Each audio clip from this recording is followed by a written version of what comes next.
Welcome to the Nomad Network, your first stop for complete and comprehensive Chicago Bears football coverage. Dive deep into analyses, updates, and all things Bears. Subscribe to our YouTube channel today and never miss a beat. Thank you in advance for your support. We promise to bring you the best because together we're unstoppable. Go Bears!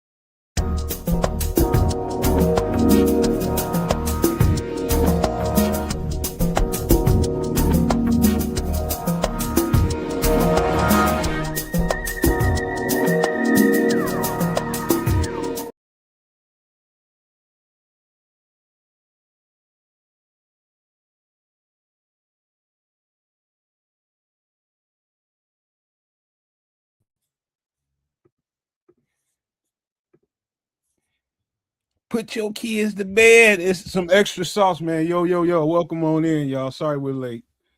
BSing around in the green room like we always do in every damn show. But welcome on in, you guys. As we're getting started, man, it's a lot of stuff to cover tonight, man. It's a lot of, let's just say a little bit of breaking news and some big breaking news towards the end of the show. We're going to talk about that everybody should know about by now, but give you a little small description of what we heard, maybe show you some things to that news. But hey, welcome in. I'm having a great day. It's been nice out there. Been out there doing some physical labor. We'll talk about that as we get into the show. But man, it's nice to be in here on the show tonight with you guys. We got a good one for you. A lot of Bears information, a lot of conversation to be had about that. So you will not be let down in that department. Plus other stuff to talk about, like we always do every week on the show. So without further ado, bounce past to Canada and let's see what happens. Oh, we're gonna do like the kids and pop deep 20-footer three and go from 0 rebounds. That's the game today, kids. That is the game. Makes me angry. It upsets me quite a bit.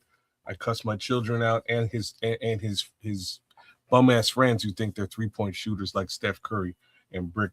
Anyways, my day. I'm just saying, man. I'll never forget it, man. I went to my son's basketball game maybe 3 or 4 years ago, and one of the kids, and like they're twin brothers. I can't tell them apart. You know what I mean? These two boys are twins. I don't know which one's which, but one of them can't shoot. It's moral of the story. One of them can't shoot. So he would pop up, post up about 20 feet deep, and just hold that pose, man. He'd hold it. And then there's air balls. There are, you know what I mean? There's bricks. There's nothing is going in, but he looked good. You know what I mean? He's still holding that. He's holding that pose like he did something. And I'm like, boy, if you don't go get that damn rebound, boy, man, I was so mad. I had to cuss him out. Like I thought the game was done. And this is a tournament. He did it for 2-3 games, and it just got worse and worse. And I was like, man, what the hell? What's wrong with you, bro? Told you were Steph Curry.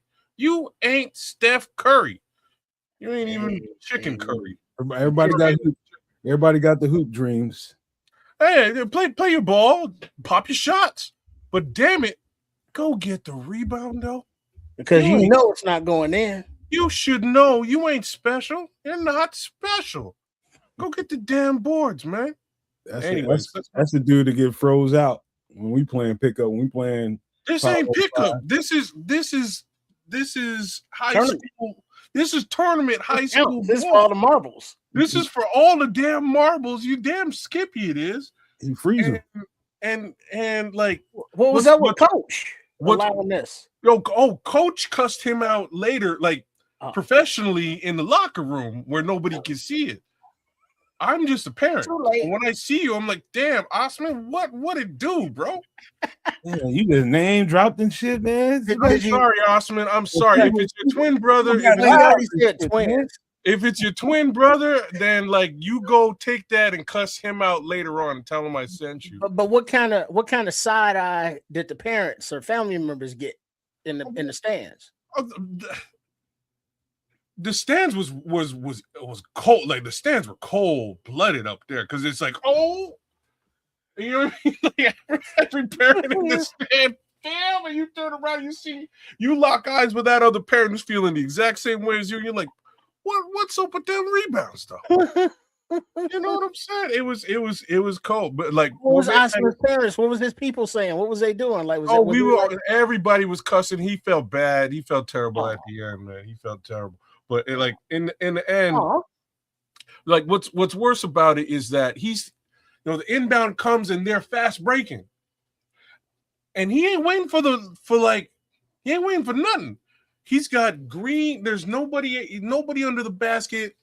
He's the first guy to get the ball, no defender on him, and he's popping three and airballing it all day long. And I'm like, bro, at least wait till people get set up or something, man. Like, this is just wait for a rebounder. Bad business, dog. Bad business. Hey, what you gonna do? I'm sorry. You know, it's all good because sometimes, you know, we got to go through those experiences as I'm sure your son had to learn that sometimes your teammates be trash. Oh, he don't know. Well, okay, no, he knows well about that. Actually, yeah, he knows. You know what I'm saying? And sometimes you got to learn that humility and not be cursing out, you know, the little chillins from the stands like you suck. Well, it's his friend, so he ain't going like. And this is the thing, like he known these boys, since he was like 4. So that's your man. Like, what's up with your man? Well, that's what I said at halftime. I'm like, what's going on with your homeboy? Because if this continues on, I'm gonna have to. When I see him, you know, I don't mess around. I will cuss him out on site. You know what it is? Like, if we're not driving him home, are we? Because if we driving him home, he's gonna feel it all the way home. He needs Ted's that type of dude that go to the drive-through, buy everybody some ice cream, and be like, "Fuck you, Asaf." You need your ass whooped. That was an accurate description. Everybody getting ice cream. You on the team? Yeah, man. You play good. Fuck you, Osman, man. Both are horrible, man. Hey, you know, you can live past that. Your own damn hey, man, over to you, Trip, man. imagine. No, check this out. Imagine watching a real live game, somebody getting crossed up and throwing your hip out, completely throwing your hip out, trying to defend it. What's funny? I did that to a teacher in front of my whole class on a bet, brother. On a bet, my drafting. This is legendary. My drafting teacher, you know, used to play ball when he was younger or something. I don't know. And he was like, "Hey, like, I watched because our drafting class had a pane window, and you could see the outdoor basketball court. And I'm there every day. So he's just watching me. I don't know he's watching me. He's like, "You're good. I'm better." I'm like, "You are, sir? There's no way you're better than me. You're 35. I'm 15. Like, I'm just saying, I got a couple of years on you in youth. I don't think you can really hang with me." And he's like, "You don't think so? Okay, here's a bet. I'll bet you an A+ on your next test. You didn't even have to come in and write it." I was like, "You're kidding me." I control the grades around here. You know what I mean? Like, the way that he put it. But let's go outside right now. If I beat you on the court, we'll play to 7. If I beat you, you get an A+.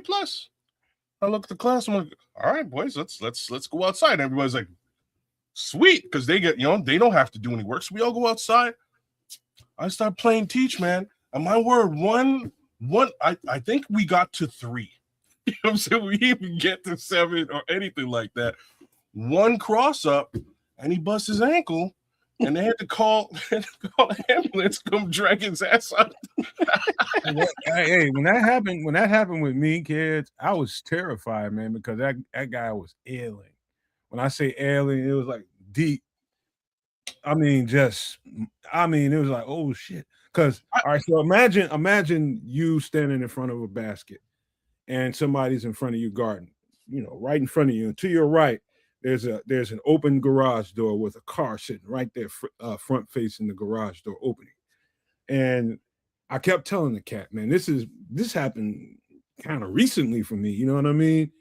And I kept telling him, whenever somebody I knew came around, first thing they want to do is get the football and just throw the football and be running around out in the street. He can see that we athletes, right? And he just always wanted to challenge me. I'm just like, oh man, this guy's probably about 60 years old at the time. I'm like, dude, that's like, dog, you. And his brother would just be bigging him up. He's like, you know, he was all-state this and all-state that and baseball and basketball and all this. I was like, dude, you don't want to play me in basketball, man. You don't want to do that. I'm not saying that you wasn't a bad boy at some time, but you ain't no bad boy no more, bro. He just kept talking. I mean, when I take talking shit, Atlanta style talking shit. If you ain't never experienced that, you don't know what I'm talking about. But he was talking. What up, Dobbsy? I see everybody in there. ATF, True Pilgrim, welcome on in. But so I give him just to see what was gonna happen. It wasn't nothing serious. I go to the right hard. Now snatch the ball back to the left real hard. And he tried to keep going. just keep going in one direction. I mean, and when he landed ear first into the front of that car. And I thought that was the worst of it. First thing I hear him moaning, first thing I'm thinking, I'm grabbing his head, seems to be bleeding. He's got a little cut on the side of his head, but that wasn't the worst of it. My man threw his whole hip out, man. Damn. I was just like, I told this man. We had to call an ambulance and everything. His mama came out. It's her son, and both of her sons is living with her because she's like 90-something years old. So I mean, it was bad, bro. It was real bad. Like, you gotta, like, I hope I never get to the point where I can't realize who I am at a certain age. I hope I never get there. Hang them up, baby. Hang them up. It's hard to realize that because, I'm telling my little story. What's funny about my story is, I thought the teacher was kidding, and I was like, "Oh, it's all good, coach." Like, he fell down. I extend my hand to help him up, and he was like, "Nope." Call 911. You know what I'm saying? I was like, "Are you all right?" He's like, "Nope." Okay. I'm gonna go to the office and make sure somebody comes and gets you. And we the whole class stood there until the ambulance came and took him out. Now, fast forward 25 years. You know what I mean? Now I'm 5 years older than he was at this time. I'm playing my kid. Yeah. And like it wasn't so much my kid, right? It's my nephew. My nephew got crazy. Like, my nephew plays that Steph Curry style, but he can shoot and he's got handles. He's good. Anyhow, I'm like, all right, let me I'll play some decent defense. Let me D up on this young man. He got handles. I've tested some fools with handles. Let's see what goes on. And he tries to cross me up, catch a steal on him. And he's like, "Okay, uncle, all right." So I'm doing my thing. He gets the ball back, steal again, and he's like, "Damn, all right, uncle, okay." Now I'm getting in his head now. Now he's frustrated, all right? The second he gets frustrated, something similar to what you said, my boy goes hard right and then just holds it. And just like I was telling you, man, I keep going this way. I just start fading to the right, but I stay up. The problem is my right hamstring is finished. Like, I just feel it. I feel it pull. I'm like, ain't no basketball for kids today. You know what I mean? No more ball for me today. Here, you know what I mean? Get your layup. At some point, you got to realize, hey, you got to get rebounds, man. Well, in the game, that's when you take that ginger walk out off to the locker room, try and make it to your car. Brother, there weren't no rebounds for me. Choke the tears till you get alone. There weren't no rebounds for me. I had to go sit someplace immediately. You know what I mean? Like, I had to go and sit down in a way that I was not stressing out that hamstring. Because, boy, whew. Yeah, but dude, a hamstring sitting on those hardwood bleachers or folding chairs or home heating wrap, pad, ice, swap every 20 minutes. And give me some damn Tylenol. Stop fucking around. Ain't nobody was coming to my rescue, man. That's all I gotta say. I just had to sit down and shut up. And they're like, "What are you doing? You done? You're finished playing?" I'm like, "Yes, yeah." Don't worry about it. No, I'm finished. a hip replacement is a life-changing experience, man. He refused to acknowledge his time on Earth, and and he paid for it with a hip, a whole damn hip. I was just like, I begged that now. I'm just like, dog, you ain't got nothing to prove to me. No, man, you think you all that? I'm like, all right, man, I'm up. All right. I gave him that one little hardcore move, and that was it, bro. It was curtains. That's all it takes sometimes, man. That one shimmy, man. And like I'm telling you, when my nephew did it to me, it was something else. Like he hadn't even brought the ball to the left hand yet. He just stayed here. And I was like, oh, I'm on it. No, my body moved, but other parts stayed over there. So that was it for me, man. It's been a slow jaunt back onto the basketball court ever since. I get out there, do a little jog, play a little bit, then get to stepping. I ain't really trying to. You ever see two old cats get in a fight? Like two old cats just get mad with each other, and next thing you know, they trying to throw hands and shit. No, unless it was me, you know what I mean? Like, like old mother, you old, but not like I get those in my algorithm for some reason. Ancient motherfuckers. These motherfuckers, man, like if they don't connect, and it's like Bionic Man slow motion type. And they don't hit, man. It's straight to the ground, bro. It ain't no. Yeah, because they got no balance, no coordination. You know what I'm saying? Like, oh damn. And then gravity wins every time. It's like watching a disaster in slow motion.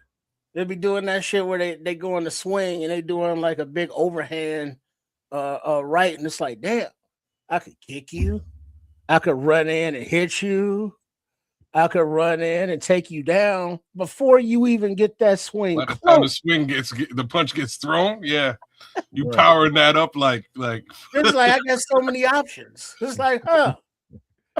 I got swung on by an old man before.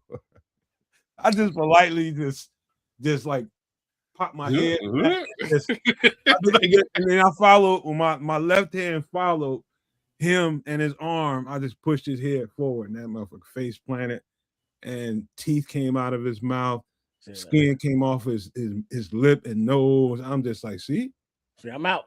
See that? I didn't even hit you. You hit yourself. Oh, the ground got up and you got hit by the ground. Hey, gravity kicked your ass. I seen it. I'm like, man, you old men think they bad, man. I don't want to hit you now, but god damn, better chill out. Yeah, but oh man, dog, that just brought back. I guess, Kev, you ain't been around enough old people drinking.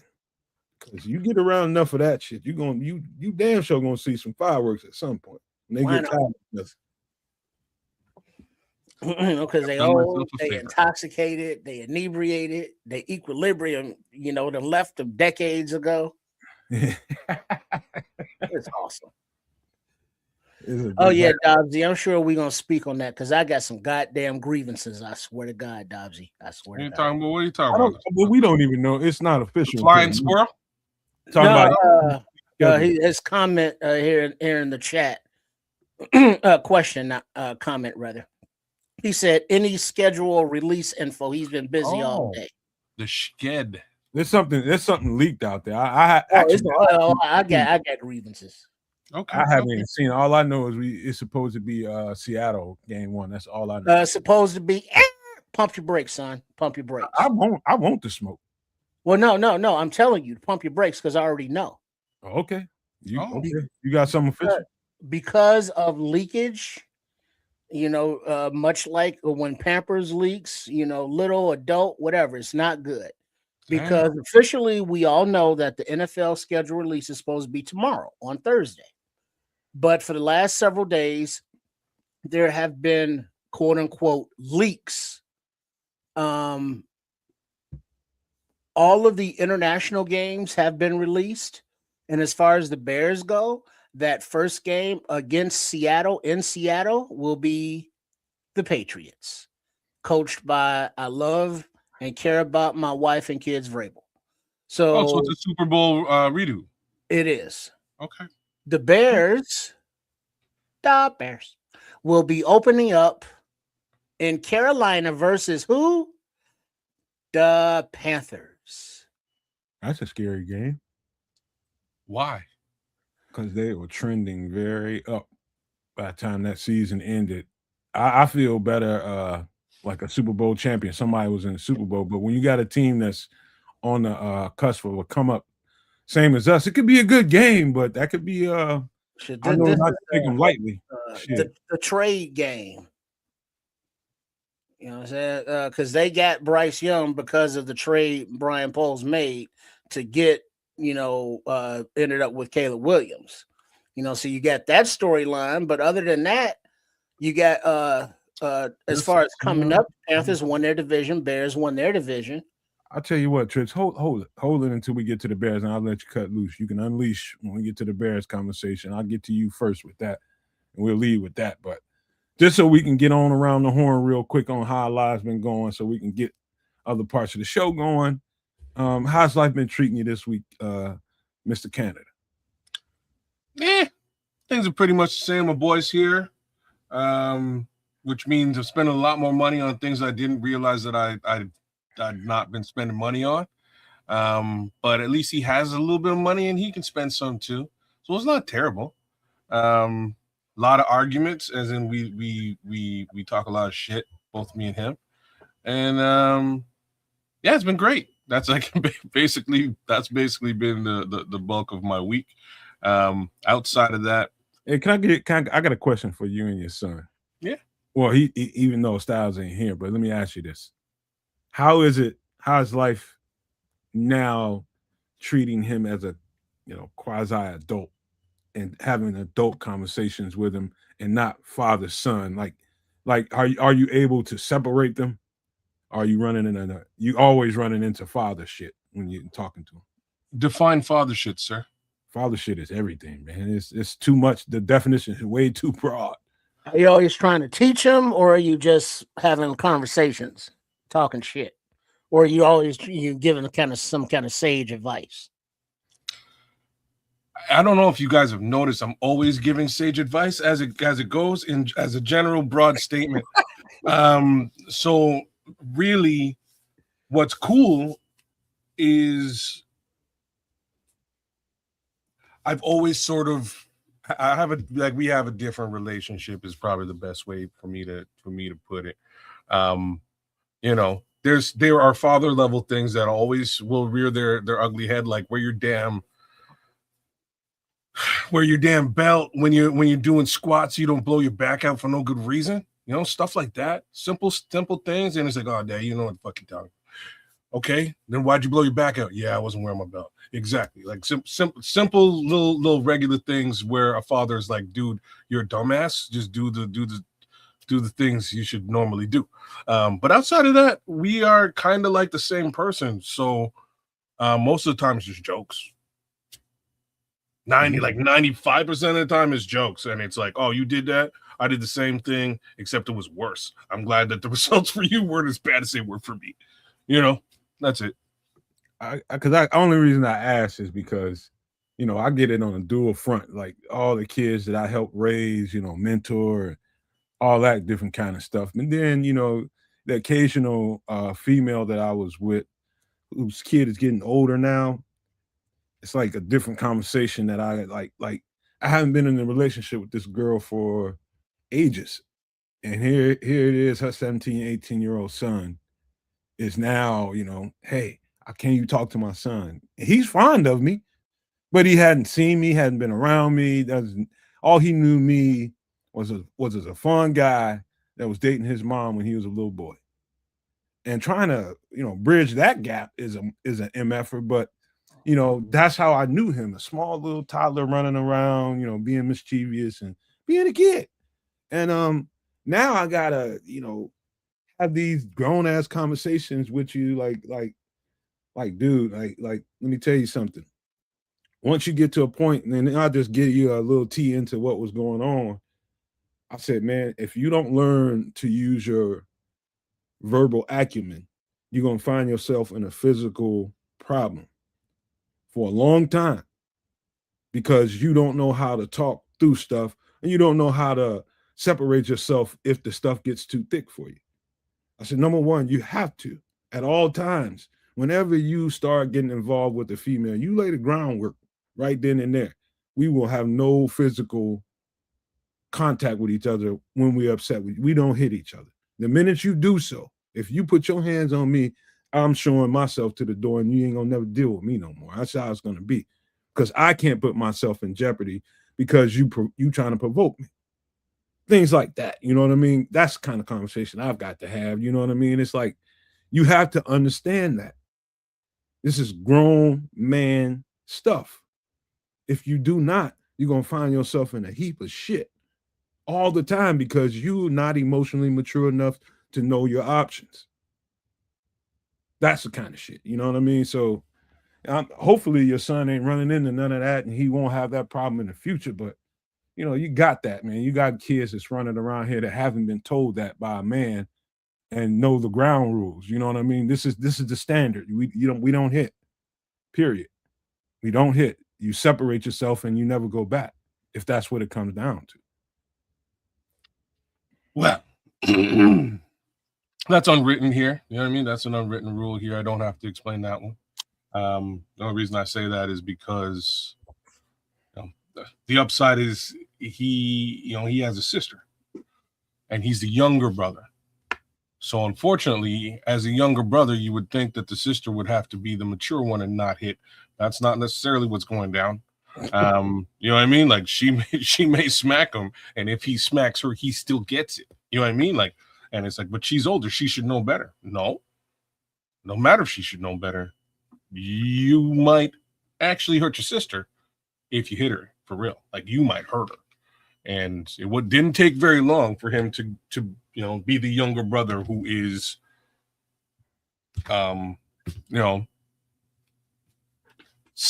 to 10 to 12 inches taller than the sister, couple 80 pounds heavier than the sister, and just had to be the more mature of the two. She give a fuck? She don't. Well, that's what I'm saying. It's different. She doesn't. We'll cuss her out, but like, you put your hands on her, that's a different story. You can't. You just flat out can't, because you'll destroy her. You'll kill her. One of the best things you can teach a male, especially a young male, is number one, anger management. Number one. That's one of the. I mean, but just what's funny, if you bringing that up, is that football has a way of teaching these young men that to me it's kind of surprising. Right, it does. Say what? Goddamn right, it does. No, like it's surprising to me that these football players get into like domestic disputes as frequently as they do, because my kid is so. My kid is. It's much like me though. He's so even keel. It takes a lot to get him to that point where he's angry. But what's wild is like, if he's angry on the football, like there was one game he was playing, man, and they just got their fresh uniforms, just got his number, and he's representing out there, and he's playing, and some player like drop tackles him from the back, and he weighs more than the player, so the jersey goes. You know what I mean? The jersey's ripped in half, and he's like, man, I just got my jersey. He's angry. The next player comes to like, I don't, and he's on defense, so I don't even understand how all this happened with the jersey. Long story short, the front now of the jersey is now ripped in half, so he's just wearing tatters in this one game, and then he gets hurt by the same player who ripped the jersey the second time.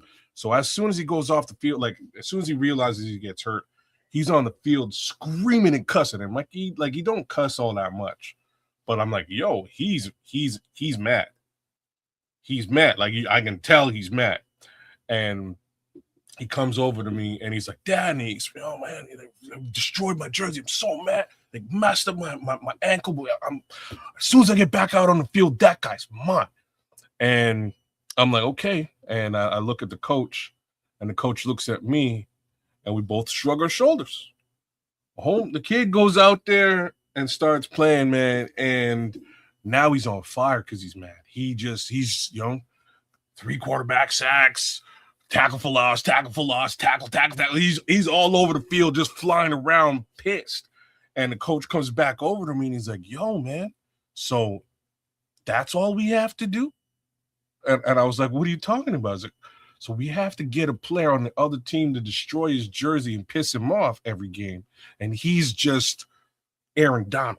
he's the Incredible Hulk as long as he's pissed off. And that's just kind of how it works. Hey, kids, let me tell you something. That's not very uncommon, man. It's a lot. I've been around a lot of football players. I'm a self-starter, man. You know, the minute I know it's a game, I'm already revved up. You're turned up. I don't need no motivation whatsoever. But then my personality type is different. And I know it's not the same as everybody else's. When I start realizing that, I was probably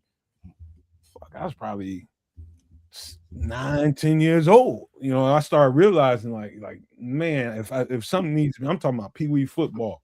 If we need to make something happen, I'm the only one. I have to make it happen. So I developed a mentality from that. Now, on the flip side of it, you know, you got people that don't really know themselves and don't really know how to get to their motivation. You know, if whatever it is for you, you need somebody to get at you a little bit to get your piss a little warm, then you need to get with somebody and piss you off. Get some reason. You know, if you're gonna play football, you need some reason to play with a little certain type of temperament. We got a linebacker on your shoulder, man. It's true. Yeah, you got to, man. I mean, it's the game is best when played that way. You know what I mean? For you and the people that are watching that entertainment, you know what I mean? But more so for you. When you have motivation, it brings something else out of you that maybe you didn't know you had in you. Just got to have some kind of motivation. So if I was to tell Styles, I was like, man, Styles, whatever it is that about that dude that pissed you off and you felt like he wronged you on that field, like it was unnecessary, you need to dig in your files in your brain and think about some of that stuff and use that as like the picture you're looking at. Yeah. Moving forward. You know, I speak about my nephew who plays ball, and he's a thick kid, just naturally, and he's athletic. So he's out there learning the different moves, the counter moves, you know, different positions. So he's doing a lot of thinking on the field. And when he just plays, he's thinking still, but you know, so he's not really being athletic or using his weight and, you know, leaning on these kids. So something happened. He got held or hit, or the ref didn't call it, and he started crying, you know, literal tears. It's on now. And then he went back on the field and he was like, give me your lunch money. Mm-hmm. And he turned up another level, as the kids say. It was like, oh shit. And then he started throwing and slinging these kids. I was like, yes, that. And it's like, you harness that shit. It's like, you know, when your sister be pissing you off, save that shit, you know, for the gridiron. You know, when your daddy be yelling at you for doing that dumb shit you be doing, you know, learn the lesson and stop doing that dumb shit. But save that frustration and anger for the games. And so he'll, I believe, learn that and continue to develop that, because naturally he's not aggressive like that. You know, he's not soft, but he's just more chill, you know, kind of go along. When he gets frustrated, like any kid, he'll deal with it himself. He wants to be alone, and then he'll, you know, come back and everything's everything. He's, you know, typical 9-year-old boy, you know, never clean his room type shit.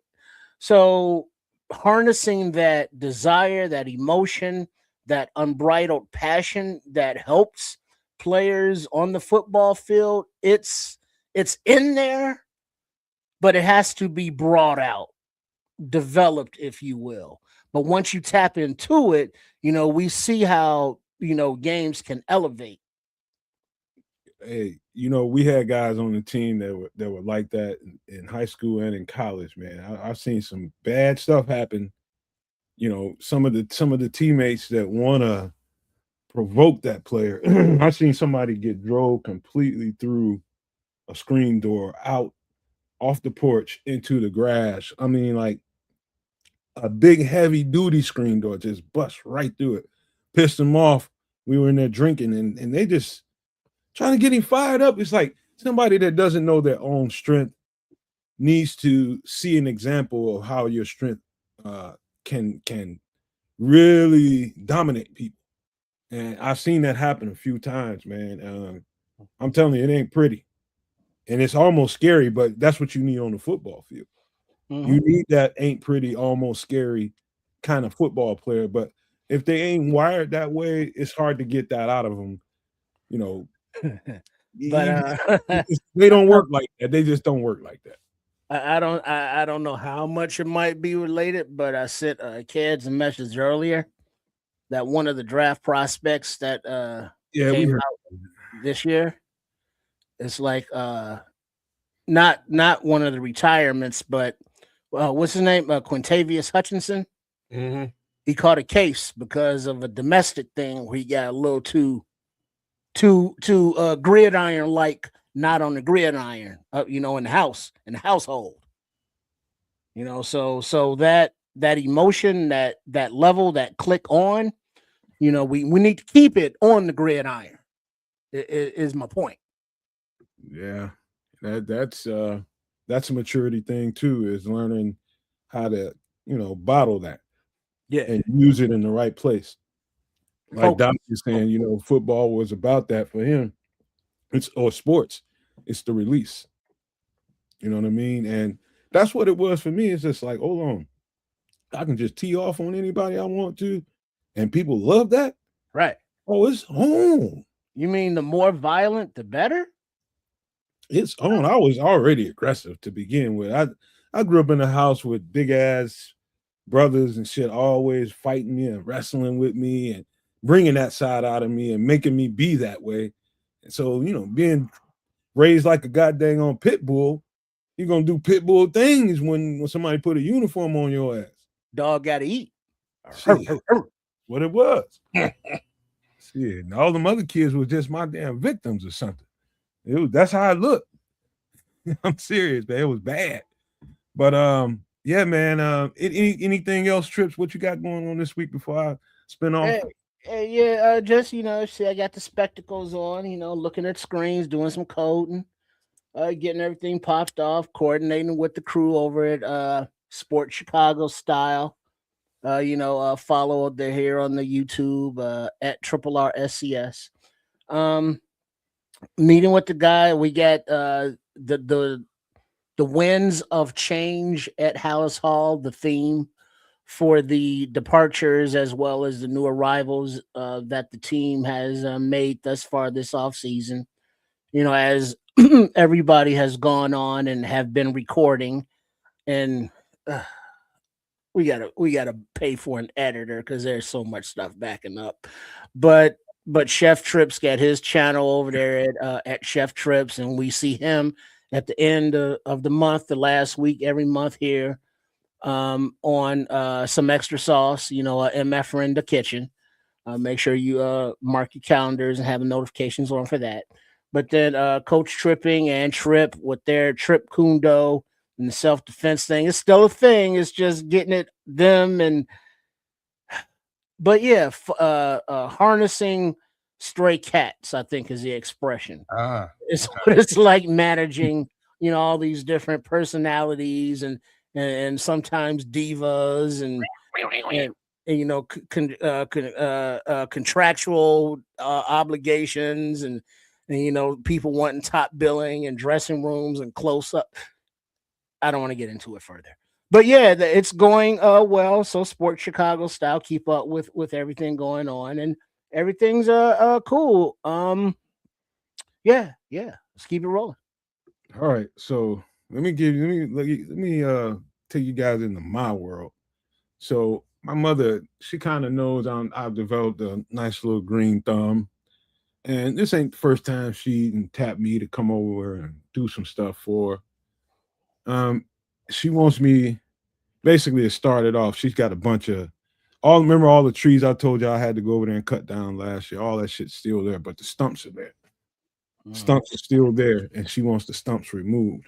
So she needs to level the land because she wants to put an add-on onto the house. She wants to build onto it, and her plan is great, but it's only going to cover a certain part of the backyard. So there's probably another third of it that needs to be dealt with. But that part that has the area that she wants to cover has a lot of stumps over there. So she wants to have me come over there and remove the stumps. So I don't know if you don't live in Illinois or in a Midwest region, you don't know how fertile the soil is here and how strongly rooted, and even in Canada, I'm sure, how strongly rooted trees get into the ground. Like trees in happy soil. If the soil is happy, so are those trees, and they just grow. It's happy little soil. So we're talking about bushes, small trees, and it's friendly. Things that are rooted thicker than your leg. I'm talking about a corner bush on the property are rooted thicker than the thickest part of your thigh. Oh, nice thick bush. And I haven't even counted because I'm scared to do that. But I've been doing that all week. So I went at the one that I thought was the most rooted and I promise you, man, some of them bushes has been there 30 years. I don't know who that person was that owned that house, but I'm telling you, that shit has been there the way it's rooted 30 years at least. So what you're saying is you fuck with some 30-year-old bush? Hey, for the right. Yeah. Nice. You look at nasty ass Wendy. Somebody likes a love me some thick bush. That's it. Stay out of that. He right there with me, man. See how I lined that one up, man. Knocked it out of the park. Let me tell you, I don't know if you guys have ever tried to tackle a job like that. I've tackled some thick bush in my day, man. Oh yeah, when it's all like BDBs and nappy, or curled up and twisty. Y'all motherfuckers can't get right for nothing. You can't get right. All right, let me finish the story, man. So anyway, I've been over there the past few days. So I've been over there and I just finished clearing the thicket. So I had to clear all the land first, so I can see everything. This is too easy. This shit, Trip. Come on, man. Try to keep. I'm sorry. Continue. Focus. I didn't do that to you, but I'm sorry. Continue.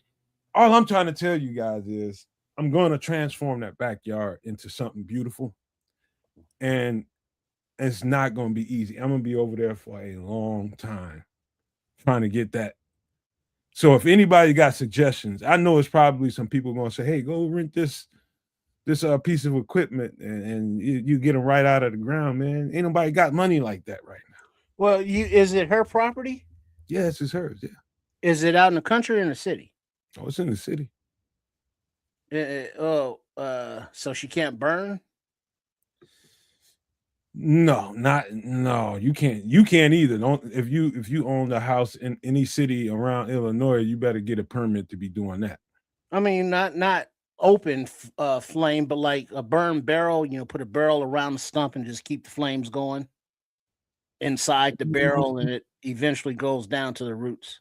I can see how some city employee would come up and be like, hey, what you got going on over here? Yeah, because I know some jurisdictions have, like in the springtime, it's allowed to burn yard waste, from the winter before the summer, and so there's certain days that, burning is allowed. So certain provinces, man, like anywhere, like if you in the city of Chicago itself, there's some structure there that's going to say this is how you do it if you're going to burn. Then you get outside, so you go to Naperville, you go to Bolingbrook, any goddamn where the shit's going to change from jurisdiction to jurisdiction, right. How you can go about that. And so I just say universally, in Illinois, if you're gonna do anything outside of a fire pit, you better go to get you some permission or something, or you're gonna probably get a nasty ass ticket. Well, it's either that or get to digging. That's where I'm at, man. I'm gonna throw every tool I got in the tool book at this. I might have to go to a saw. Yeah. I mean, but what you have to dig around Is a tree? Is it break up the roots as much as possible, the soil and dirt around the roots, expose them as much as possible, and then go in with a saw and cut those roots, and then pull the stump up that way. And that's the the easiest manual way, short of having a little those little, what do you call those little fucking bulldozer things, but the little bitty bobcats. Yeah. Or some kind of actual industrial tractor type equipment that you can chain and pull it up. They have a piece of equipment that is out there that actually absolutely uproot stumps, but you got to either buy that or rent that for a hell of a lot of money. But what you're saying is what I just did today, and I'm just now getting to the digging part of it. I just got to the thickest one that I thought, and I just now exposed the root and got to cracking at it and pecking at it. I got at it pretty good, but it's still solidly planted in the ground. So I don't know if you guys have ever heard, but the old ladies down south, you'd be like, hey, you ain't gonna be able to get that tree out without about 3 or 4 people because it got man roots. Yeah. What does that mean? That means the roots are shaped like a man. You got a thorax, a head, and 4 limbs. They thick. They rooted like that. And so those are actually supposed to have, talk to the old ladies in the South, medicinal quality once you can get them out of the ground. I'm just saying. Well, ask them if they know how to dig them out. Pickaxe, that's what I had all day today, Wendy. Pickaxe. That's how you break up soil, because you can't saw or cut through dirt like that. And you got to have, roots grow down and out and spread. So it's, in order to, shave that bush and nice and get to expose those roots, also nice. You got to clear a lot of soil, and that's just straight up labor. And you know what, Trish? That's the second worst part about it, is because it's in a section where it's covered with a whole bunch of, you can tell somebody got a bunch of river rocks, and that's the entire section of it. It's got river rocks all around it. So it took me a long time. So you can't even pickaxe it. Damn. I did. I bust my foot up today with the shovel trying to get through some of that sediment, and I hit a spot that wouldn't move and kind of. How many curse words did you use out there today? Man, no, I didn't, man. I know the job, man. I did it here on this property, man. I run into some crazy stuff, so I know what to expect, man. But it's just rough, man. But once I get a sound system on how to get them things up and get that part about it over with, it'll be smooth sailing, man. I'll get it. Yeah. Then you got to refill in the holes and level it all out. Yep. And then, match up the grass and get that seed all down and shit, and then do that part of it. So, you got several months of work ahead of you there, my boy. And for the record, you guys, whenever you're dealing with somebody's landscaping, don't use chemicals, man. Gas, kerosene, and shit like that. You mess up the soil like that. Oh yeah, you poison all that shit. But because no burning, so no kerosene anyway. Yeah, this soil. So the most you might be able to use is a chainsaw, but that's only if you got the soil cleared, and that doesn't help if you got one of those man roots going at an awkward angle. Bro, it's gonna take some work. I'm game for this. It's mom's. I'm game. Right on. His mom. She got lemonade and sandwiches. Don't be bullshitting. She got Popeyes. Shit. Well, you see that's anti-work right there. You know what I'm saying? Popeyes. Well, Mom, you gave me that Popeye, so after lunch, that was a wrap. I need something on white bread, whole wheat. Maybe some lunch meats or something. Maybe some tuna, something light. Something give me some energy. You know, a couple hard-boiled eggs. Keep working. I'm gonna stink, but don't worry about it. You know, because I'm gonna be out here working. You know, Popeyes like, and big thick ass biscuits too. So you got to wash it down with something. Nah. You know, then you need a little something sweet after it. You know what I'm saying? Now you need a nap. Hey, dog. We went over there yesterday. We went to Popeyes after I got done. Man, they gave us the smallest little pieces of chicken in the world. Told you I'll be using little baby chickens nowadays.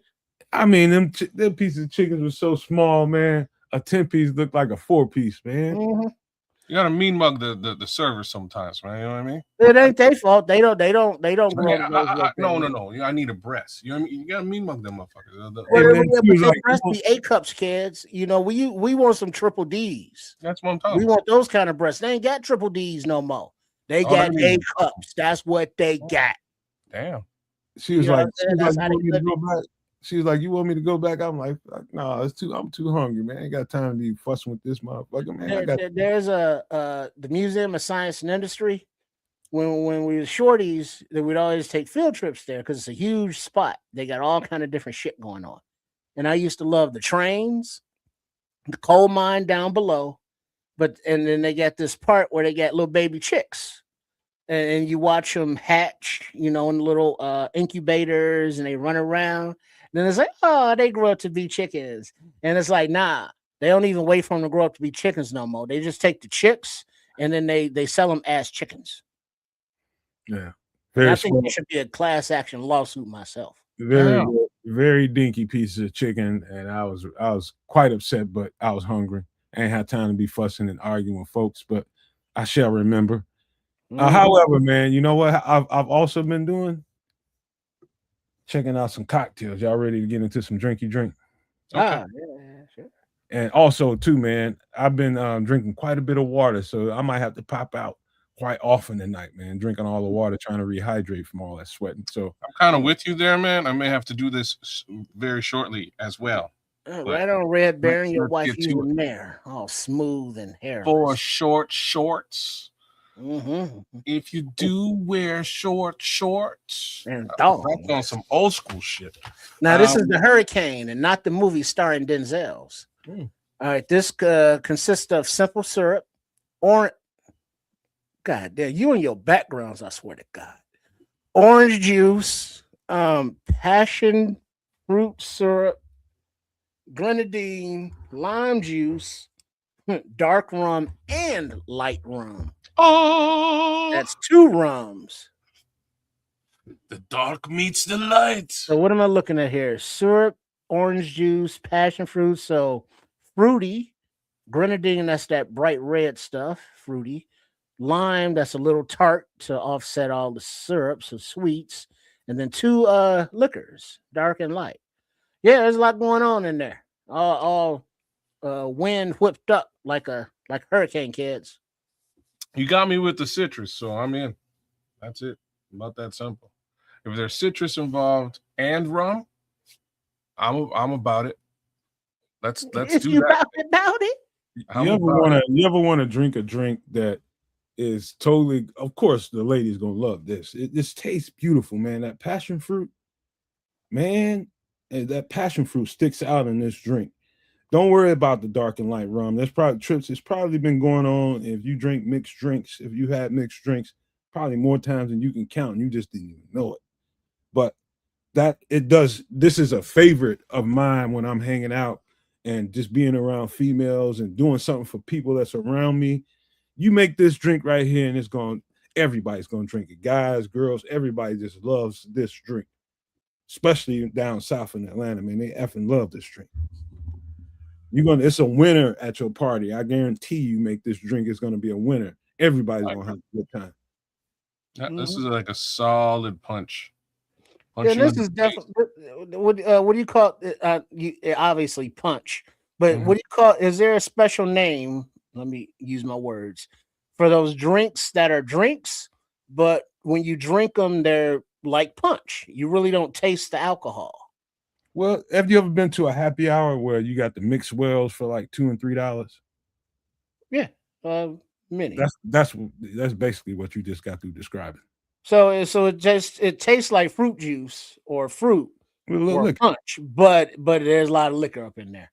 And some places have a lot more liquor in it than other places, you know, depending I on mean, where so this is basically your Boone's farm type shit. No. This Boone's Farm ain't got shit on this. You get a tall enough glass like this one. Mm. By the time you get to the bottom of that B, where them ice is gonna be. Trust me, bro. If that thing is made right, you're gonna be like, oh, okay. Let me get this next one. I'm gonna sip the shit out of this.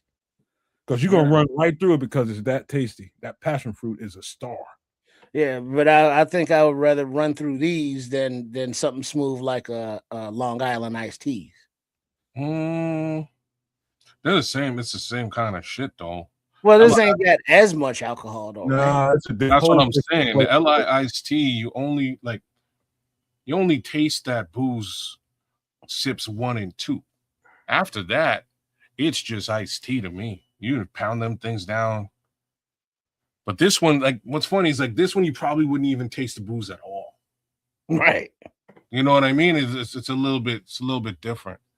But yeah, that's the punch aspect of it, where it's like this has no burn, no aftertaste, no alcohol.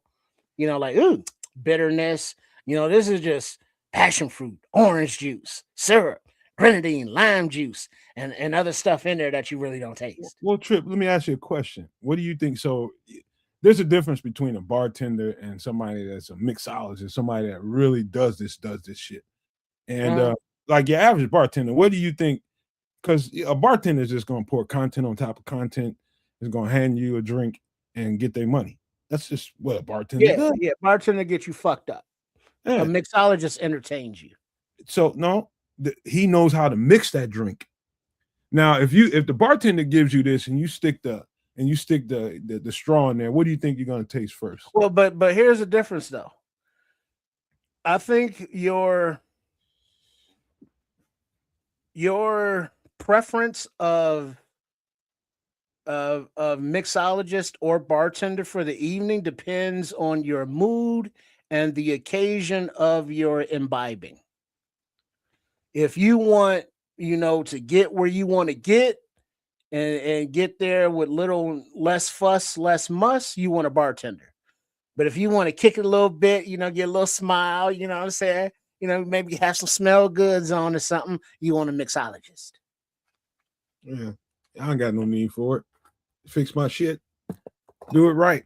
And because you don't want no mixologist, you know what I'm saying, at 1 in the afternoon when you just want one shot, one bourbon, and one beer. First of all, if you in there at 1 in the afternoon, you got some other shit to talk about. And to a bartender, not a mixologist. Because what is a bartender's other job? Therapist. They're a psychologist. You're damn right. Yeah. You'll talk about all them problems. Where's the mixologist? Like, look at me, I'm pretty picking up ice and shit. Okay, out of all the ingredients in here, what do you think has the most dense properties to it? What do you think falls to the bottom first? The grenadine. Probably the syrups and all that. So what you're gonna taste when you stick that straw in there is probably fruit juice. Oh yeah. And so which is why the later on that drink goes, the better it gets. So all you tasting is the tasty. And then it waters down the fruit juice, which kind of stretches that out even more. And then you sucking on that ice. It's like, oh, this ice is good. You don't throw that ice away. You eat that ice. Because that ice got all that sweetness up in there. And like, that's some good ice.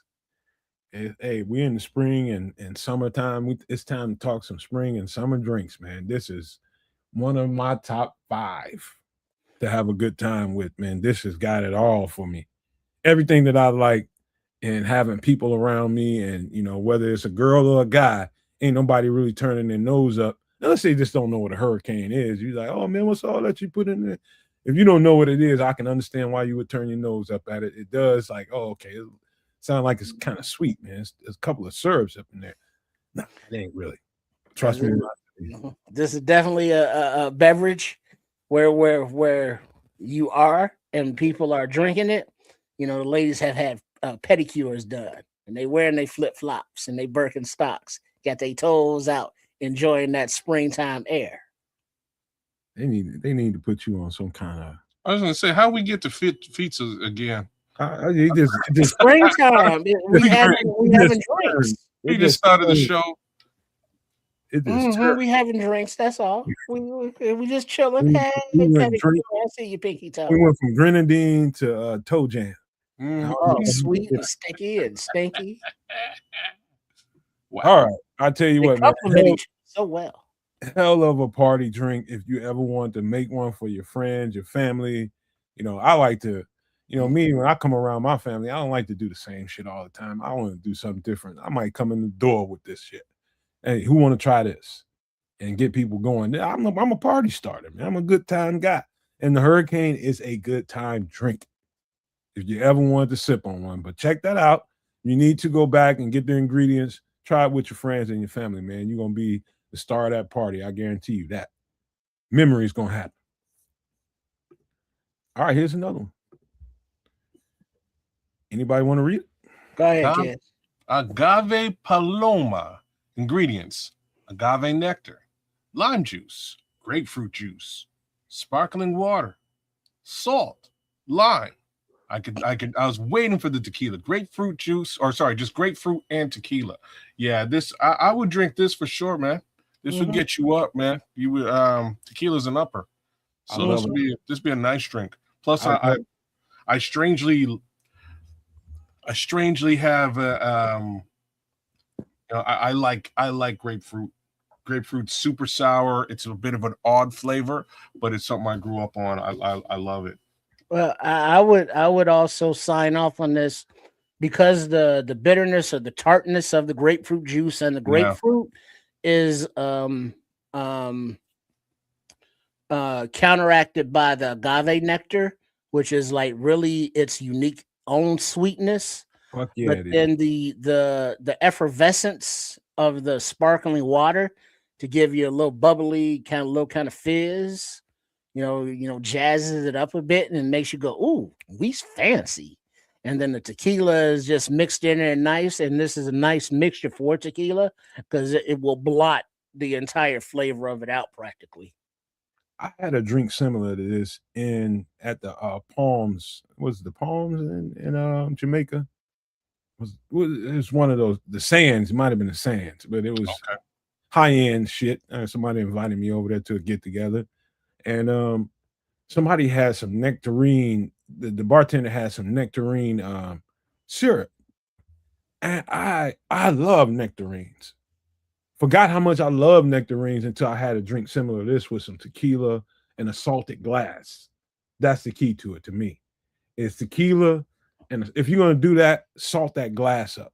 Yeah, man, it'll cut right through the. That's why as soon as I saw salt, I was like, oh, there's got to be tequila in the mix, and that'll kind of cut the. Just cut the kick of the tequila out. Now you just got no more bite. That's it. It puts a muzzle right on that bite. Yeah, man. I don't know who figured that one out, but that guy deserves a fucking Nobel Prize. Scientists that figured out that you drink. They weren't no goddamn scientists. I promise you, he was clearly an alcoholic. That's all I got to say. Some of these liquors go through tests and experiments, and they go through a lot to get clear. And I'm telling you, I realized, older after a whole lot of hangovers, that anytime you put salt in your body while you're drinking, you're helping your body, because alcohol is absorbing a lot of salt out of your body, and you don't even know it until later on that night or the next day when you're hung over and you can't get right. It might be science, but for a long time, bartenders specifically have been serving, shots of tequila with training wheels. And, training wheels consist of, a wedge of lime and salt. So, I mean, it's just kind of a thing that tequila has always been kind of associated with, with those condiments, if you will. Mm-hmm. Tequila is, if I had to pick a liquor that is my favorite of all liquors, it's got to be tequila. Which one? The agave, the white, the dark, or the medium? I've had both that 3? I've had them both, man. It's hard for me to pick one. But man, tequila. No, you got to go to a place with the lady, do a flight tasting of the tequilas, because there's the anejo, the agave, and the other one. Fuck, I gotta Google some shit now. But there's 3: the light, the medium, and the dark. There's 3 levels of tequilas. I've had them all. You just didn't know, because when you say give me a tequila, if whatever they got, that's the bartender. The mixologist might ask you what kind. But like the one with the worm in the bottle, in the bottom of the bottle, that's the white. I know that much. All I know is what it does to my body chemistry. I heard kids say tequila is an upper to him. The kid got some weird. I got it. Okay. Hold on, fellas. Education. Let me get my spectacles. All right, here we go. Types of tequila: blanco, white, silver, unaged, bottled immediately, a strong agave flavor. Respado, rested, aged 2 to 12 months in oak. It's smoother. Anejo, it's aged 1 to 3 years. It's richer and has caramel notes. And then there's extra anejo, aged 3+ years, and it's very complex. Who you calling anejo? Cristiliano. As soon as you turn your image off, we start doing that. You know what I mean? What the hell? Filtered to be clear. And then mixto, less than 100% agave, but often contains other sugars. So that's 1, 2, 3, 4, 5, 6 different types. Go someplace and order like a flight of tequilas, and like there should be like a sample of each one of the 6, and then have you some tapas and some snacks, and then make sure you take notes, because after 6 tastings of tequila, you're gonna be feeling kind of forgetful. I'll tell you why I swear by tequila so much, and thank you for that description, Trips. That was very informative. One of my boys I met in Georgia doing emergency response, his name is Vicente. He's from I can't remember what village in Mexico, but he's a country boy. Man, we went out one night and he was looking at me while I was ordering this tequila. He's just like, man, Migo, why you drink that, man? I was just like, what the fuck are you talking about, man? He's like, man, cheat is bullshit. He said, you want some tequila? I bring you some tequila. And we hadn't had that conversation again for 3 months. All of a sudden, Vicente went on a 1-week sabbatical somewhere, and he went to Mexico. Came back. I don't remember what brand it was, but he was telling me a story before he even let me take a sip of it. He is just like, man, 100-some-plus-year-old women and men, and they live a long time in my village. They drink this shit all the time. All the time. And I guarantee you, this was the smoothest tequila you ever put your lips around. I mean, good Lord, it was so smooth. I swear by tequila. To me, it's the best liquor. If you're going to drink liquor, I think the best thing you can do is find you some good tequila that's not as commercial as all this other stuff out there. I'm not saying it's bad stuff, but if you find some Latino people that really, really do this shit. And in Mexico, they do this shit, bro. They do this shit. And he went right to the source and brought it back and brought me a bottle. Man, it's the best fucking tequila I ever had in my life. And smooth. He said, careful, amigo. Don't drink too much. Just sip. And that's what I did. I sipped. And it was the best freaking buzz I ever had in my life. Ever. Off of tequila. So I swear by any tequila mixed drink, I'm all over that shit. You'd have to put some toilet water in there to keep me from drinking it. I'm telling you, because I just swear by a tequila mixed drink. So agave paloma. Any more thoughts about that before we move on to other things? Well, just remember, you've had like bourbons and whiskeys that have been different aged? Oh yeah. It's the same with tequila. So, those flavor profile changes the more or less that it has aged. So yeah, but yeah, it looks like a nice, refreshing little beverage there. It is. I bet it is. I've had something similar. Great looking stuff. All right, we're gonna take a trip to the wild side, gentlemen. When I say the wild side, when I pull the first meal up or something to eat up, you're gonna see what I'm talking about.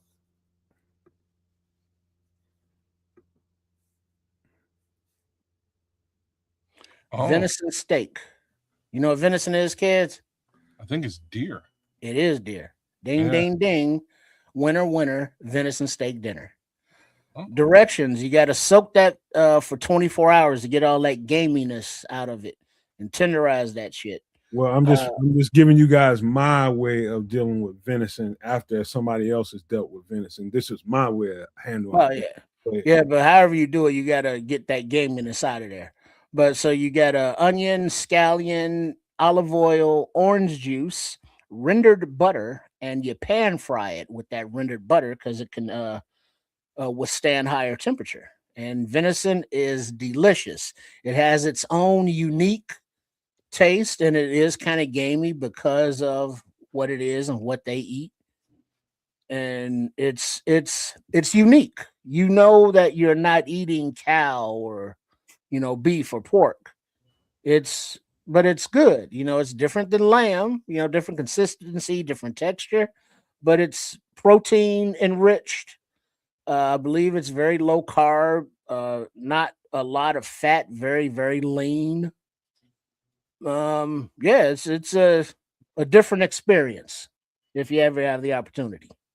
Yeah, you hit it right out the park in the first place. Well, the last couple of things you said, because it's so lean, is why you have to add on fat into cooking venison. Now, I've pan fried it, I've grilled it on the grill. I only did pan fry because I know that's how most people are going to want to do it. They're going to try venison, they're going to cook it on the stove somewhere. And so I thought the best flavored venison that I had was soaked 24 hours in all those ingredients.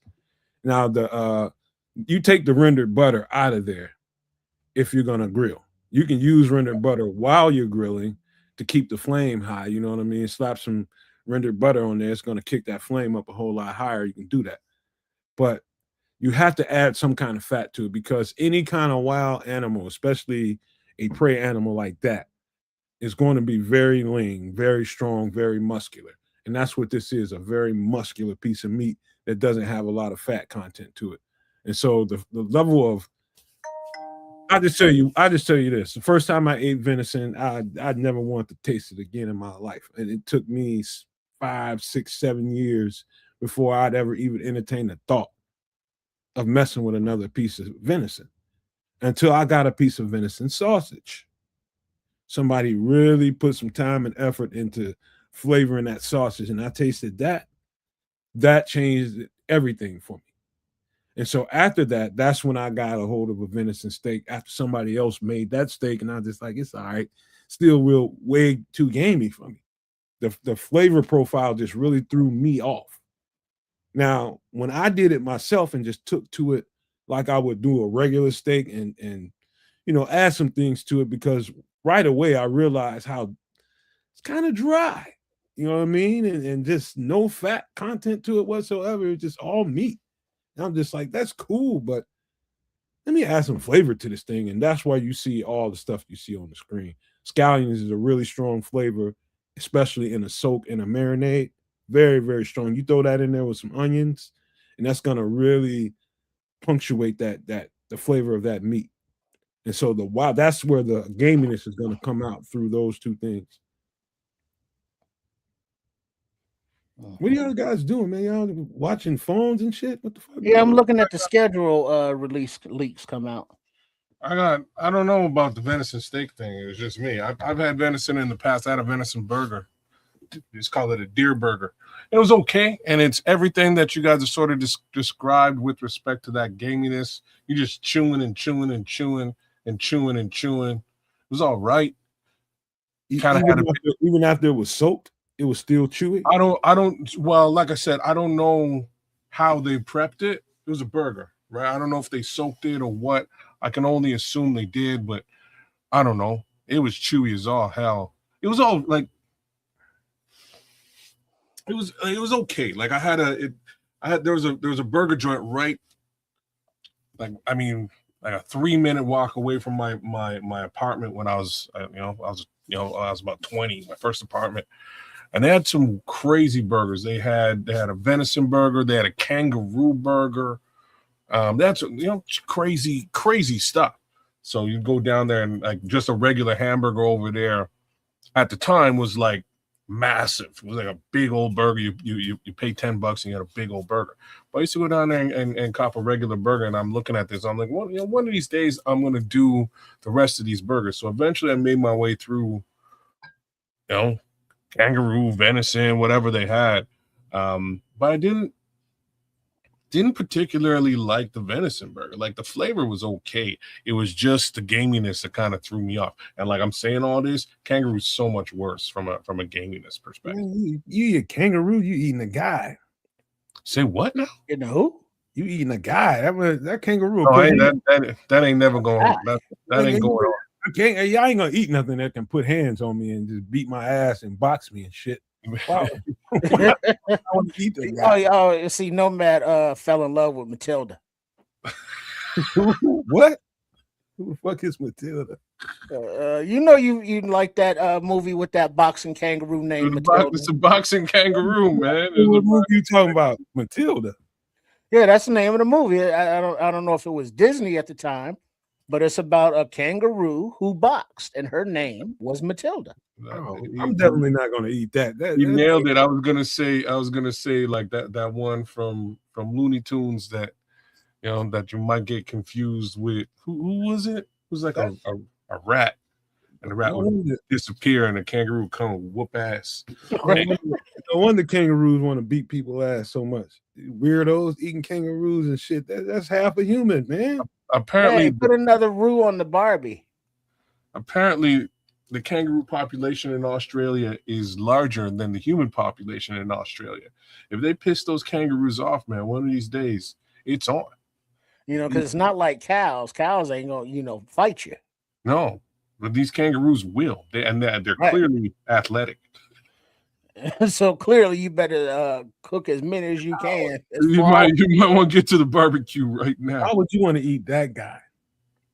It's because it's meat. There's not a lot of cows out there. There's not a lot of pigs out there. You got to eat what's indigenous, and it's either roo, which are bigger, or koala bears, and they're just too damn cute. You can't eat no koala. People still wonder why sharks. Yo, that's Wendy, man. That's great, bro. Hey, kangaroos are like deer fused with Nate Diaz. I wouldn't want to eat that. This dude's got hands, man. Hands that'll touch you up too. But if you touch it up first, if you put them hands on the grill, they're delicious and crispy. Right? It depends on who wins the fight. The victor go the spoils. Let's stick with the venison here, man.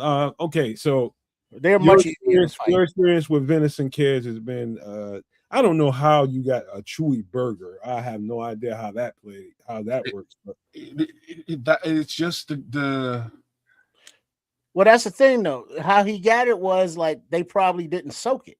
Maybe not. They might have just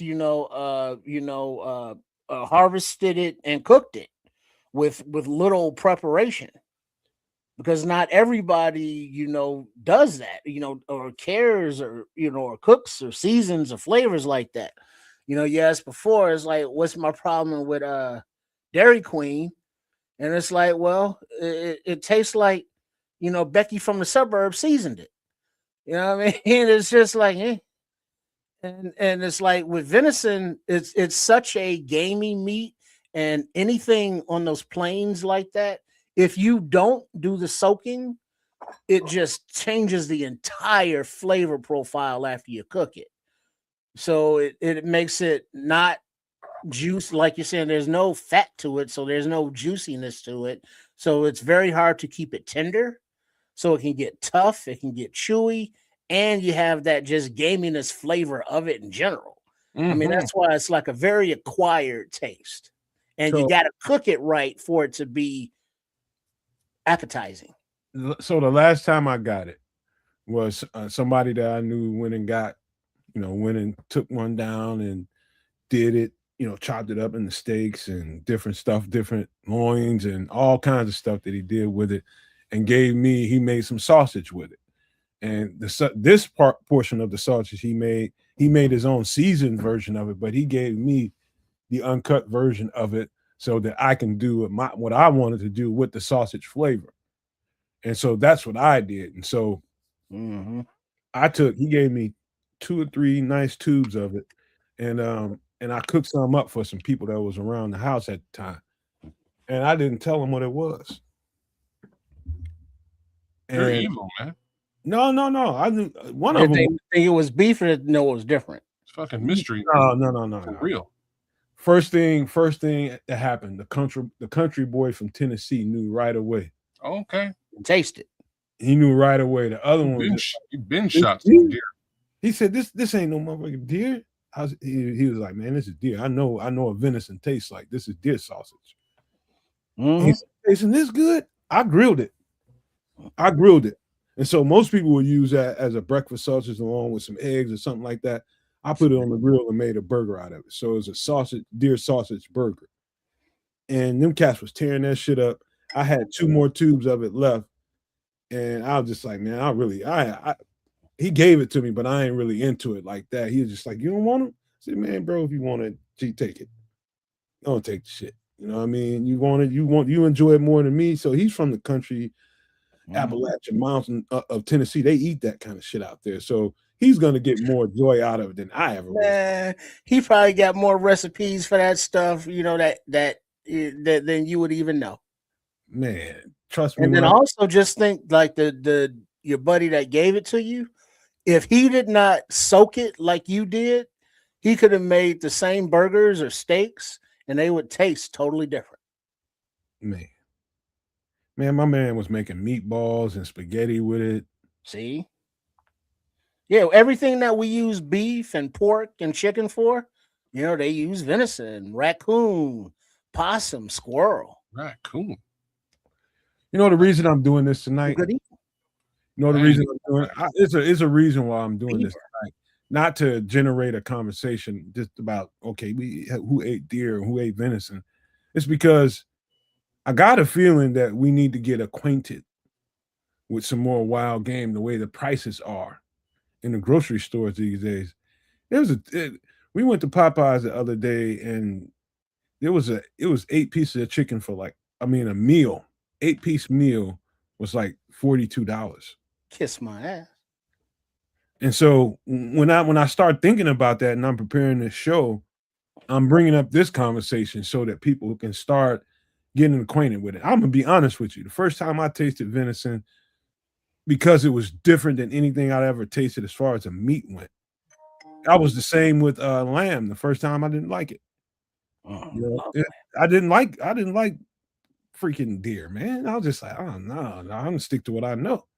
But guess what? What you know is costing an arm and an effing leg. And so I was you guys. I started getting acquainted with some people that hunt or some butcher that gets this on a regular basis and give it a taste test. But now, Nomad, as we see the economic data come out, as we see the food projections come out, Wendy's comment here, breaded and fried squirrels are damn good. People may be delving more into those menu options, as food becomes scarce and what is available is more expensive, that if you see roadkill that's somewhat fresh, and it's like, that is a critter that is edible. You know what I mean? We hungry at the crib. Let me go ahead and watch a couple YouTube videos on how to field dress this little thing and how to prepare it. You know, it's not you know, it would be a joke, but things are getting drastic, and they may get dire, if you will.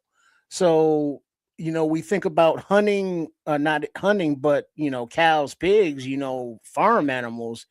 But you see some a deer on the side of the road, and it'd be like, huh. I remember Nomad over there at the Nomad Network or at Ked's Canucker, Sports Chicago style, some extra sauces talking about venison steaks.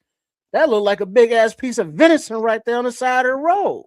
And we ain't got no money, and we hungry. Hey, guess what? Guess what? I'm glad you got rid of that. That was great, though. That was fun. Yeah, though. You got to watch the language. You got to watch the language, Wendy. If it shows up in the wrong way, it's not you. I just have to let it go. Wendy knows good stuff. Yeah. So how do I tell this tale without crossing certain lines? So in the greater Toronto area, a certain genre of human being has been known to have been just clubbing geese and dragging their ass home and cooking them up. See, I'm just going to put it like that without sort of aiming at different genres of people and thing. But yeah, that time might be, you know, as John Cena, you know, shout out John Cena. That time might be now. So take that for what it's worth. Some people just getting down a little differently right about now. You can't do that to geese here. Well, you can't do it to geese here either. You can't. No, you can. It's illegal AF, but you can. It could be done. I'm just saying you can plug a bald eagle out of the air, but would you do that? Well, if you hungry, what I'm saying, like these are just it's just a certain genre of person. Well, put it like this. Geese and ducks. You know, duck a l'orange is delicioso. It's great. You know, geese. Give me another Christmas geese, boy. Hurry up. You know, those are delicious. You fry them up, maybe, you know, bake them, whatever. But we eat those normally. And when you see them just kind of walking in traffic, holding up shit, or, you know, you're walking down the street and they're like, whack, whack. And it's like they're nice and big, all fat and feathery and juicy on the side of the road, teasing you.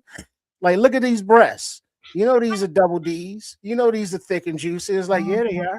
It's like, look at these drumsticks. And they're shaking their legs all out, sexy like, all delicious like. And it's like, yeah, you go clock one over the head, take it home and eat it. Because it's right there. It's free food. You just got to harvest it. And I don't mean no harm, but they delicious and we hungry. Pigeons, people eat pigeons. I'm not saying they good or good for you, but they do it. Hey man, listen. One of the things I had to learn, and I thought I was getting away with something. It was called a place called Food Depot in Atlanta, and they had a little section, you know, where you can find all those chitlins and all those kind of ethnic dishes, black dishes that people like. And in there was I don't know whether it was an adult game hen or something, like I can't remember what it was, but it was a big chicken. And I was like, oh, I just got away with one. This big ass chicken. And I took it home and I got it out of the package and I was going, and I you know, I baked it. You know, that's what I did. I baked it. And let me tell you something.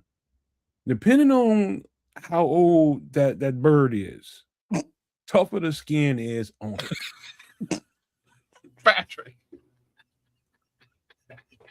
Just be quiet, kid. Don't even repeat that. I'm laughing because it can't. It's not them, man. It's all I gotta say. It's not. They like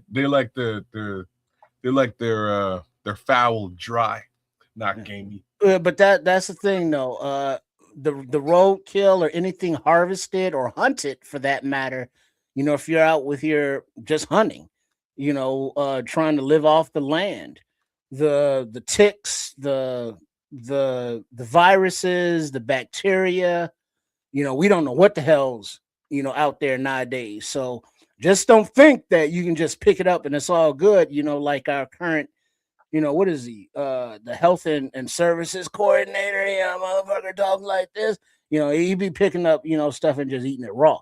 But don't do that. You got to cook it properly. Oh, and you gotta have to, you gotta make it safe. You gotta make it safe. Any wild game, you better know exactly what season you're getting it in. Get it at the right season. Number one.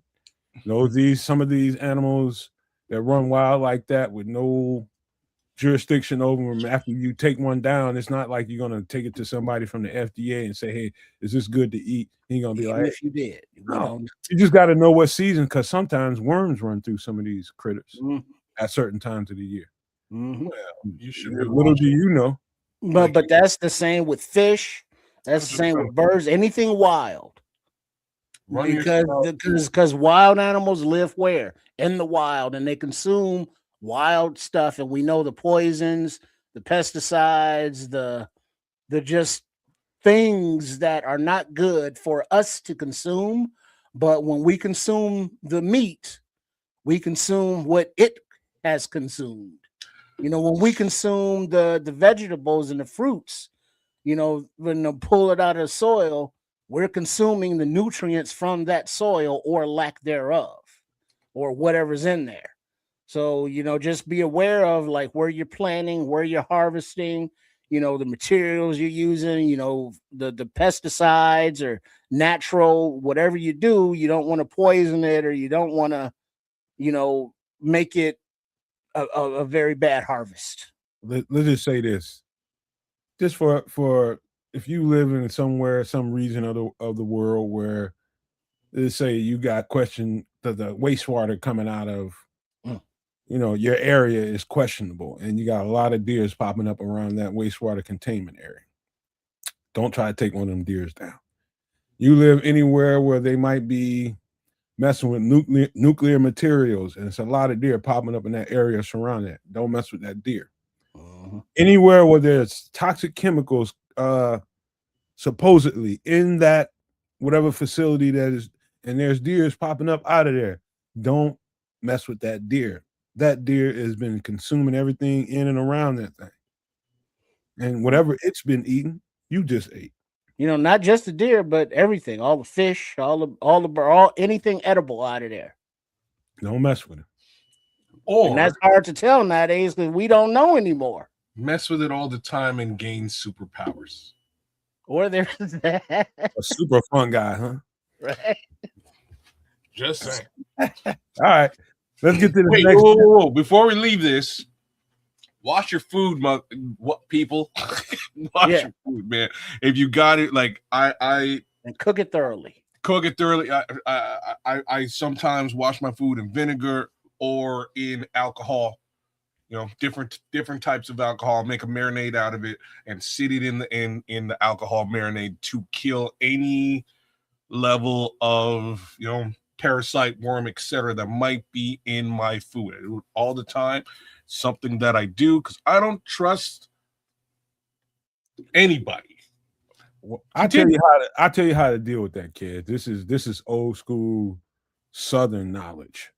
Like say for instance, you about to boil down the chicken before you want to boil it down a little bit before you start picking it and seasoning up the water. That froth that comes on the top of that stuff when you're boiling, that brown looking shit that's sitting on the top, that pour all of that out. Get rid of that. Put that chicken to the side. Wash that pot out a couple times. Give it a good wash and rinse a couple of times. And that chicken as well. Don't wash it with like soap, but give that thing a good ass rinse. And make sure when you put that water back in that pot and you pour it back into the sink before you put that chicken back in there, it comes out crystal clear. Then put the chicken back in there, then fill it with water, then start doing your seasoning. That's how you get rid of the toxins. The same way you clean the chitlins. Yeah, you can boil them out, you can wash them off, you can soak them, you can marinate That's true, it. Patrick. That's true. All the above. Patrick Higgins is saying, shoot, we've been eating Roundup and other pesticides for years, GMOs and such.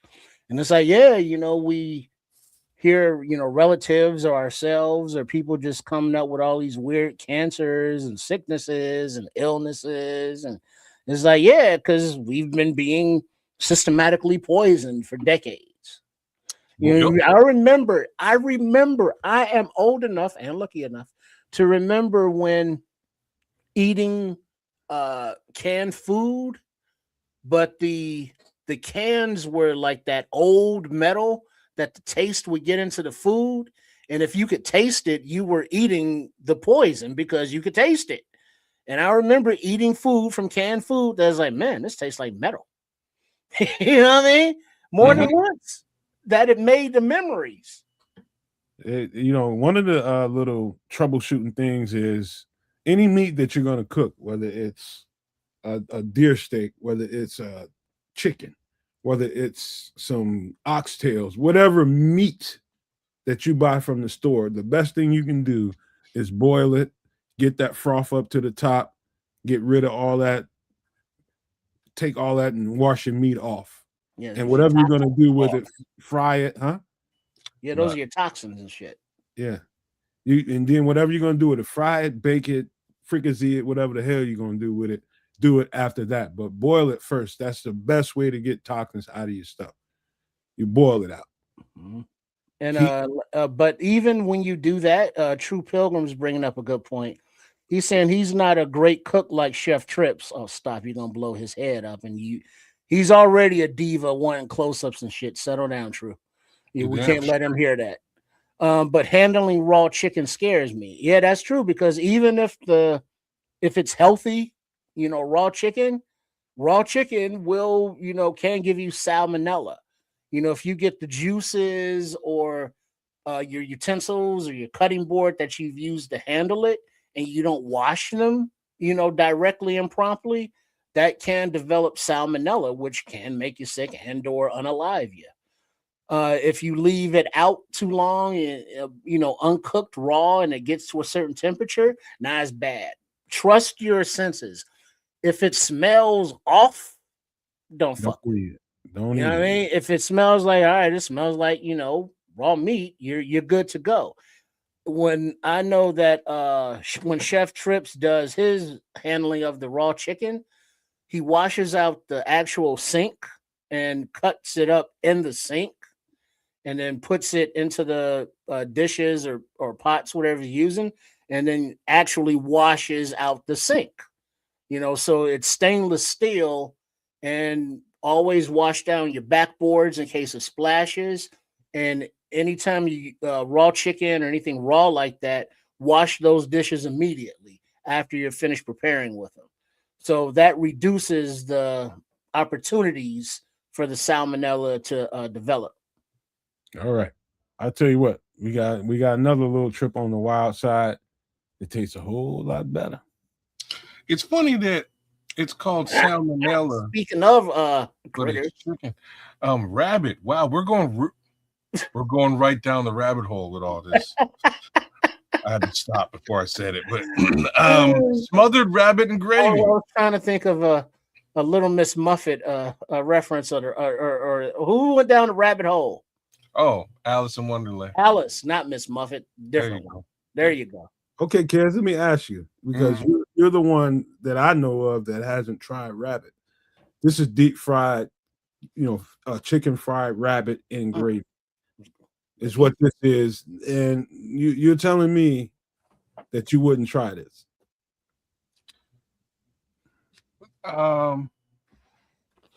Look, I would try it, but it would have to be like a situation.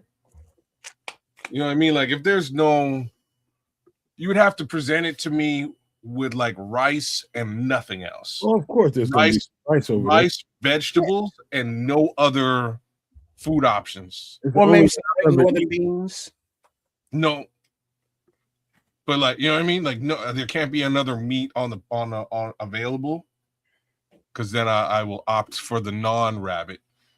Well, let's start with the ingredients, and then you can tell me your hangups. All right. Smothered rabbit and gravy. Ingredients: flour, cornstarch, onion, various seasonings, egg wash, chicken broth, milk, and rabbit. You lost me with the milk and the rabbit.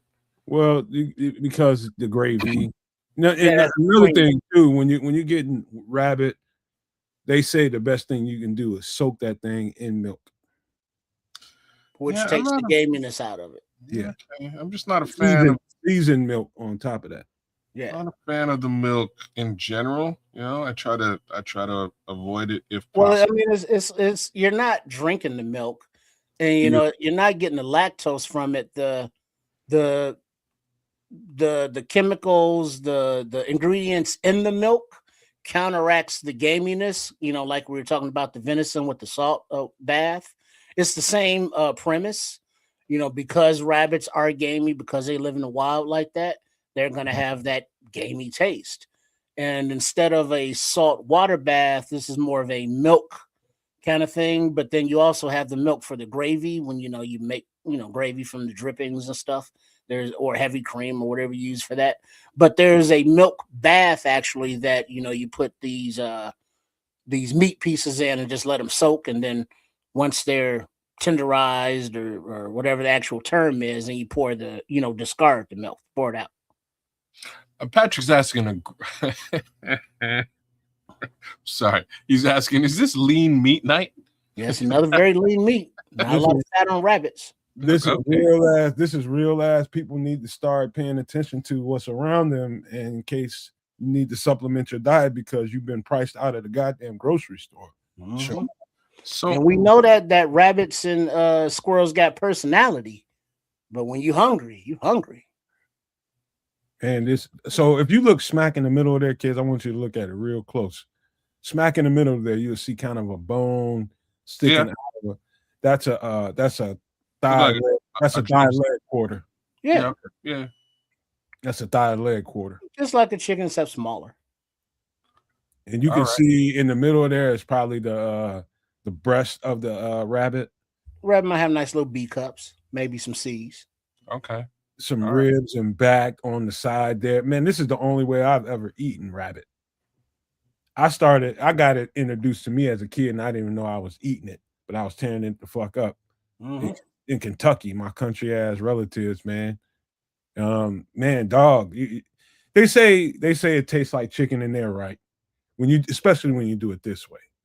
So I don't know what it might taste like in any other way of delivering it to your palate, but this way it definitely tastes just like chicken. Y'all ever have frog legs? Oh yeah, delicious.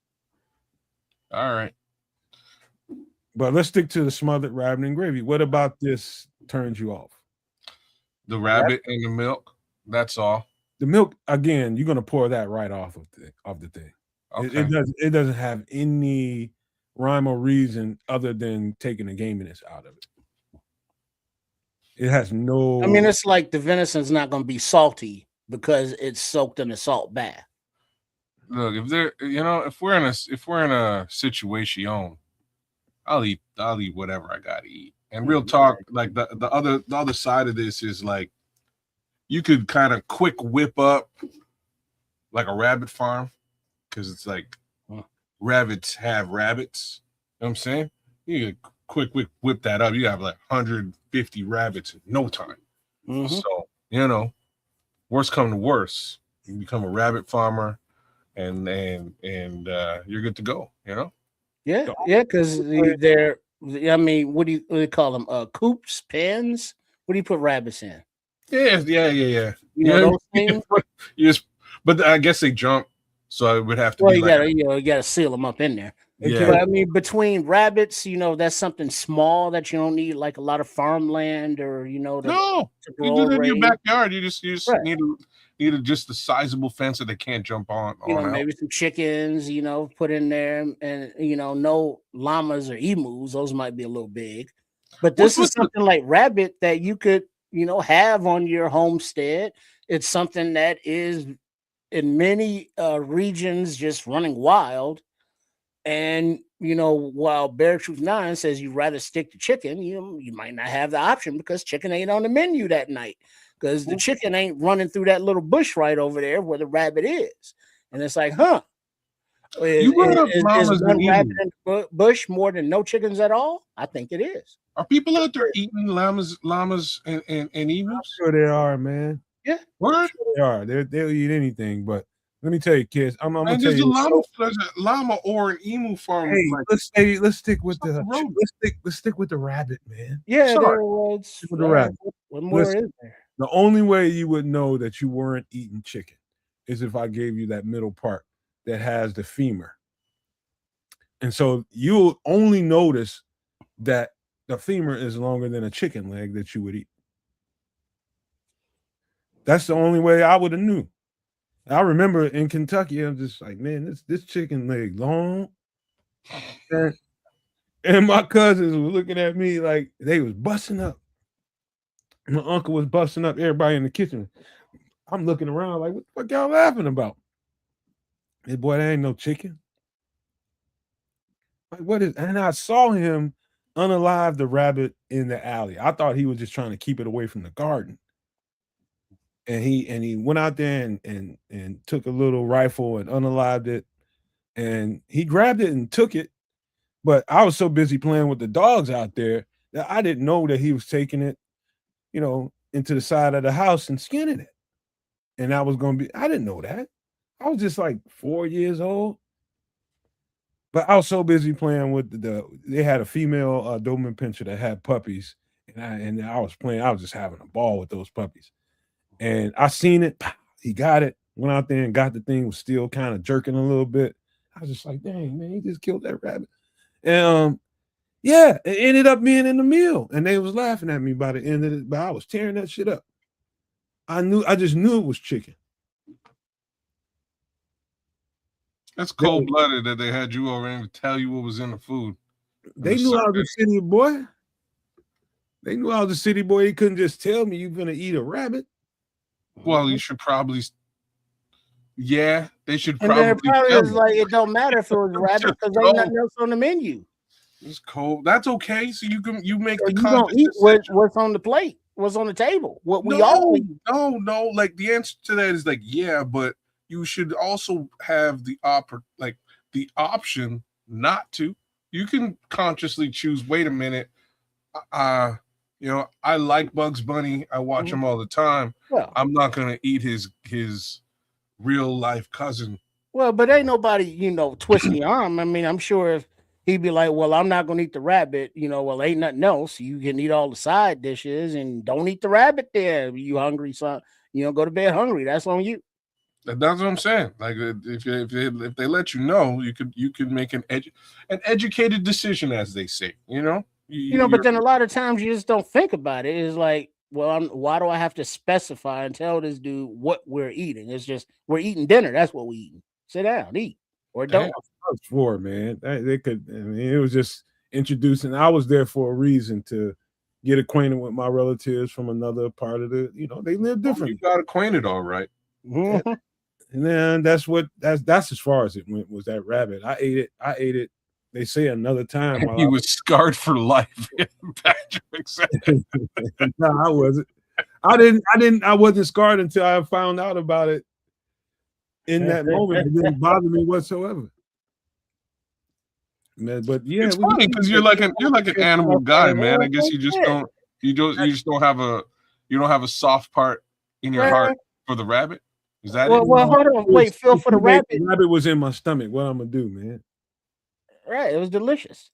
But look at Bear Truth now. He said, "Keep talking, Trips. You might find yourself on a barbecue menu." Well, shit, wait till the aliens get here, fool. I'll be on the spit roasting right next to you. Damn. Talking about it's hot here, ain't it? I hope they treat us well in their tummies. Soak his big ass in some apple cider vinegar. Shit. See what happens. Yeah, I'll be the one that be like, "Hey, aliens, let me tell you how to season us. You need me. You need me." He mess around and find himself with a job. Hey, if you go to the store, now I've seen them in the store. I don't know if you've ever seen them in the store. If you go to the store and you see one packaged up, don't be afraid to see what that's like, man. Try it. It's a rabbit. Yeah, it's better than you might imagine. Don't be afraid. Don't be afraid. Don't be I afraid. think Man. It's a good, it's delicious, especially like this, right? What you're looking at. Yeah, I'm good. Oh damn! Look at That's that. looking all security wise and stuff. Look at your red Baron. I see Rabbit you. is good. ATF came in and gave it a cosign. Look at You that. just need somebody's fat arm auntie. I can't eat rodents. See, Scrolls? It's not a rodent. It's a critter. It's not a rodent. No, that's a rodent. No, critter is a critter. Rodent's a rodent. There's two different things. That's why they got different names. It's not a rodent. We're gonna get deep in. Like, we're gonna go deep here. All right. I'll tell you what, man. We done with the food conversation. Let me let Trips. You've been waiting and itching to talk about the schedule. Y'all ain't been paying no goddamn attention because y'all looking at the schedule. Did somebody release something that y'all want to talk about? Oh well. Wait, hold on. Kids? Yes. A critter is an informal term primarily used in the United States, that's us, English, for rodents, to describe a living creature or animal, often refers to small wild animals like squirrels, raccoons, or rodents, but can generally refer to any animal, including pets or livestock. So basically any fucking thing. All right, so but yeah. So we talking rodents though. Yeah. What has been established. Okay, all right, cool. So the schedule, fry them up. But like schedule release for the Bears. Now, as mentioned before, the schedule is officially released on Thursday, tomorrow, but it's been leaking out all week. You know, like a 60-year-old dude with a bad prostate and don't do Kegels, trying to hold his urine. It's not happening. So we know all of the international games, which the Bears are not playing one. And the rumor was, the scuttlebutt, if you will, that the Bears were supposed to play in Seattle opening night on that Wednesday. But it turns out that was false. That was not true. The Patriots are playing Seattle in the Super Bowl rematch week 1. But as far as the leakage of the Bears, gross. Thank you. Tampa Bay Buccaneers will be coming to town Sunday night on week 9. So Baker Mayfield brings his crew in. And then on week 7, which is a Thursday night game on Amazon Prime, Drake May and the aforementioned New England Patriots will be coming to town to play Caleb Williams and the Bears. And then Thanksgiving night, which is Thursday, the Bears will travel to the toilet to take on the Kitties for that Thanksgiving night game. Now, these have been officially leaked. I don't know what that even means. So we won't know all the schedule until tomorrow. But all I got to say is loose lips sink ships. If we're going to release the schedule on a Thursday, release the goddamn schedule on Thursday, not Monday, not Tuesday, not a little bit more Wednesday, and then the rest of it Thursday. Because then it's schedule release week, not schedule release day. And it's just irritating because words used to have meanings, and they just don't anymore. But yes, these are the schedule so far, the games that have been released, and I see all victories right there for our beloved Bears. So one thing that's kind of interesting, and we'll find out, and we'll be able to corroborate this tomorrow. It kind of sounds as if the Bears are going to be in Central and or Eastern time zone all season long. Well, kids, that you bring that up, I didn't save the actual post, but the analytics people, the numbers nerds, shout out to Mr. Jewish. They looked at the mileage that's going to be traveled because the schedule hasn't been released, but they know all this goddamn information. Roger Goodell, loose lips, sink ships. But the Bears only travel west of the mighty Mississippi one time, and they travel the least amount of air miles as opposed to the San Francisco 49ers, who travel the majority of the air miles for the teams this year. Oh, interesting. I hate the 49ers, so that's great. Outside of that, I also hear we have one of the hardest schedules in the league this year once again, which is also well, that's true. Not so great. But well, kids, hold on, pump your brakes, kids. Mm-hmm. This is based on last year's results. So, what's funny is we had one of the hardest schedules in the NFL last year. Exactly. And it was based on the year before's results, which were absolutely abysmal. So, same thing. I love the science. The science is because working. A lot of those teams have different players. They're not going to have the same results. A lot of the worst teams are getting better. A lot of the better teams will get worse. So, the strength of schedule based on something last year is kind of like, to me, what Ben Johnston has been preaching. Last year was last year. We can maybe use that as some kind of reference, but it don't mean a damn thing.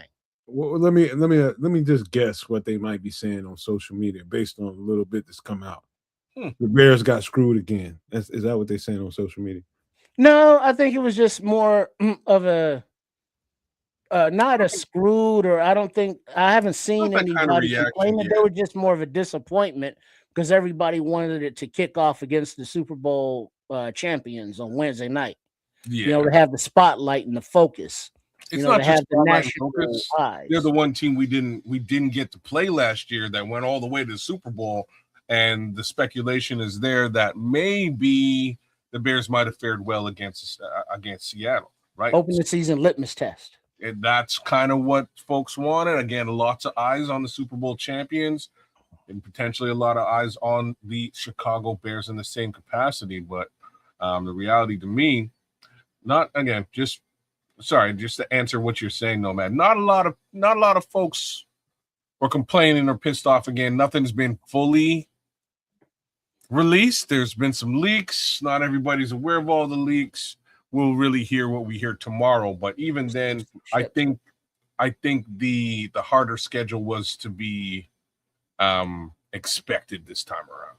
But then also, I think this is a benefit because I would rather face Bryce Young with this new look defense or new staffed manned defense, week one, than versus the defending, goddamn Super Bowl champions, even though they, traded away their running back in Walker. They're still that offense that was able to do enough to win a Super Bowl. So let the defense, get their footing for, a few weeks. This is their first time all playing together in this scheme. So let's get that going before we worry about, spotlight games or national attention or something like that. Let's let that happen. Man. Well, yeah, I'm fine with all that. We'll see what it actually fully looks like. Big question for me is just around the fact that Carolina did look kind of good towards the end of last season, and I don't mean good. I just mean that it looked as if the team was finally starting to come together and gel. So they do have a working defense. They made some decent selections in this year's draft, and the offense they kind of put together last year just wasn't clicking until closer to the end of the year. So we'll see what that looks like up against these Chicago Bears, and hopefully it's a freaking blowout with respect to our team and Mr. Johnson. Mm-hmm, mm-hmm. Right.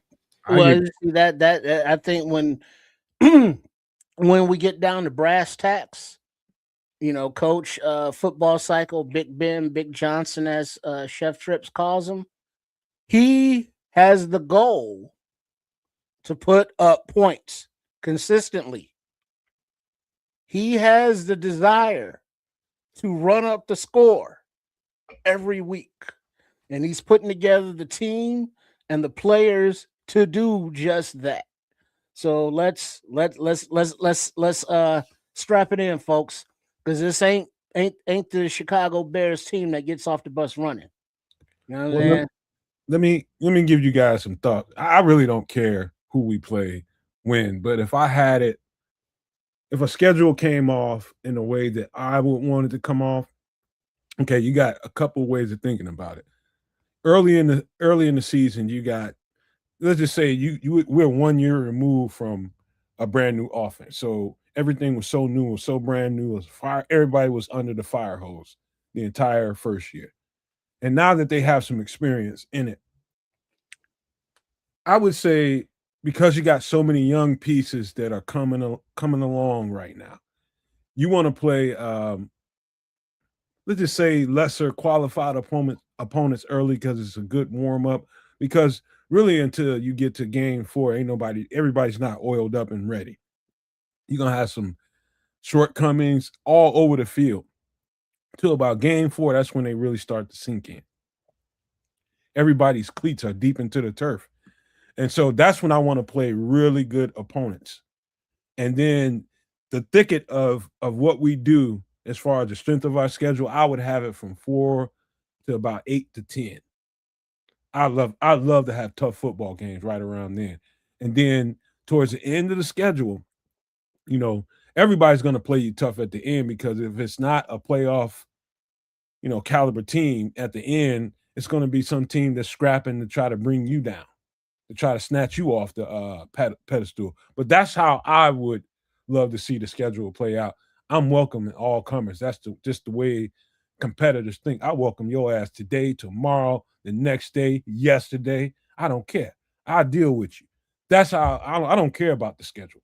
But if, in the real world, if you were to have it play out the right way for you, because we have a young bunch of new pieces, you want some of those, up and coming teams to get at you right now, but not the bona fide teams, because you're going to look like shit.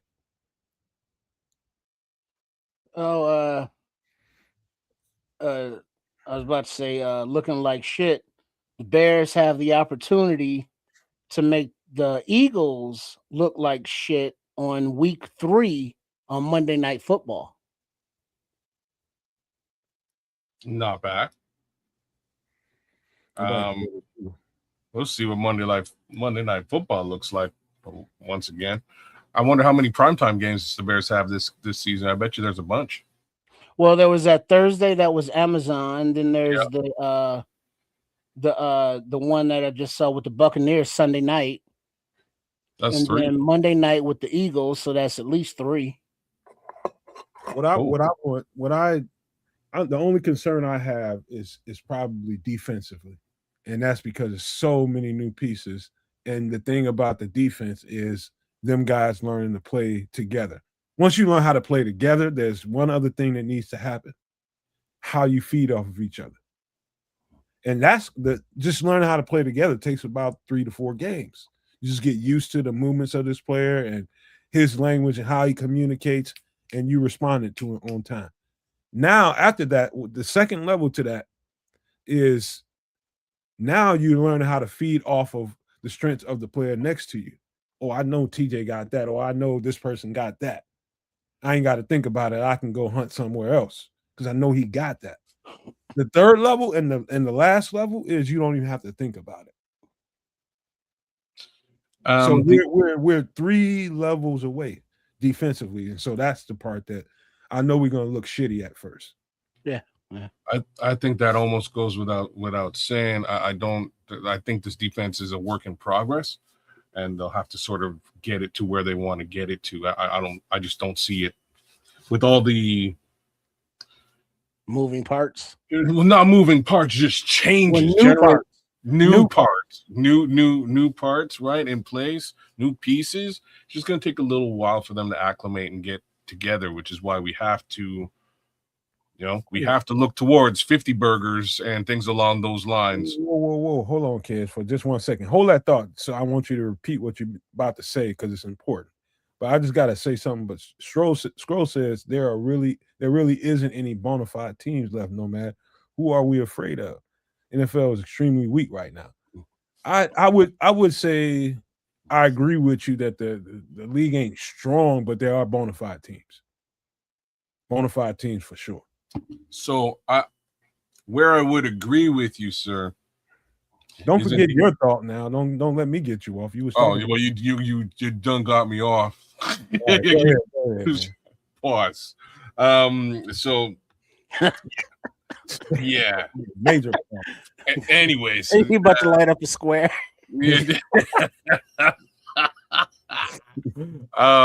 Shoot, yeah, this is I'd say actually the NFC ain't so great. AFC is a little bit of a different story. And then if you look at our division is super tight, right? And you say the NFC ain't that great. I don't think the NFC is as powerful as it has been in many years. You've been watching the NFL kind. You mean this year the NFC is not going to be good or going to be good? Which was it? I don't think there's a lot of teams for us to fear in the NFC, with the slight exception of, and I'll name them. I think we should be worried about the Rams. I think we should be worried about he capped the Super Bowl champions. I think we should be worried about the teams in our division. But that's about it. He's capping. I ain't capping. On any given day, everybody we at the beginning of last year, we saw Carolina as a team as a bottom feeder, right? Now on any given day, Carolina getting your ass. Don't say the NFC is weak, bro. I would not say at any time, like this is yet to be proven. I would not say that Carolina is a team that the Bears should fear.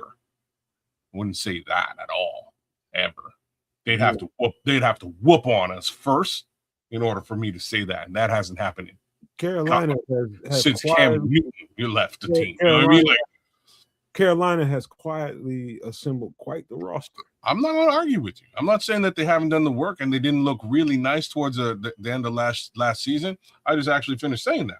But I wouldn't say that they're a team I would fear at all. I get what you're saying. All I'm saying is, and we're talking about the team at the lower rung of the NFC that are getting your ass from any given Sunday. They're getting your ass, and we're talking about that.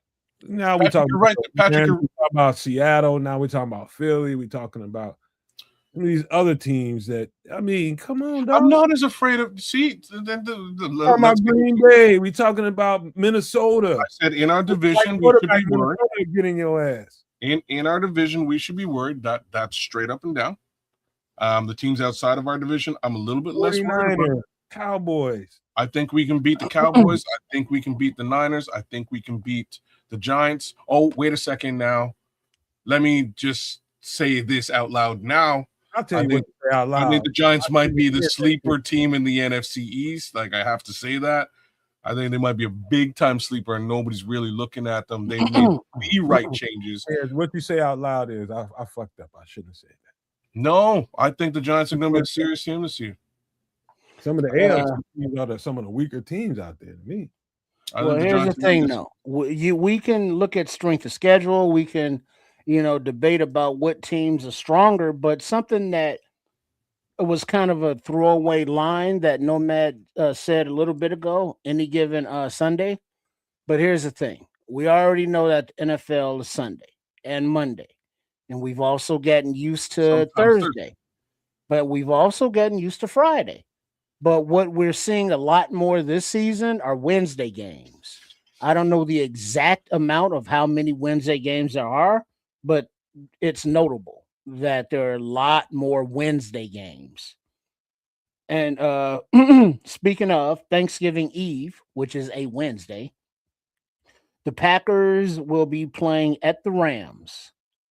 And then Thanksgiving Day, the Bears at the Kitties at the noon game, the Eagles at the Cowboys at the 3:30 game, the Chefs at the Bills at the night game on Thanksgiving night, and then on Black Friday at 2 p.m., the Denver Broncos go to the Pittsburgh Steelers.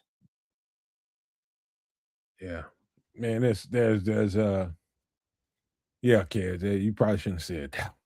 Dog, it's some heat in the NFC, bro. Trust me.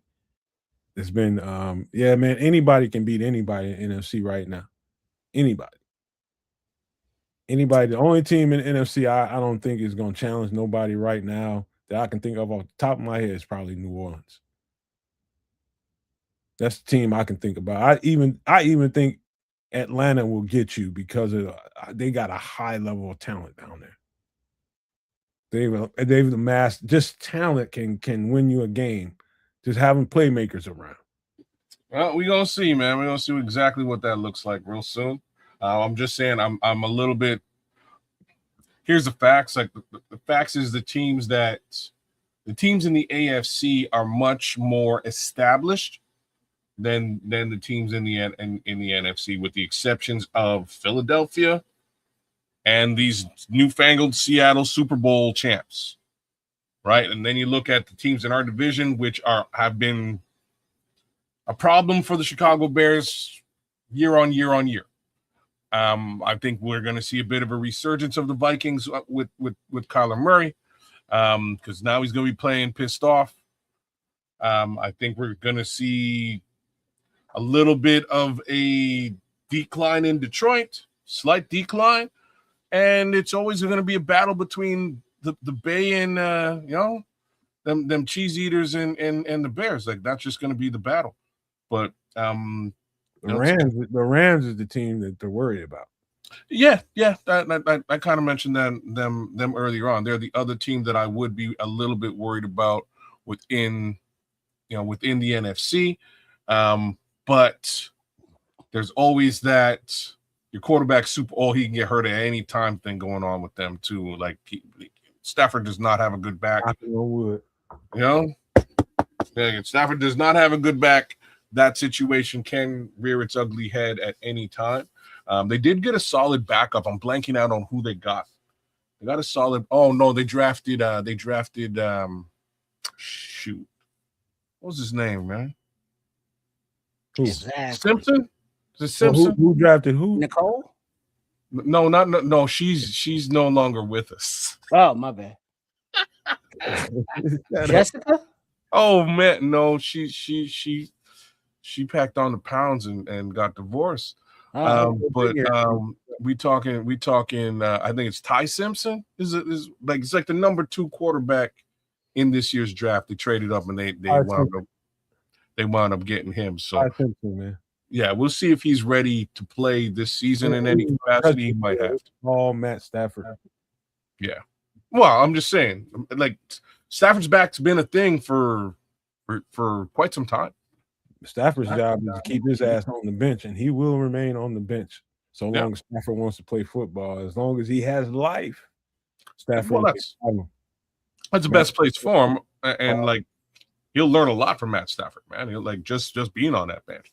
So, in my opinion, it was a good selection for them to really have him sit on that bench and learn how to play the position from, again, one of the best to do it in the NFL. Like no knock on Matt Stafford, but again, he does tend to have back issues, and you never know, man. You never know. Y'all ready for some breakdowns of the new players we just signed after the rookie minicamp? Absolutely. Y'all want to talk about some of this stuff. Oh, one last thing with the schedule. Any idea when our bye week is? I have no idea. Yeah, not yet. Because remember, the schedule's not released till tomorrow. So okay. I just hope the bye week is later. That's the only real thing that I would like. For real, I don't really care about the schedule. I expected it to be pretty tough, but I would prefer that the bye week isn't quite as early as it was last year. Last year was ridiculously early. The upside, like week 4 or some shit? It was week 4. Like the upside was they got to like get out on the field, new head coach. He figured his stuff out, and then he could make major adjustments. And those major adjustments came at the right time for that season. So worked out well. I don't think we're going to be in the same I don't think we're in the same boat this time around. I think we're in a bit of a different situation. And I think a bye week a little bit later this year might be a better situation for us. But yeah. All right. Any last thoughts here, Trips, before we move into these breakdowns? No, I'm good. All right. Let's get to the least of them, in my opinion, on the list. And not because he's the least of them as a player. But this is John Radigan, linebacker. I think more recently out of the Raiders. I think maybe I might be wrong there, but this is purely a special team signing. This is Dennis Allen, and not Dennis Allen, but I forget the special teams coach's name. But this is him saying that we need a piece here to compete with somebody there on the roster. So we're talking about one of the rookie UDFAs or maybe even a draft pick. They're using the back end of the roster to push the guys up front. And so this is purely a special team signing. And when he did get his reps in wherever he was at, whether he was in Carolina, whether he was in Seattle, whether he was in with the Raiders, it didn't matter. He played his butt off, and he made plays. He made tackles. He's a great hole filling and gap filling linebacker. That's what he does. Physicality sticks out. And that's pretty much what you see, but a demon on special teams, and that's been occurring in his career, and that's what's kept him with a job his entire career. So this is purely a special team signing. No thoughts? Not a whole lot. So he was drafted by Seattle, wound up, he started with Seattle in 2021, played for them for about 3 years, and then wound up with the Raiders in 2025. I think you're bang on, man. Not a lot to really talk about here by way of, snaps even. My opinion, he's probably truly just a special teams body, and it might just be for the preseason case scenario more so than anything else. I don't have much to say here. Yeah, you know how Nomad is always going on about we shouldn't put limitations on players. We don't know what they could be in the right situation, but historically, everything from Mr. Radigan's career, screams linebacker depth, but special teams is where he eats, gets his meat and potatoes. That's where he's contributed. And so, Coach Hightower, who's really had the come-ups on players and pieces and tools to use on punts and field goals and coverage, kickoffs and all that. This is a piece that he would definitely be working with the most. But yeah, he just seems like a veteran to push, the young guys. But, between Hampton, Elliott, Sanborn, Jackson, Bush, Hardy, special teams can only account for so many roster spots. And it's hard to see Radigan cracking the defense at all. So yeah, camp body, to keep the younger season legs kind of fresh for the season. Well, you know me, you're right, Trips. I'm never one to try to lessen a guy or try to make it look like he's no more than this or that. However, in this case in particular, I do think he's there to add motivation to some of the guys that are, if nothing else, they feel like some of these young, later drafted guys, I'm gonna get a spot on the special teams, or some of the UDFA, I got me a spot on special teams. You bring in a veteran that's done this, and nobody's comfortable. Nobody's comfortable. And so I get the science behind a signing like this. It wasn't, let's say, in the eyes of a fan of the Bears, like, why would we waste a roster spot on this guy when we got all these young guys? It's because you don't want none of those guys to get comfortable. He's a good linebacker now. but he's likely never going to see the field of play during the regular season. You will only see him in preseason. If he's on the field during the regular season, that means some stuff really broke down. Not And if because he is on the field during the regular season, it's against it's on run downs. yeah. Yes. Not to say that he's a bad player, but he's not, let's just say, combined, compared to some of the talent that we have around this building, he can't compete with those guys in the play in and play out category of NFL linebacker. He's not as fleet of foot. Yeah, he's a great supplement at the end of the day. That's just being real with the shit. I said he was slow, kids, but I didn't. I said it in a nice way. You did say it very nicely. I'm proud of you.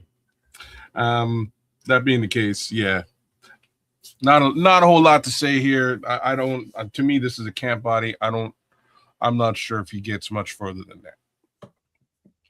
All right, let's talk about a little bit more fun conversation. Okay. It feels like we talked about this guy before on the show, but I don't know that we have. We talk about so many guys, and I've made so many graphics on so many different players that even I forget who we've talked about because there's so many graphics I have. But this is linebacker Wayne Matthews out of Michigan State. Now, this guy was definitely on my list, and I did not get to finish his tape. He got 2 stars from me. Anybody that gets 2 stars from me, 3 stars from me, and get their name circled, that's a bad boy. So he was already in the 2-star category. I'm going to say this. Now, I was wondering during the draft process, why didn't anybody draft Wayne Matthews? Until I went to some of the tape again, and it starts with, some of the stuff that goes on. You might see a short. You might see a quick highlight.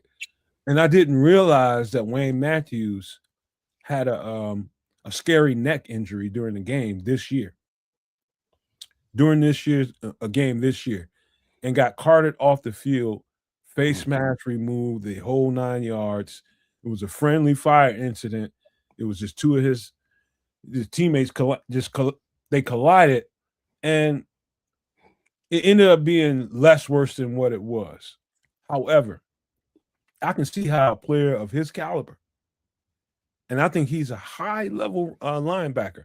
And I'm talking about, when I think about linebackers that kind of play the Will and the Mike mix, you need a guy that's heady, that's on point, that can guide guys around him.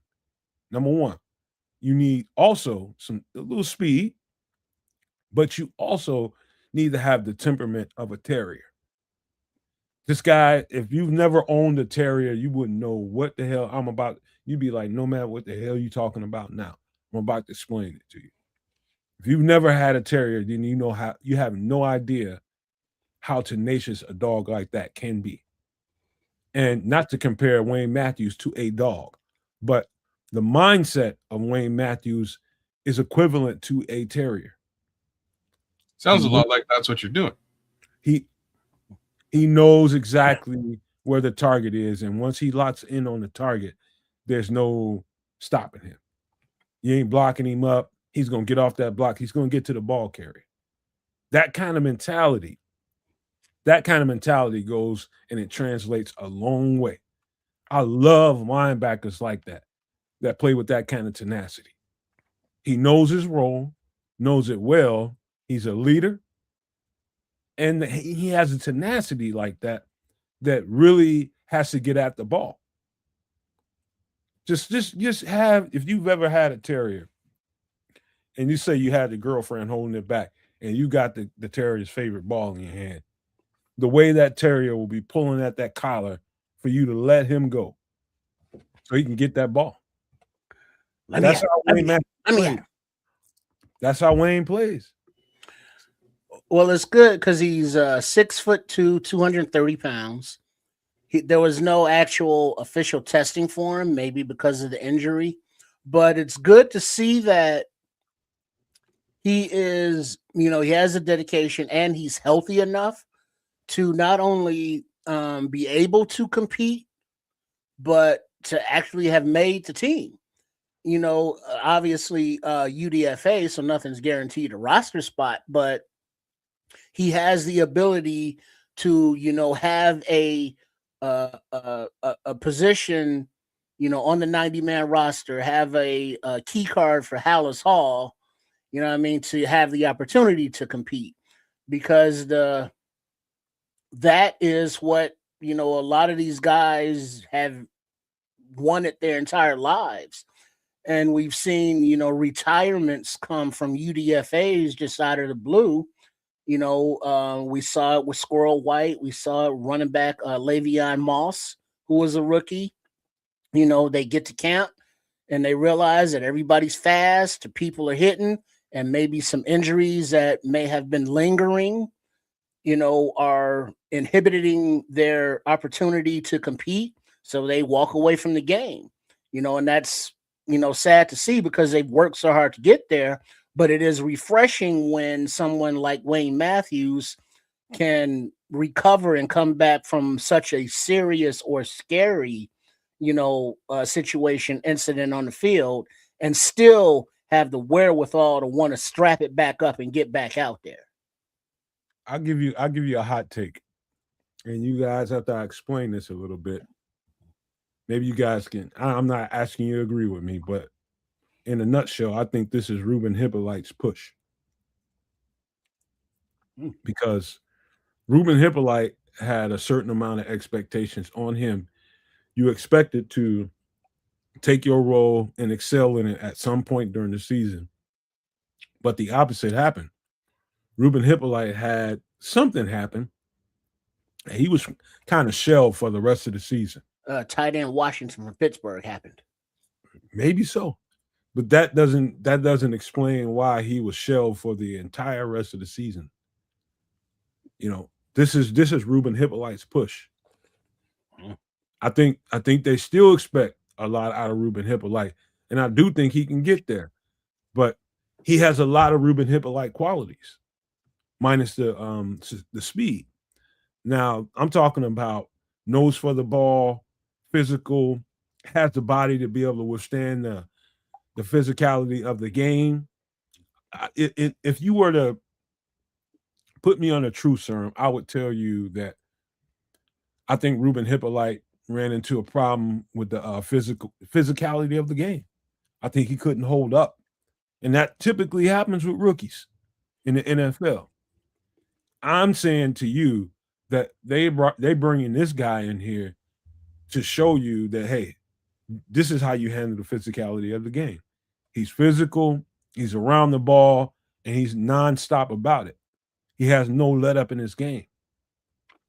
I think he's there to push Ruben Hippolyte. I think he might die in this conversation. I think he might, like, the possibility of him pushing Ruben Hippolyte clean out is also there. And the reason I'm saying that is very simple. They didn't sign him to so the gentleman we were just looking at a minute ago, the previous linebacker, Rattingham, they signed him to like a no-year deal. It was like just a very simple signing to get him in. They signed Wayne Matthews to a 3-year deal. Just wanted to put that out there. I didn't even know that. What it do, King Booker? That sounds like they want to develop him. I had no idea about that, but and then you start talking. But what up, King? I do my little research here and there and look at different aspects of things, and this is what jumped out to me very quickly, is this particular young man received this is not a camp body, is what I'm trying to say. This is not a camp body. This is somebody who got a relatively extensive, an extensive deal. Give me 1 second. I do believe 110% he's drafted anywhere between 1 and 5 had he not had that neck injury. Wait, round 1 and 5, or you mean like 1 and 5, like off the board 1 and 5? No. Round 1 and 5 had he not had that neck injury. But I just had to throw that out there. But kids, go ahead, man. Okay, well, that says a lot. What says more to me is the actual investment the Bears have put into this particular player. right? UDFA, no UDFA. He's a Michigan. He plays for Michigan State. You know, Sparty. You know what I'm saying? He's a Spartan. He's doing his thing out there. I'm just saying that at the end of the day, they decided to put a decent amount of investment in this particular player, who again is a UDFA and is basically coming off of injury. That just means to me that they've seen what they need to see out of this player, and it's a question of developing him over time. Who's to say that the development of Ruben Hippolyte has gone well? I can't, because the Bears went out and secured 2 free agents to more or less step over top of where Ruben Hippolyte is in the depth chart. So that's a little bit worrisome for the Ruben Hippolyte fans out there. You know, we didn't really see him on the field quite frequently. Again, because they went out and got a what was that? Sorry, Jackson? Bush. Mr. Jackson. Well, they got Mr. Bush too. Sanborn, right? There's a few guys there. They clearly felt that linebacker core wasn't what they needed, and they've made some maneuvers and machinations to try and solve that problem. Meaning it doesn't really sound to me like Ruben Hippolyte is the answer. So take that for what it's worth. I don't know. I didn't throw that out there to create controversy, but it's just the way I'm seeing it. I don't think you did. I don't think you did cause any controversy. I think the fact that Ruben hasn't really, like, they put him on the field a couple of times last year. Don't get me wrong, but he got his job taken very quickly. And then they refused to put him back on the field for the better part of the season. And this is in a situation where there's a lot of linebacker attrition. Like, linebackers were getting hurt last year. That should have been. I'll say that I wasn't being facetious.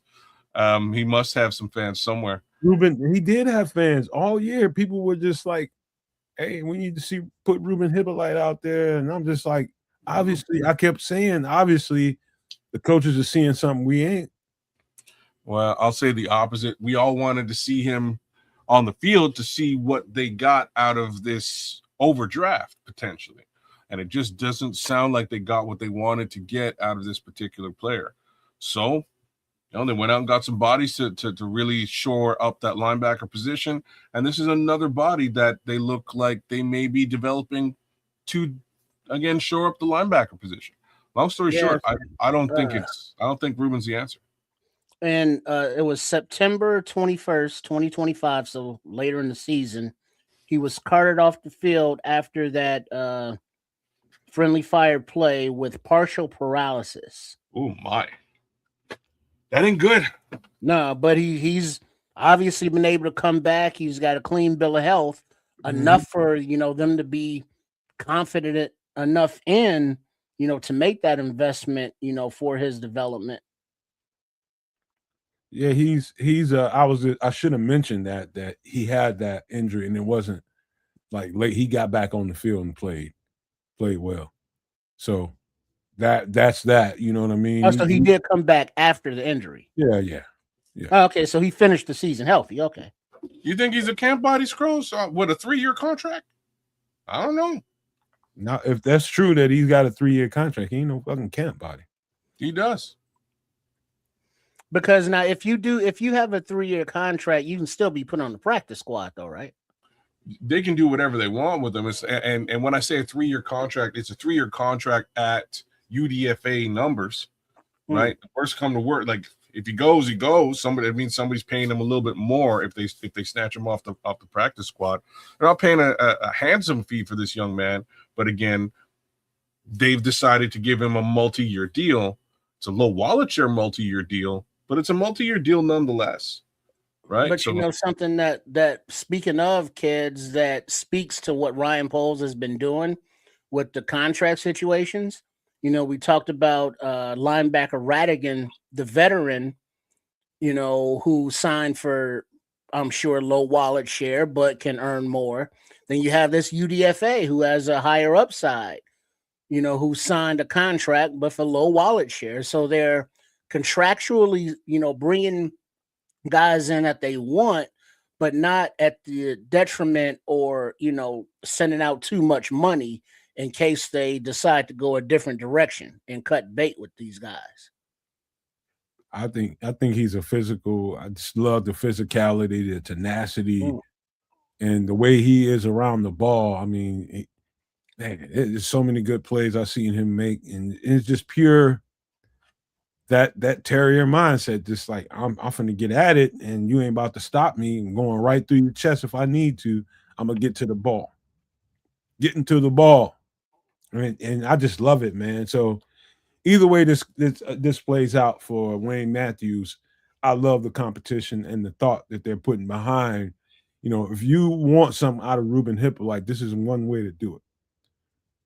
Make sure you're bringing somebody up, and he kind of, to be honest with you, Ruben Hippolyte exhibited some of that kind of tenacity at times during his state. I remember, you know what I mean? But this guy consistently does it. Consistently. And when the games are the toughest, he shows up the brightest. Who would you who would you say his game reminds you of loosely? Loosely? Yeah. Oh, God. Everybody kind of looks like man, dude, that's a hard, like, it's so many linebackers in my head. But just like theoretically, is he more of a Tremaine Edmonds, a TJ Edwards? Talking about a Bear? No, not a Bear specifically. Or just he reminds me of Briggs. If we want to stick with the Bears, he reminds me of Briggs. Okay, so not as fast, but football smart and aggressive. Football smart and physical will knock your ass out off you. Okay. He's when you can make up for long speed by just the coach not putting you in positions to test your long speed. You got other fast guys around you. You don't have to make a linebacker carry a slot receiver. No, you don't need to do that.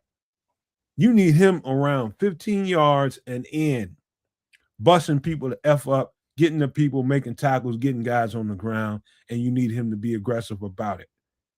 That's what we got here. That was Briggs.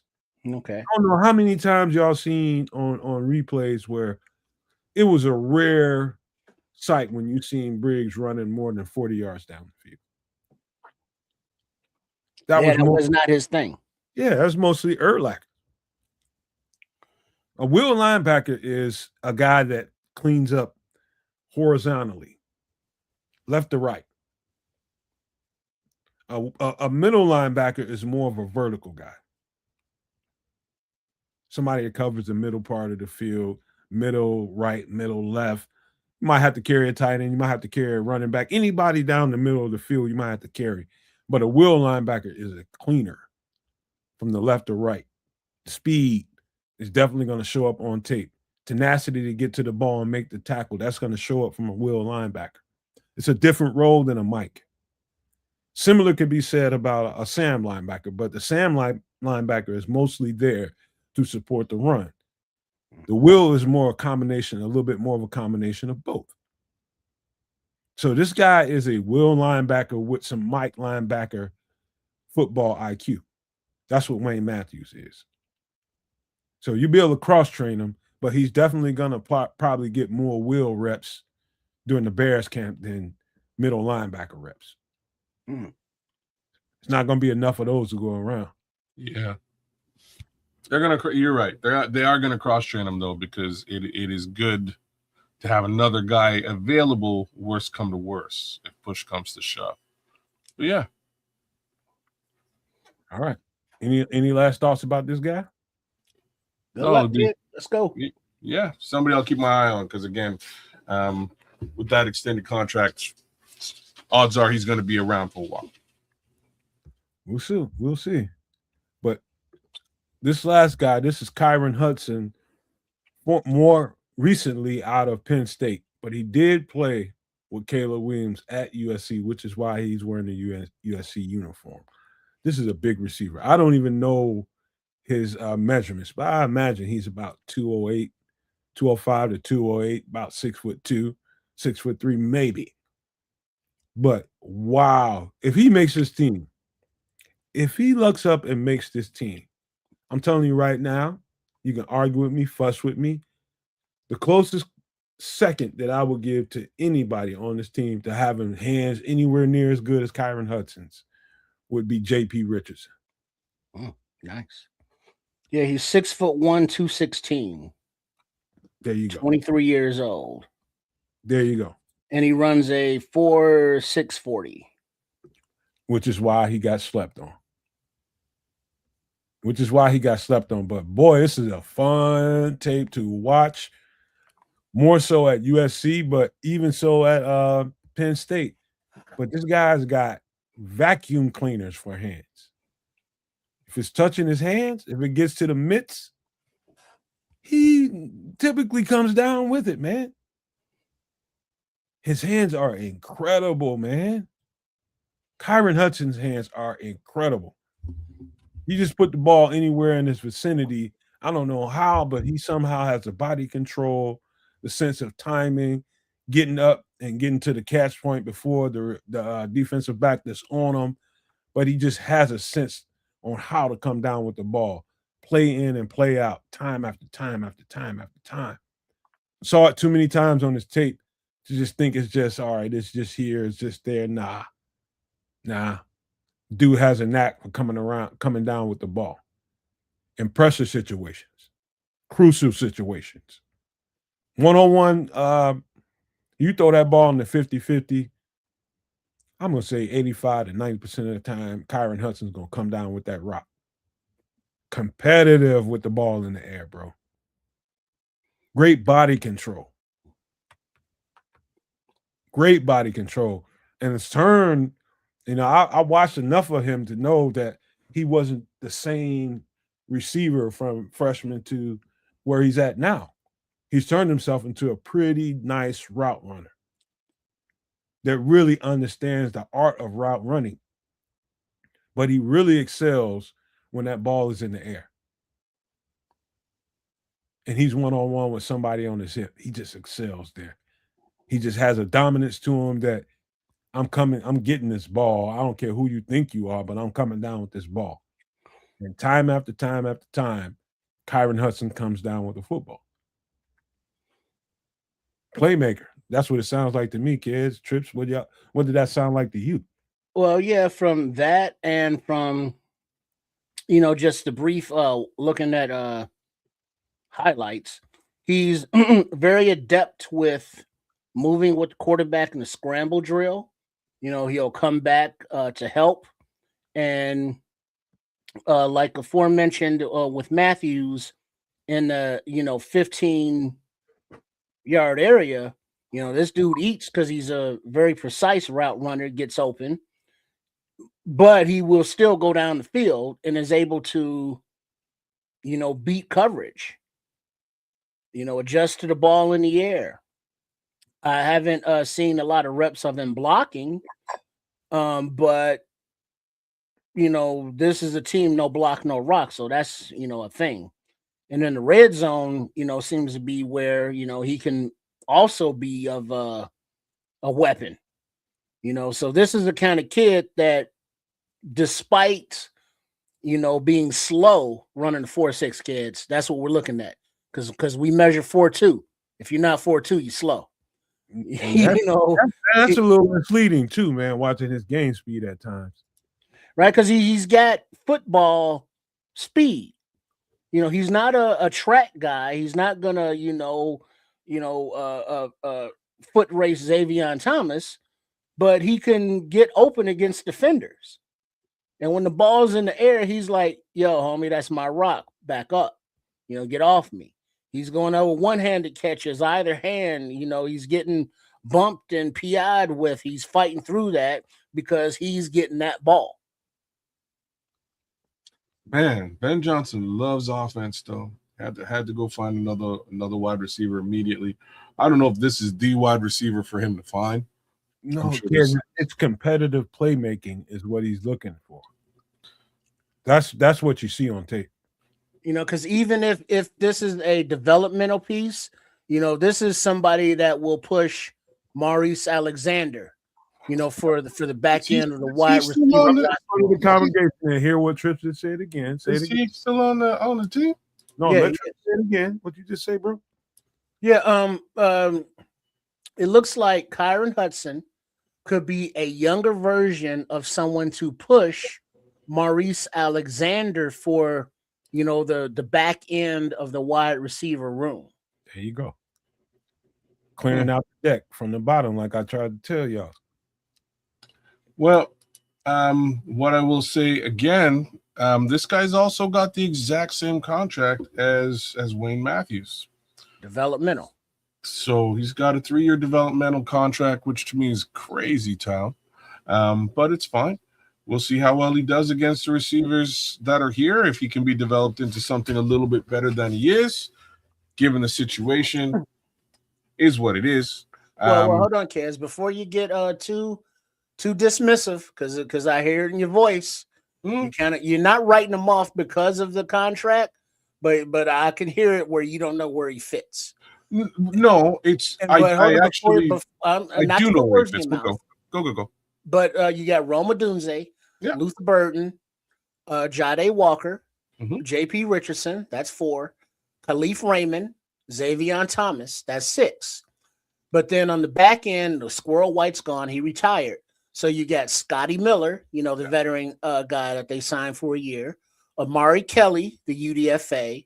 Then you have the quote-unquote veteran Maurice Alexander, who has always been more of a practice body or, come in if guys are hurt or need a blow kind of guy. But he is not a spring chicken anymore. Whereas Kyron Hudson seems to be a younger Maurice Alexander with more upside. Ooh, I was waiting for this, Scrolls. If John Jackson had a third of his talent, he'd still be on the team. This dude is wrong. Yeah, Red Baron said he's the new John Jackson. Scrolls, I feel that comment, but at the same time, they didn't offer John Jackson no 3-year deal. Hell no. You know what I'm saying? Like they brought him in and it was so this is an upgrade from John Jackson. League minimum for the time being. Then they brought him back the year after, league minimum. So like that was just to give the young man a couple of bucks, and that's John Jackson's off. You know who he reminds me of, man? I was watching one time, and sometimes it's just your algorithm starts answering questions for you. Watching his tape. You know whose tape popped up right after this? I do not. Freaking Sterling Sharp. Nice. Take it easy. And he was not fast at all. Not at all. That month probably ran a 4.7. But if you look at Kyron Hudson, the way his footwork, he gets open. He runs the entire route tree. And something that, I look at when I look at film, it's not only, I'm not looking at every rep. I'm not, psychotic like Nomad and all you other draft Nick fools. I look at the damn highlights. But not only looking at the play of the highlights, the catches, the route running, his movement, but the down and distance. And when do they go to these players? And it's 3rd and long, 4th and whatever, 3rd and whatever, 2nd and long. So they're hitting Kyron Hudson in this offense that I'm looking at. He's their go-to guy when they need a play. They're getting him the ball. Man, and these are the guys that Ben Johnson is collecting. Sterling Sharp ain't running no damn 4.4. I don't care what the clock. I don't know what they did. 4.4 my ass. I don't know what they did at his school to get him a 4.4, but they was multiplying, not adding. Shit, they ain't no. That shit started with his career was he a 4.4? He ain't got no game speed that he was quick though. He was quick. What are you? Wow. None. Don't disrespect Sterling Sharp. Man, it's not disrespectful that he was slow. That man run 4.4 and somebody busting caps at his ass. That's it. He was trying to beat his brother with his bad hips to the dinner table. I'm no damn 4.4, man. But man, listen, this guy, I will not have Sterling Sharp slander. That's all I have to say. I love Sterling Sharp, but this cat here. Sharp, as much as I hate the Green Bay Packers, I love Sterling Sharp. He's the one The one thing on that team that I actually appreciate over X amount of years. He was timed at a 4.44. I don't believe that. And there you have that. 11, 202 pounds. I don't believe it. And there you have that. Debate has been once again, Nomad. Look it up. Debate has been closed. I'm saying that he didn't time that, but I don't believe he ran no. But he just he didn't never looked fast like that. Blazing speed never indicated no 4.4 speed ever. That's all I'm saying. Because he was always covered. He just made tough plays. You might have a guy that runs a 4.8 in a 40-yard dash during a combine that I'll look at his tape and I'll argue you until your face is blue that this ain't no 4.8 guy because his football speed indicates something different. Now I'm telling you, even if he did run a 4.4, I never saw a 4.4 when I was watching Sterling Sharp ever. Not once. And I love Sterling Sharp, but I can't tell you I saw 4.4 speed ever. Excuse me, I'm sorry. FYI, the Bears will host the Kiddies Week 17 NFL schedule leakage. Towards the end of the season, hopefully Detroit's out of the conversation by then, so that's perfect. All right, let's finish this breakdown on Kyron Hudson. Yeah, Kyron, I think he's your new depth piece in development, that we're gonna be seeing I agree with you, around on the practice squad or on game days if the wide receiver room is depleted for some reason. Mr. Hudson, your table is ready. So Mo Alexander's been with us for how long? Like any idea how old he is? Just off the top of your head? Top of the head, no, but I'll look it up. 25, 26, maybe 27 at the tops. He's young. You're probably closer with 27. Let me finish telling you the thing that slowly gets to you while you're watching Kyron. 29. Yeah. So let me finish the breakdown, please. Talking about Kyron Hudson. The thing about him is you slowly come to the realization as you're watching like routes, like as the ball is in the air and he knows the ball is in the air, and the corner is slowly realizing the ball is in the air. And sometimes you can see a guy get muscled completely out of the play by way of the cornerback just being a little bit more physical with you than the next guy. And guys just could not move him when the ball was in the air. This guy has great, great physical presence when the ball is in the air. It's like he's like a brick wall. When he's on that ball, when he's got sight on that ball, there's no moving him. Your only hope is to get in the air and get to the catch point before him. I'm telling you, he is strong. I mean, like country strong. The hands, what do you call those? Pick up a watermelon with one hand type strong hands. Man. And Mo Alexander's 29, 5'10", 172. So Kyron Hudson is taller, has more beef on the body, and he's 7 years younger. So 6 years younger. The thing about the 7 years of age, if you will, odds are Mo Alexander would be getting into that area where you can't put him on the practice squad anymore if he's towards the bottom end of that depth chart. So I think you probably kind of nailed it here. It's smarter for them to have a developmental piece as opposed to a veteran that you actually have to pay that's still going to likely wind up either being either commanding a salary or falling off, right? Because you can't stash him on the practice squad anymore. This is a guy you could stash on the practice squad and develop over the course of the next couple of years, given a 3 year league minimum deal. So it makes a bit more sense when you look at that Mo Alexander situation. Unfortunate for Mo, but just, the realities of football business. I think he's a nice piece, man. I think he's a slept on piece that, watching his tape, we had a couple guys. I was very impressed with Kyron Hudson. I mean, very. I mean, I just don't think anymore that we can consider some of these guys that are brought in as UDFAs or in for a tryout. That's what he was brought in for, was for a tryout. And he made it through rookie camp and got signed to a 3-year contract. That could be, I guess you can fudge that if you're looking at him as a developmental piece to try to keep him on the practice squad, and that can help, some other team to sign him easy. I don't know, man, but all I know is what I saw on tape. I'll let people that deal with that kind of stuff deal with that. I'm no expert in it. What I'm an expert in is looking at the film and knowing exactly what we're dealing with here in Chicago. And I just gave it to you. We just gave it to you.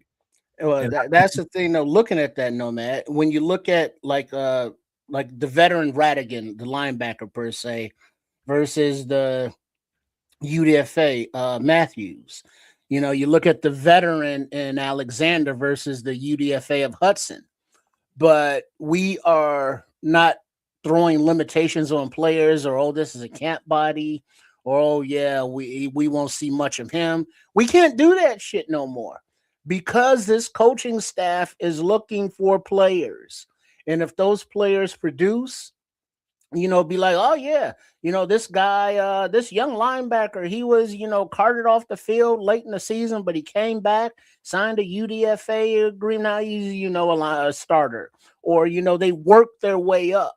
And this coaching staff, if they can develop the way that we've seen them develop, and that we hope they can continue to develop, they're getting the pieces that they want with the traits that Nomad are describing, where they see how they fit in their vision of what they want their offense under Ben Johnson, or the defense under Dennis Allen to look like, how they want those pieces to be interchangeable or have the variation to disguise what they're doing, and have the aptitude and the brain power to process where they need to be, the plays or what they need to know, and the physical ability to achieve that.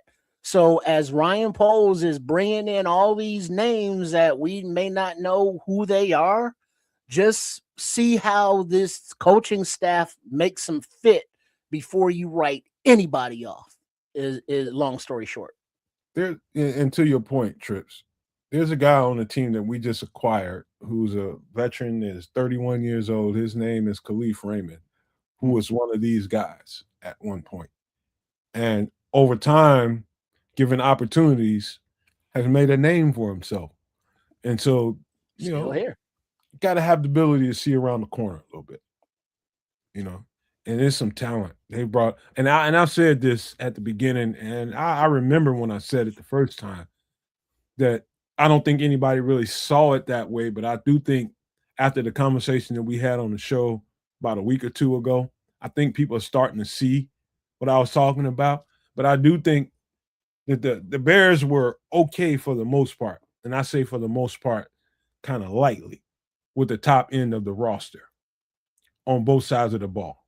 But more so on the defensive side of the ball, they were less impressed with the top end of the roster. However, I do think everything that they did, minus the Dillon Thieneman pick, was for depth, so they can be more comfortable with the bodies they have underneath the top end of the roster. And so I don't think you can, put that conversation to the wayside and understand exactly what they're doing right now. I think that's in the thick of what they're doing right now, making sure the depth is right. Well, you know what depth is? Future starters with development. Mm-hmm. Not every draft picker is going to be a come in, start day one, play one. Some guys are going to be drafted later. Some are going to be FAs, and we won't see them. until next season. Look at the UDFAs from last season that we still haven't seen on the field that people are still high on. We've seen the name JP Richardson come up in the chat, and how they remember he was a dog, but just needed to get in the weight room, to mature and develop a little bit, which he's been doing. Jade Walker, he's been in every video with Caleb Williams in offseason, working out with him, catching the ball, UDFA, all up and down the roster. So these guys are progressing. Dominique Hampton, the linebacker / safety, we don't really know, but he's been on the roster developing. And so these names, these young fellas that we've written off, are going to make contributions. I will guarantee that. Well, they are leaning on coaching, or let me rephrase it, leaning into coaching, right? So given the depth case scenario that you're talking about, odds are they're going to look at these depth pieces and train them up with potential of starting down the road. That makes sense to me. We went through a lot of attrition last year. Again, makes a lot of injury, a lot of attrition. It makes sense to have those guys schooled up, trained up, and more or less ready to go as you grow as a team. Last thing for me to say is that, to me,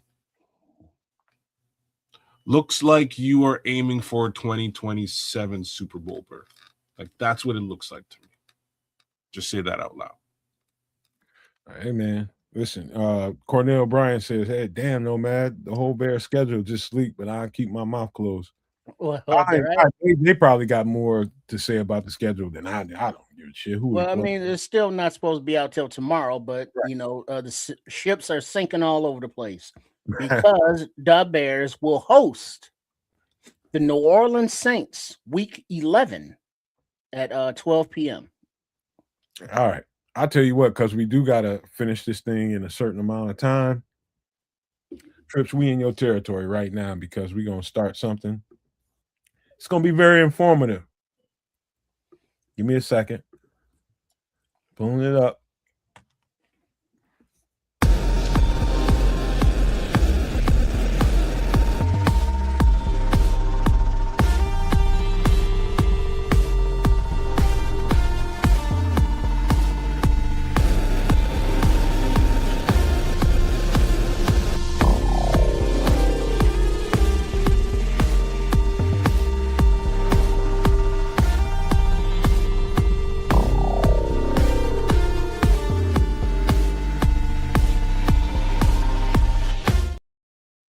All right, Trish, before you take off here, I just wanted to ask you guys in the chat, and you guys, you two kids and Trips. Recently, now, I've seen this more recently than I've ever seen it ever. And this a website funded by the government, given to us by the government, called ready.gov. Now, I have YouTube TV, and that might be the reason why I'm seeing some of this stuff, because they have something going on with YouTube TV, whatever. But I've seen commercials doing shows that I watch called ready.gov, and it's all about preparedness. More than I have ever seen anything like this. I mean, it is constant too. So give me a thumbs up in the chat if anybody's seen that. If you got YouTube TV, you've been seeing it. I just want to know. But they're intentional about ready.gov and having people prepare. And I think the totality of everything that we talk about on the show that ain't Chicago Bears football has something to do with that emphasis on it right now. But I just wanted to throw that out there. And if anybody has seen that and noticed that, give me a thumbs up. But Trip, this is some of the information I got with that. All right. Yeah. All right. We got make a plan. All right. Number 1 of 7 of this plan outline. Meet with your family. Get together.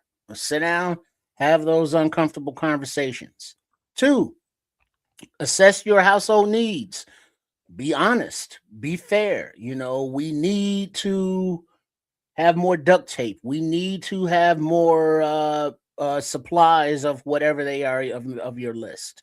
Number 3, document your plan. Write that shit down. Have it posted in a common area, like they used to have the 10 Commandments on the wall at school. This is what we do in this situation. Number 4, practice your plan. Dry run. That means run drills. You have fire drills in school. Nowadays they have, active shooter drills in school. We didn't have those back then. That's a new generation problem. But you run drills on if there's a fire in your house in the basement, how do you evacuate?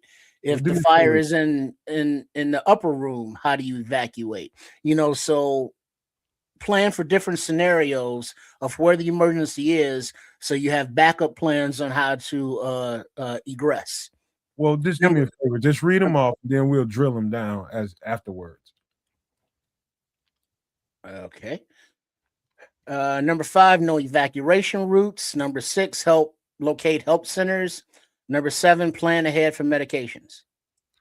So jump on what you really. All right. So the evacuation routes, when you have the plan written down, you have like evacuation route A, you have route B, route C. So you have options.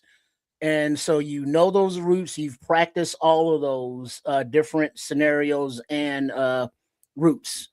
Locate help centers. So depending on what the situation is, what the emergency is, help centers may not be available readily. It may take time for them to be set up if they are. If you get to a certain location, how will you communicate that with other family members that are not there? Because remember, if something goes down, you may not have cell phones, so you don't have comms like that, so you can't communicate. So you have to rely on your plan that you've documented, written down, and practice. And 7, plan ahead for medications. If you can't afford, like, let's say, if you take medications, you can't afford to get a whole new bottle or dose, whatever it is, at one time.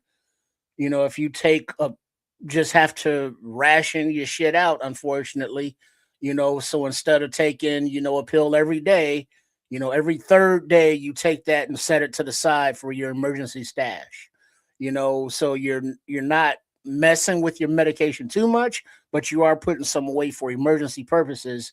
If you can't, get a new prescription or afford a new prescription right now for a backup, dosage or 90-day supply or whatever it is. So start rationing a little bit here and there, and make sure whatever you are putting your medication in, that it's waterproof and weatherproof, so you don't dissolve it or destroy it if you have to go through weather or flood or tornado or anything wet.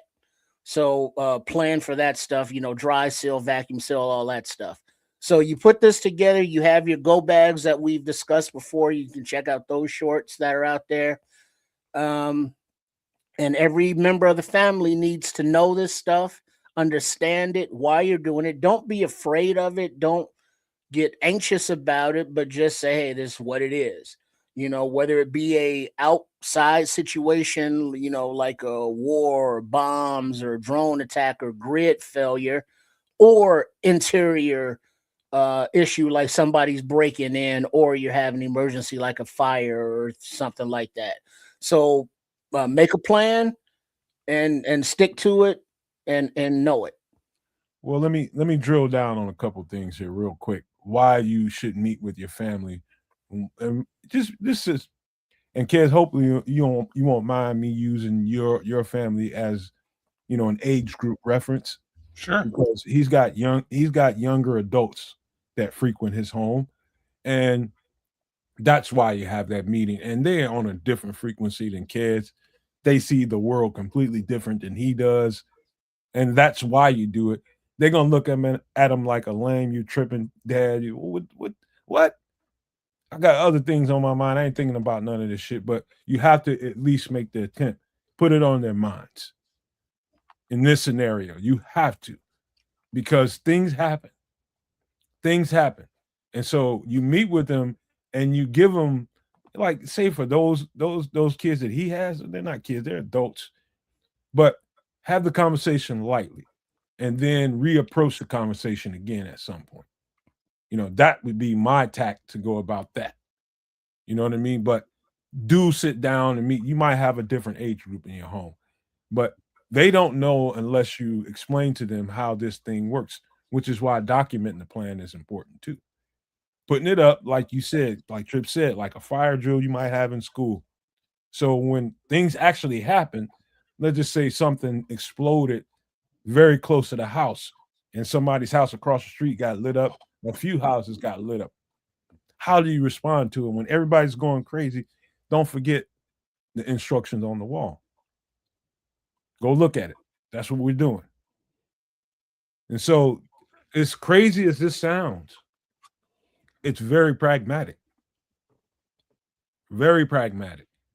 And I thought it was ridiculous when I first got my hands on some of this information. It's like, how's this going to work for a bunch of kids around your house or a bunch of semi-adults around your house? Nobody's listening. But guess what? When they're scared, every goddamn body's listening. I promise you that. I promise you that. I've experienced that a couple times in my life, that nobody's listening to everybody's afraid. And now they want to look to adults for guidance. That's the way it is.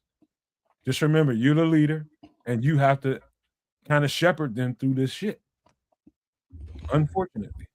Well, yeah. What if you may be the mama, you may not be the mama, not the daddy, not the mama.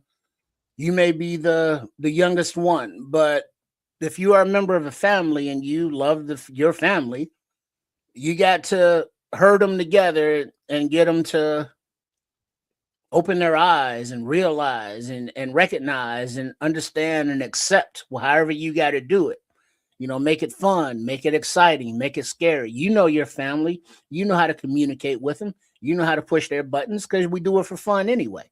Just to needle them, bust their balls, if you will.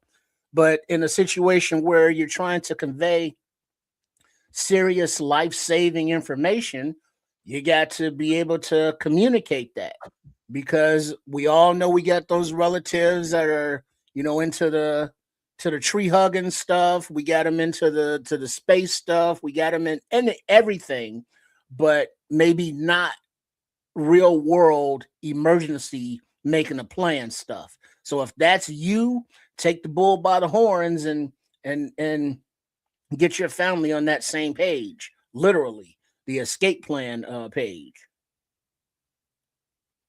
This is an interesting one. I just could never see myself sitting down with my family and really planning stuff like this out. I'll just be completely frank. Now, the flip side of that is the four of us are all better under pressure. And these are very dynamic situations that you're sort of talking about. And I'll give one example of how dynamic shit gets when shit hits the fan. Just the routes alone. Now, you can plan your routes, but if everybody's trying to leave at the same time, traffic's going to fuck up all those routes. Mm-hmm. And there's nothing you can do about it. You can have your plan's awesome. You know exactly how to get out of your area in general status. And you can go and test that out. You can go, hit those routes in a dry run, practice it, plan it. But when shit actually hits the fan and that traffic is legit and real, ain't nothing you can really do about that. So I'd spend a lot more time, and it's just me thinking on my feet. Planning ahead for medications is a brilliant addition here, because that's just one of those things that if you don't happen to have a little bit of a stockpile of, you're ass out, right? And when situations become dynamic. But here's the thing, though, Kez, that you brought that up medically. Think about family members that have special medical needs. Yeah, exactly. No. I'm saying not just medications, but in a wheelchair, you know, quadriplegics, paraplegics, people on dialysis, you know, that require, you know, those infusions, you know, regularly. People on with the sugar, you know, they got to take the insulin that has to be refrigerated, you know, it has to be kept somewhat fresh. So those special medical needs are something that will need special attention. So, man, I'm just thinking about all that as a whole, and unfortunately, like, those are people who are probably gonna bite the bullet first. Yeah, you know what I'm saying? Like, I'm trying not to say it like that, but that's just how that's kind of how she works, man. It could be somebody. You see, the reason why that's the wrong way of thinking about it is because it doesn't have to be somebody that has some kind of physical handicap that bites that thing. For it could be somebody that's out of shape. You know what I mean? You can just be physically out of shape and just not where you need to be to avoid whatever calamity that's coming towards you, and you could be that person. Here's a question for you. We all ride elevators. What if the elevator, you know, stopped between floors and you got to jump up a foot to reach the ledge above to, you know, get pulled up? Are you able to get a foot off the ground with your 40? What, you know, going up? You know, 40 vertical? You know what I mean? You know, it's little stuff like that. It's not slam dunking a ball, but just to be able to lift your body weight up enough in case of, you know, you got to get up, you know, because of that situation, whatever it may be. If you have to run, you know, because of a drone is falling out of the sky and it's like, oh shit, that's coming down right on me, and I got to clear 50 feet in the next 10 seconds. You know what I'm saying? Can you haul your ass away enough to avoid this falling object? You know, what kind of physical attributes do you have to help yourself in an emergency situation? Yeah, man. It's all, like all of that stuff all that stuff you just described, unfortunately, they're not really tenable situations, which is why, if you can, like, you know, the one thing that we did learn from COVID, and somebody brought it up in the chat, I don't know what they were saying, but I'm looking at it a little bit different. What you kind of learned is you can hunker down, you know, under normal pretenses. You should be able to hunker down in your spot and get what you need, stockpile what your requirements are, and take care of business where you're at. If you are in any event, you know, that diabetic, that guy who requires dialysis or whatever, being where you're at is probably your best bet. It would also set you in a situation where you're going to avoid that traffic. You know, you can wait till traffic dies down and then make your escape more effective. You know, if you're out of shape, unfortunately, you're ass out. So you probably want to stay where you are not only welcome, not only comfortable, but where you can get, you know, effective access to the level of care and comfort that you may need. You know, don't get all squirrely and jump in your car and try and be out unless you have to be out. So this whole thing, where you're going. This whole thing here, this graphic is about information. So one thing that hasn't been put on this graphic is find you a local geographic map. Number one, if you can find you one somewhere, if you can print you one somewhere out, use Google Maps, whatever it is that you need to do to get you a local geographic map out of the area. You know, the help centers thing, you know, it's nice to know where those things are, even though they might not be applicable given the situation. It's nice to know where it is anyway, because you never know what you might find in that region. It could be a lot of reasons to know. Don't leave that part out.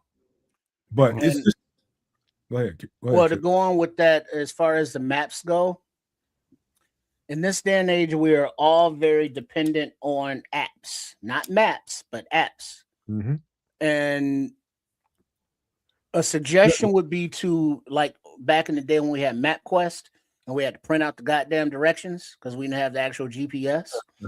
Do a map quest now, but map quest different escape routes out of the city or to your rally point location, to wherever you're going to meet, and you make that location someplace that's not a popular meeting spot where everybody's going to meet there, or that's where a lot of people are going to be. You want to kind of do it off the beaten path, but you all can get there, and then you meet up there, but you want to have them actually on laminated 3x5 cards, and then the family game night, part of the game night is the drilling and practicing of your plan, because you're going to go over those cards and go, all right, we want to escape south of the city. Where are we going to rally at, rendezvous at? And then you all go around and you've read your cards and you test each other, and you make it into like somewhat of a game, even though it's not a game, but you kind of take the fear away from it to where it's kind of like just becomes second nature and routine, that you're not fearing it. It's like, oh, if some shit goes down, yeah, we got to meet over there. And it's like, oh no, it's like, oh shit, it's going down. What are we going to do? It's like, oh yeah, we already know. We meet over there. Now it may take a while to focus on that and get that, but make it part of your routine. Don't make it, we met one time, we drilled it, and we put it up on a wall. We never spoke on it again. Nah, you got to practice this shit, once a month.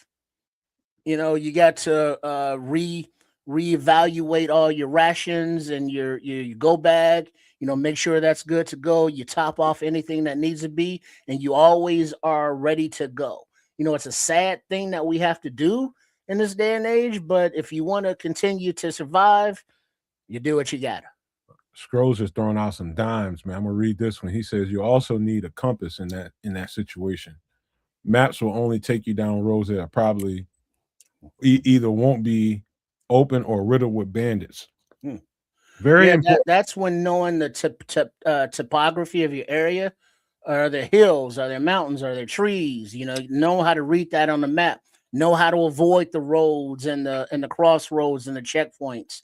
Know how to have the physical ability, if you got to walk through the woods, or forest to avoid a highway, you got to walk through the trees.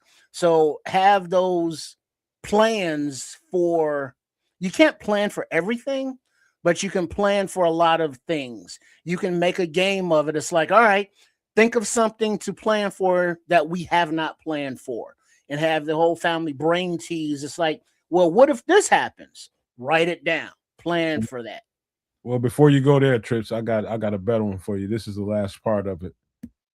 This is troubleshooting. Now, in the event that, let's say, you always need to plan for, we might have a chance to go back home, and we might be able to rescue the situation at home and refurbish what we have after this is over. If it's a short-lived event.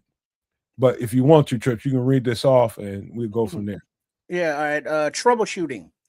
All right. 1 of 5. 1, purchase a hazmat book. 2, insure properties. Keep copies. Number 3, know your alerts and warnings. Number 4, safeguard critical documents. And number 5, keep medicines cool and dry. Now, number 5, we already touched on about medicines, vacuum sealing them or keeping them in the actual container that are waterproof. Rationing out and siphoning off some of your regular meds just to build a little stockpile.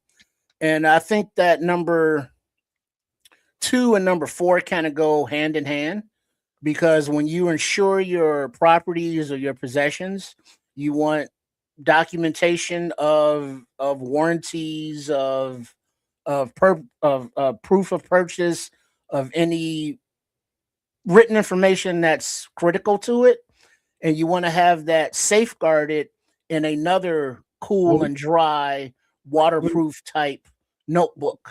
I'd like to speak to this real quick. Yeah. So the meaning for 2 and 4 is you want a carry-on version of all of that insurance property stuff in case you have to get mobile and get away from there. You want them so you can keep on you in case you have to go back. And the safeguarded critical document stuff, let's say you bought a safe and you put it somewhere and the safe is no longer there, you have those, you basically backloaded yourself, and you got, so if somebody's questioning you, if you're coming back, how do I know this is your property? We're in a disaster area. I've got this in my book bag here. Right. You got proof of ownership.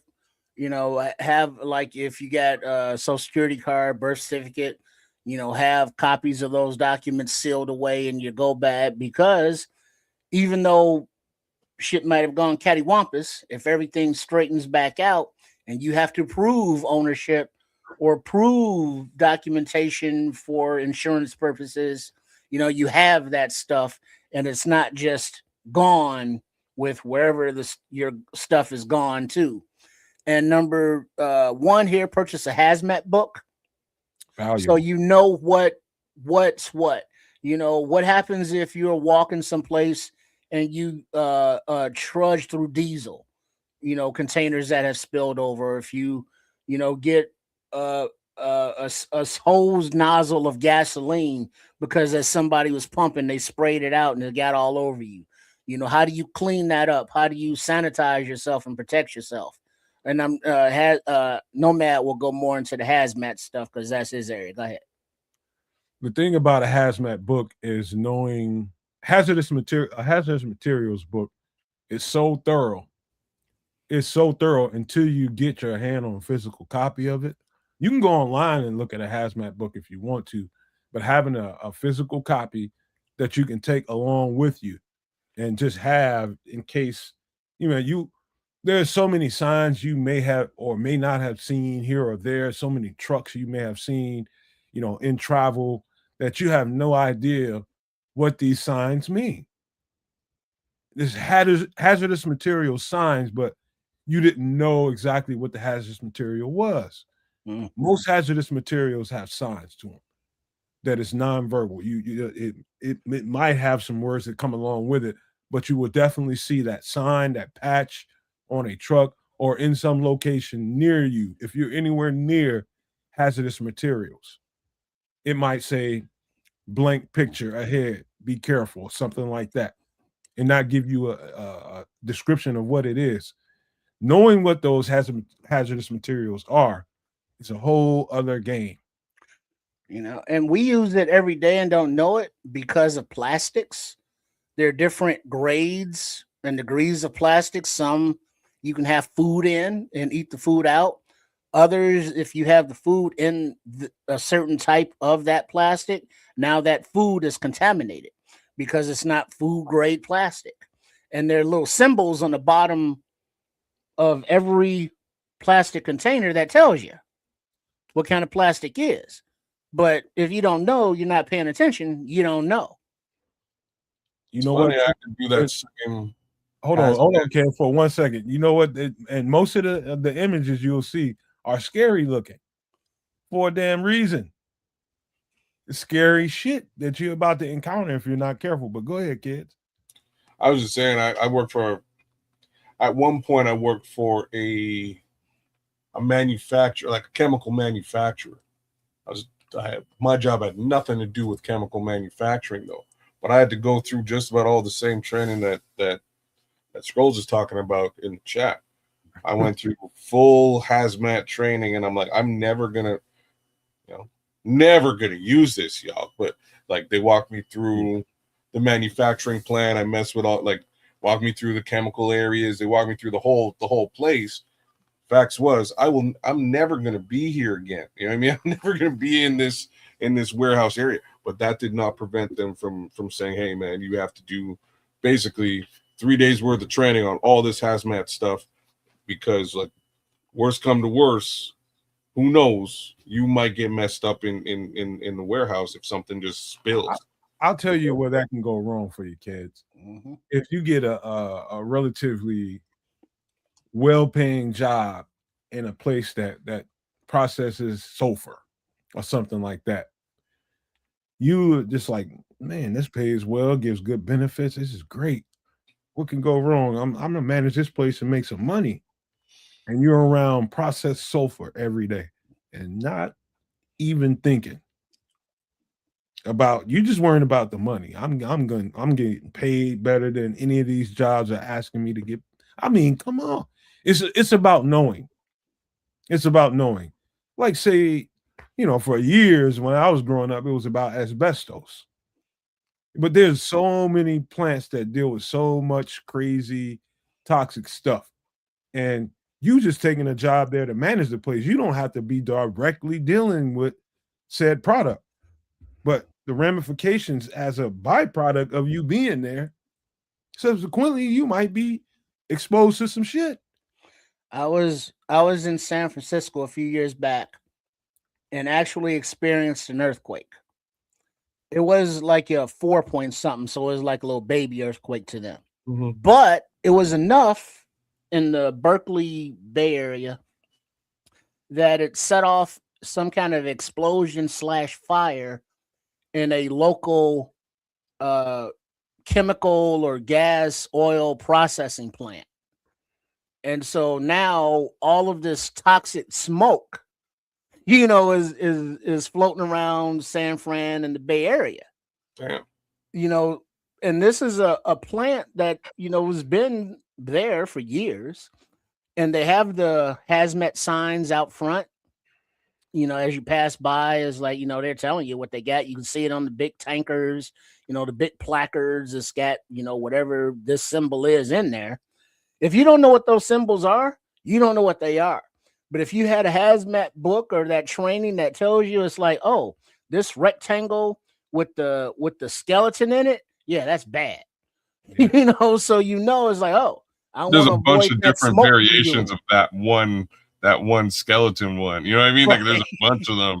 Like, And which you're right. skeleton is this? You're right. Well, what's funny is Nomad's right. Like they're trying to scare your ass for a reason, because all of them skeleton ones will fuck you up if you ain't paying attention. Like they all will. So But the problem is when it's on fire and it's smoking, you are at the mercy of which direction the wind is blowing. Yeah, because your escape plan, if something happens, is to the east. But now the wind is blowing that way and it's all shut down and you can't go that direction. Yeah. because it's blocked off, but because it's unhealthy. Because the wind's blowing that way. So it's like, all right, we can't you have to tell yourself, you have to plan for and practice.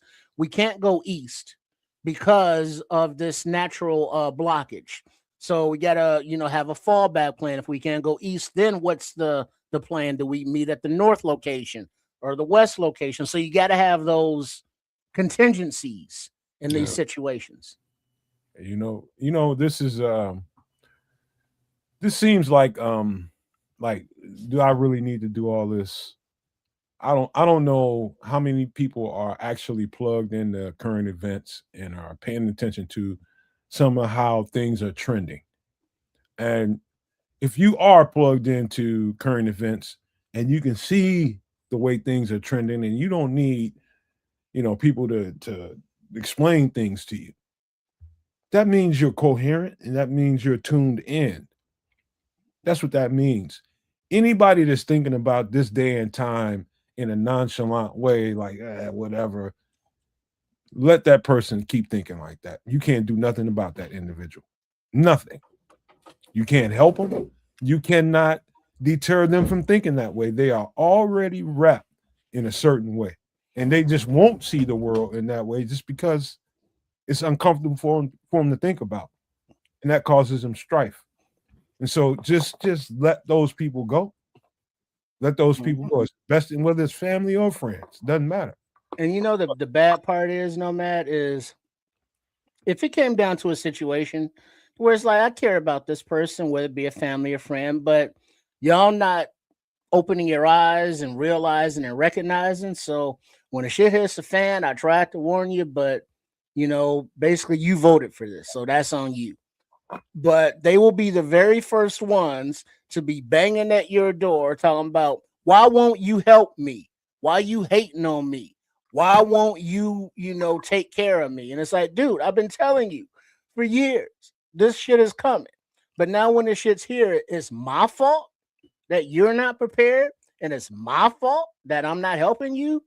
Fuck you. You know what, Trips? People will, I'm gonna say it the right way. They will explain your ass to death. And I mean explain you. They know everything about the goddamn world. They know how this shit's working. And none of anything outside of how they think the world is going is irrelevant because they know everything. And so people like that, I let's just say I still have a heart for anybody, but those are the people I'm just like, man, if you don't hurry up and start seeing things differently, you're gonna be a victim. Fuck you with love. All that, but listen, man, we got to keep going. We got to keep going, and this next part is very informative, and we're gonna have to be kind of short with it. And I hate to be like that because we're running up against time, but I think you guys are gonna enjoy it. But we'll get to it right now. Give me a second. Let me pull this intro up.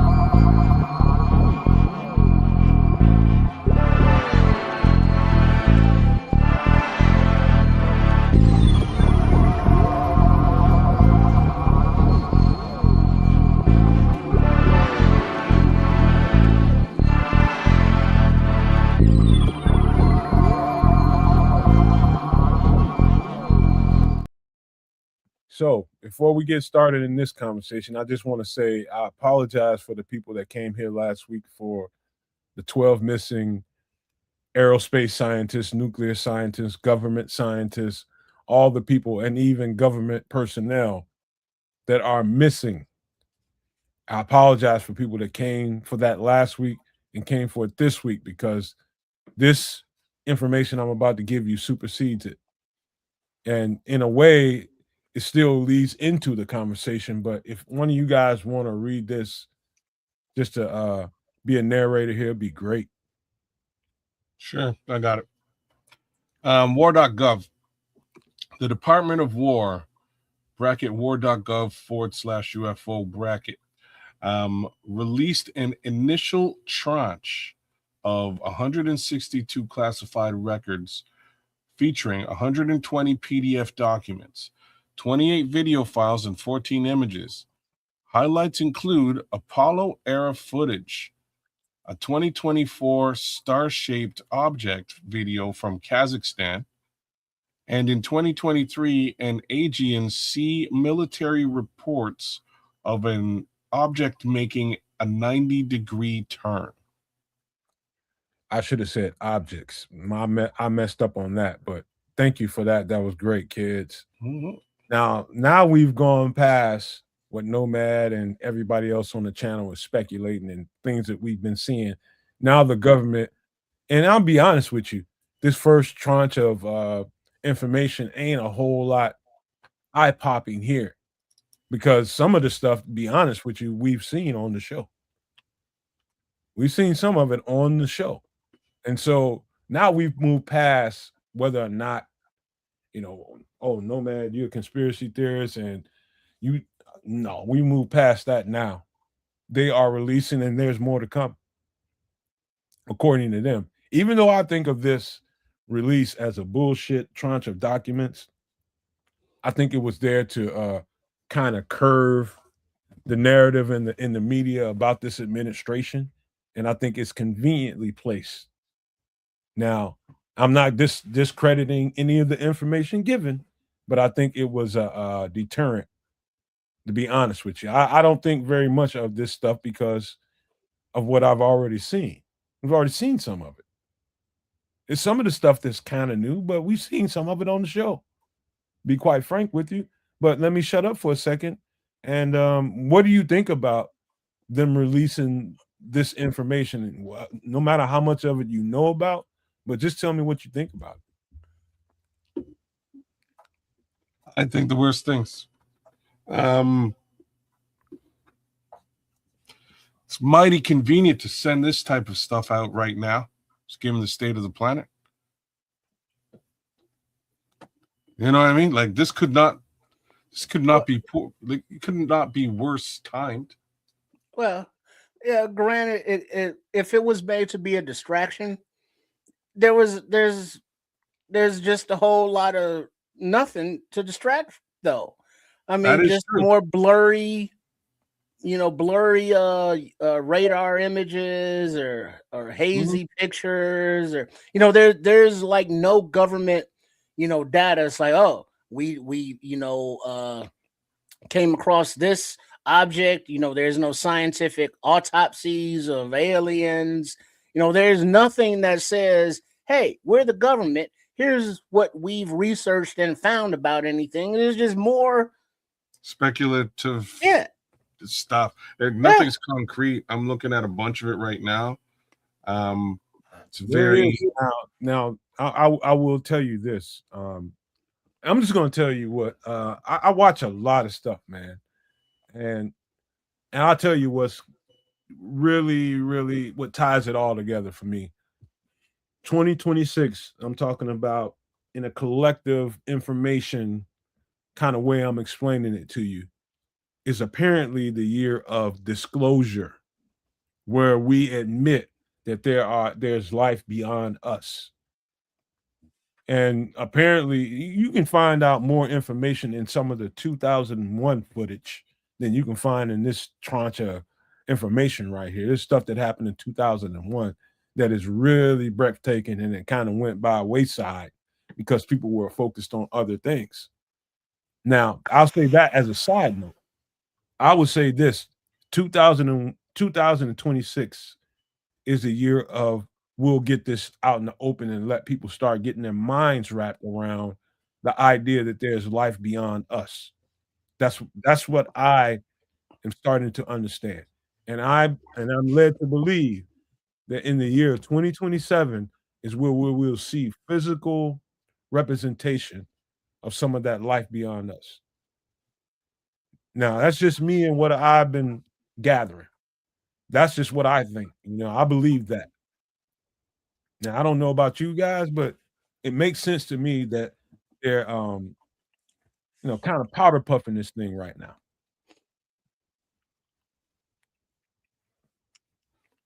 I've said this before, I'll say it again. I just don't trust the government as a general statement to make out loud, whether we're talking about this stuff or other stuff.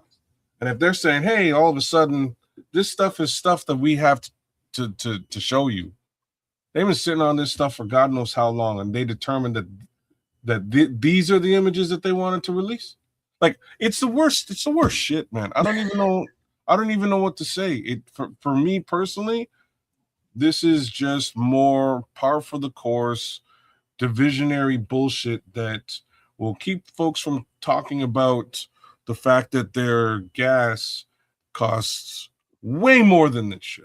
Hey, kids, let me tell you something. You know that the world is effed up when you can go to social media after something like this has come out, and you see more conversations about Meg the Stallion and goddamn Klay Thompson than who went to the Met Gala?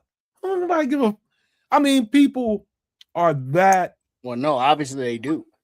Preoccupied with what's going on in other people's lives than they are in their own goddamn life. Then we talked about earlier, listening to the radio when it was like that was the only source of not entertainment but news and information. We just had that the Artemis space thing with the 3 passengers went around the moon and came back in a couple weeks. And that was a huge scientific breakthrough for, space travel and all kind of stuff. And it was, barely a blip on the news. Because it's like, oh, you went around the moon and came back? Yeah, exciting as shit. But Megan, they hit, you know what I'm saying? The salaciousness of the National Enquirer is more interesting than actual science and shit that's real.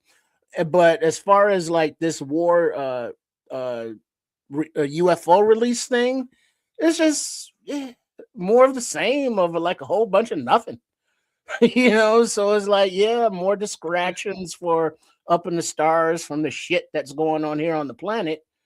But there's the TR-808, wasn't that supposed to be here by now? And then there's some asteroid that's passing between the Earth and the moon sometime this week or some shit. It's like, I don't know, but ain't nothing. It's like, hey, Nanu, aliens, Alf, does he really eat cats? We got nothing. We just got, hey, look, you see that right there? That might be a UFO. Where? Right there, behind that grainy cloud. You know what you got? You got, and Scrolls just kind of put the icing on the cake. This ain't bullshit. It's just conveniently being used in a time when everybody's distracted. He's right. Even the Vatican admitted to alien life, which goes against everything in the Bible. See, I don't understand that. Why? You don't. This is one planet. This is 1/3 rock from the sun. Of all of these other planets out in this heavenly bodies, why would one deity give one shit about this one little marble to have all of this control and lord over, and there not be any other life any place on any of these other planets? That's arrogant as fuck to say, for a religion. It's like, nope, we're the special ones, we're the only ones. This deity is the only deity, and this is the only planet it looks out for, and especially with this flag that we represent under. That, that's the only one. Oh, other planets, other life forms, blasphemy. Well, don't stray into that territory, man, because guess what, man? This was a convenient. I just, what I don't appreciate about it is why it's being put out. It's not that somebody in this administration was a pile of shit in this administration cares about whether we know or not. It's just the pressure they were feeling about everything that they've been doing and costing us that live in the society, and they needed a distraction from it. What better distraction can you throw out there? And they used the wrong, it was a nothing burger. When I tell you nobody really outside of the people that are locked in, it was a nothing burger to everybody else. But let me just tell you, on its face, given that explanation, don't ever forget that they just gave you, they declassified things and showed you that this ain't bullshit that people are out here talking about. This is real. Now, we just use it as a tool, but it is absolutely real. And they're letting you know. And I know that there's way more to come, because some of the people connected to the declassification of the material are saying so. Like, this is nothing. This is nothing compared to what they're going to release. Well, like Red Baron is saying, trips, they're not from other planets, they're from here. They've always been here. Yes. Okay. They've been part of the development of humankind and man. There's two different things. Yeah. There's I'm not saying it's not true. I'm not saying it's true. I'm just saying I really don't give a shit, because there is no definition. I've always been a not a Matt Nagy why guy, but a why guy. I want to understand whys and whats. And there is nothing that can definitively say aliens or space or, from the inside of this planet. There is nothing that is concrete. There's like, oh yeah, there it is right there. This is what it is. There's a lot of speculation. There's a lot of innuendo. There's a lot of, well, if you look at this and put that there, yeah, it's like, I ain't got time for all that. So until some alien comes down and says either, hey, you look delicious, or hey, come to my planet, and we would like your knowledge, or take me to your leader. Until that day happens, whatever. All Because you know what? There are people out here now on Earth with video cameras trying to poke the bear. You know, you minding your business and somebody's trying to poke you to get a reaction. That's real shit right here nowadays. I'll tell you one thing, Trips, that you ought not just thumb your nose at is control. Number one, just remember that word while I take you into the weeds a little bit. There's no way to control a world population.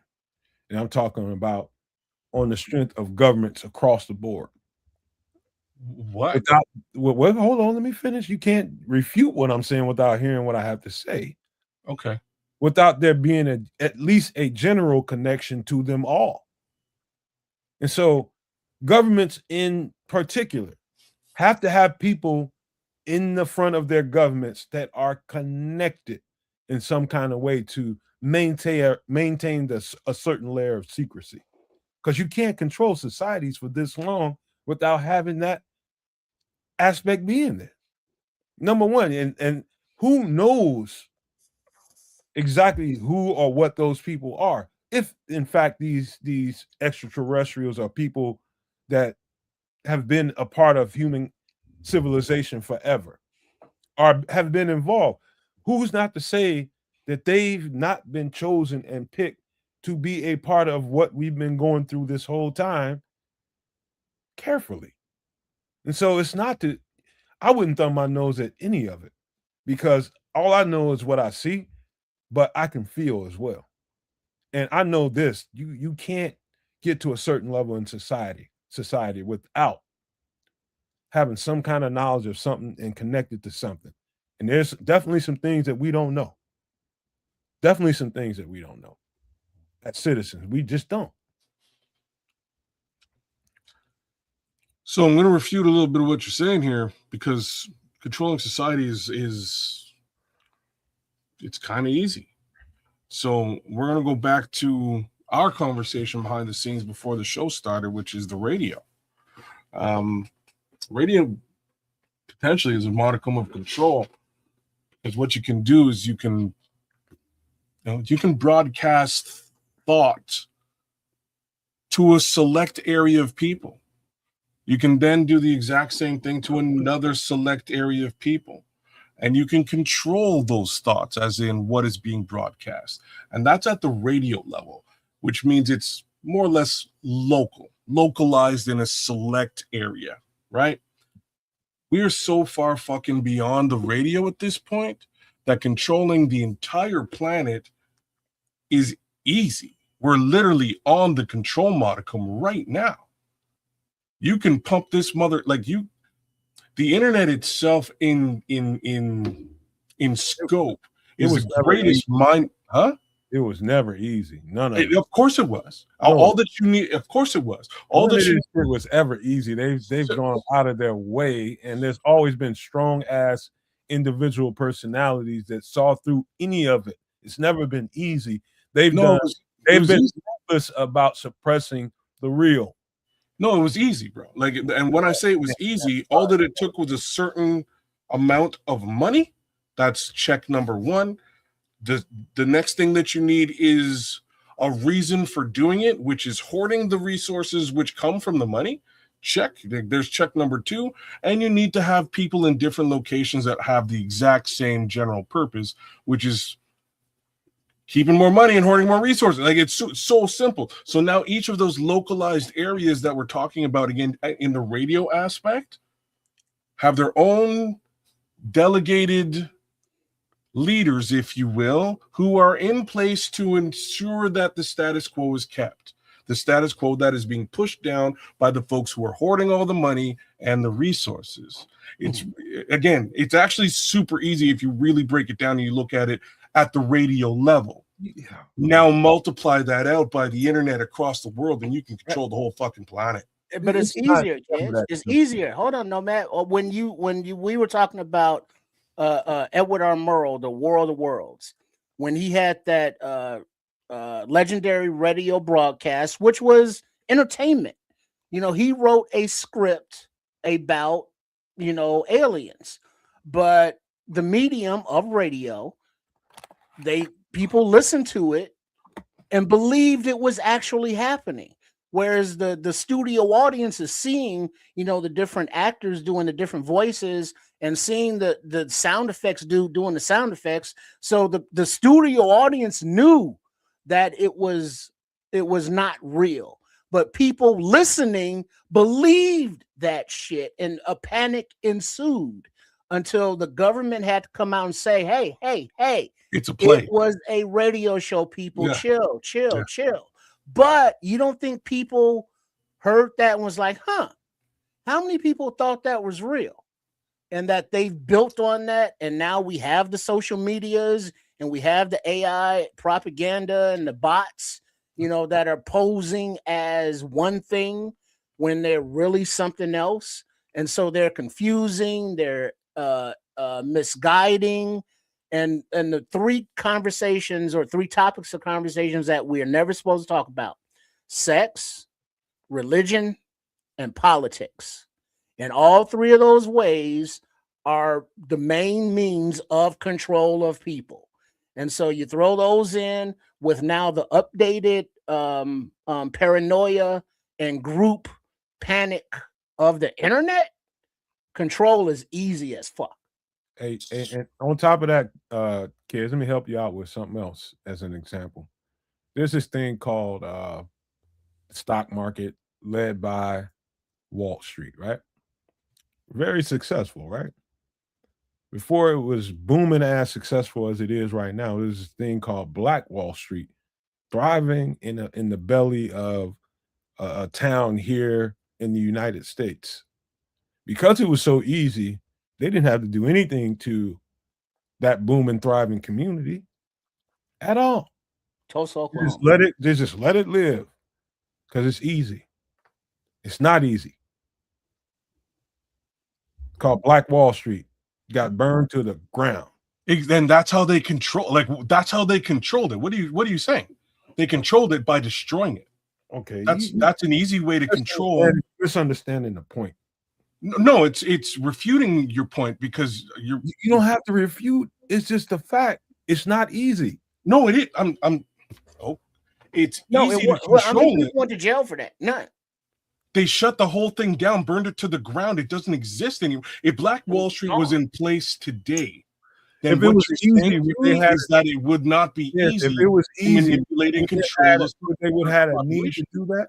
If it was easy, would they ever would have had a need to do that?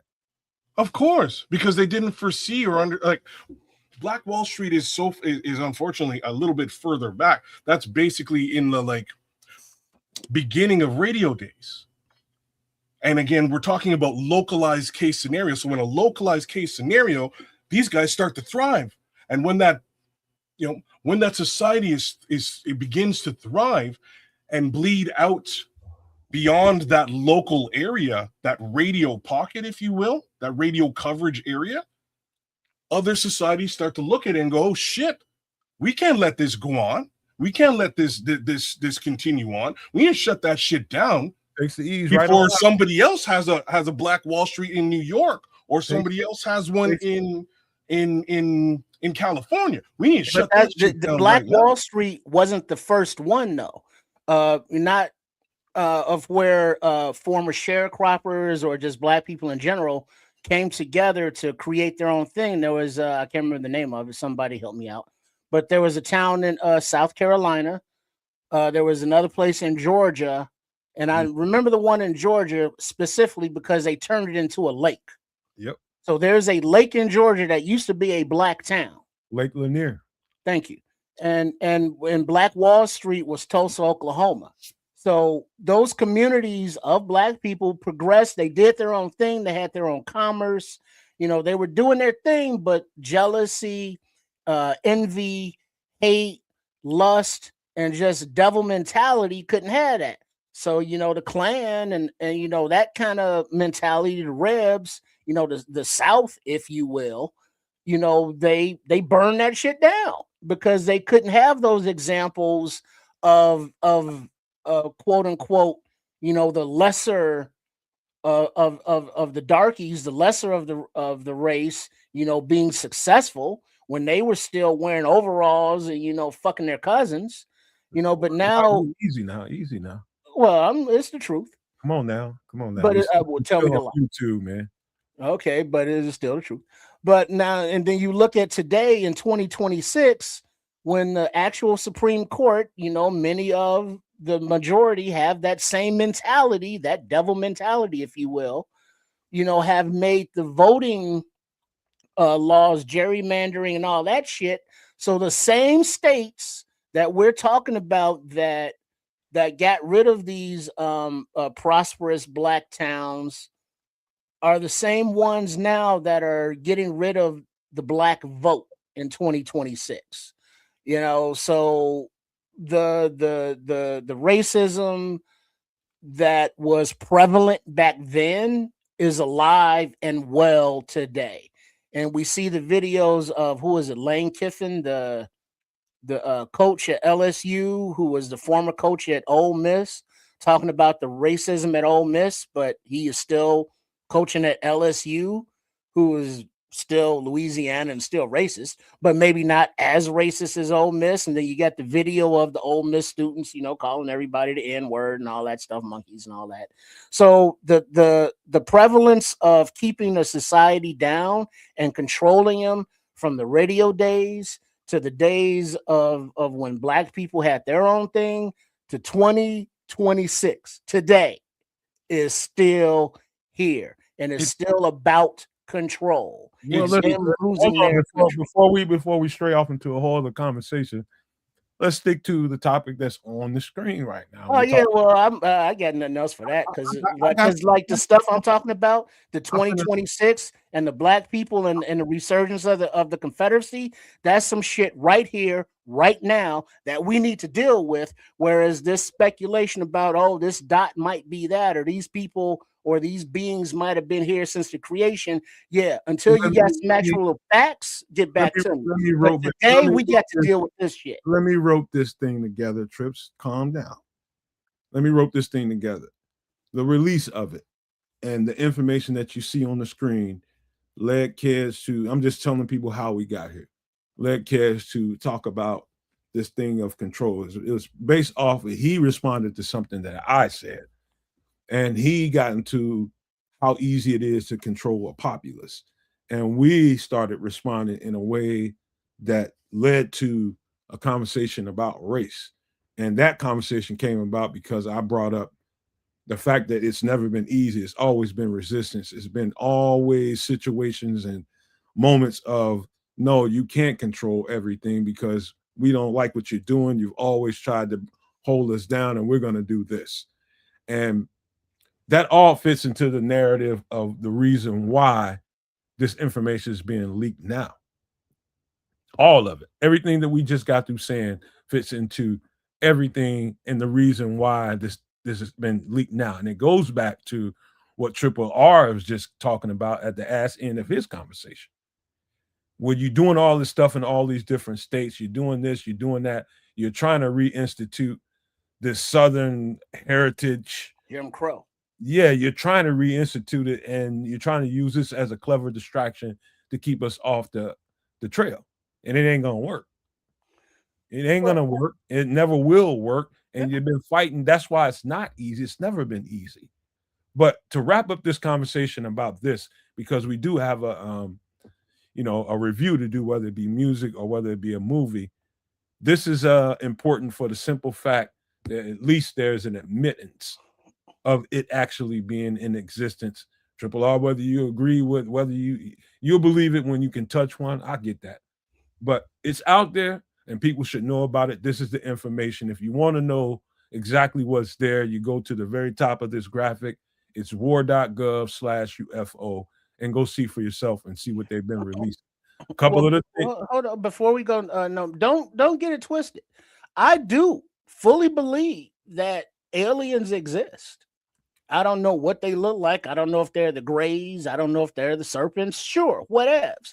I fully believe it.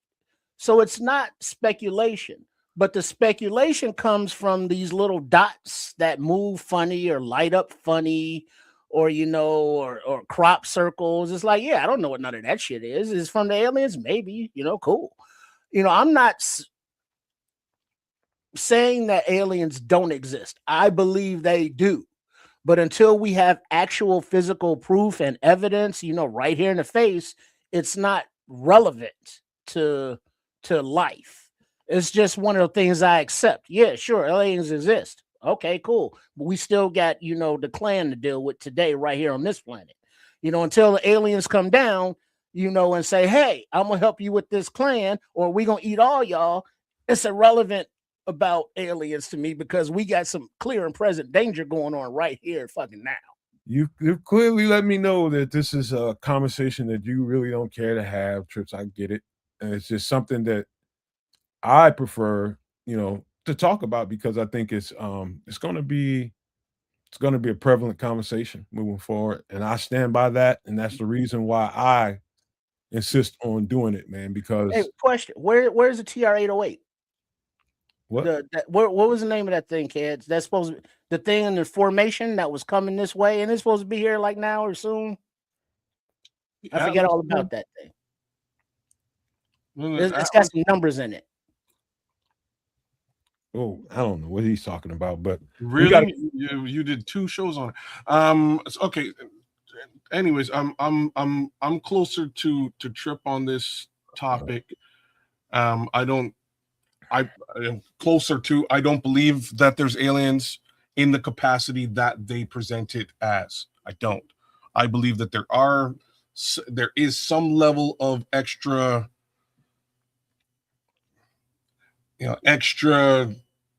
terrestrial. Yeah, like it's probably it's like the wrong word. It's secondary beings that aren't humans. Like that's what we'll call it. There's definitely some level of that. I don't believe that any of the shit that they're showing us is legitimate or real. I don't believe in the timing that they're showing it. I don't believe in the purpose. Oh, all of a sudden they grew the wherewithal to decide that they want to share this with us, and it's bullshit that they're sharing. None of it adds up in any capacity for me. There's also the advent, and you see it in the chat, there's also the advent of AI that makes all of this stuff so much easier to produce, right? So it's really convenient and surprising to me, but once again, so much easier to control a population with an interconnected World Wide Web than it is to control a population with radio pockets.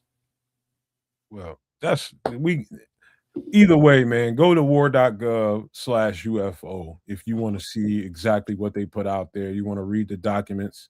There is literally 162 classified records with 120 literal PDF files. Some of them are just straight screenshotted images, and most of it is from aerial, communications. There was planes in the air, helicopters, whatever it was, seeing these things in restricted areas that they couldn't do anything about. And so it's a lot of stuff out there, and we're going to look forward to exactly what happens and what comes out next. And we'll scrutinize it the way they did tonight, and we'll keep going from there, man. But interesting stuff. Now, before we close the show, let's do something, man.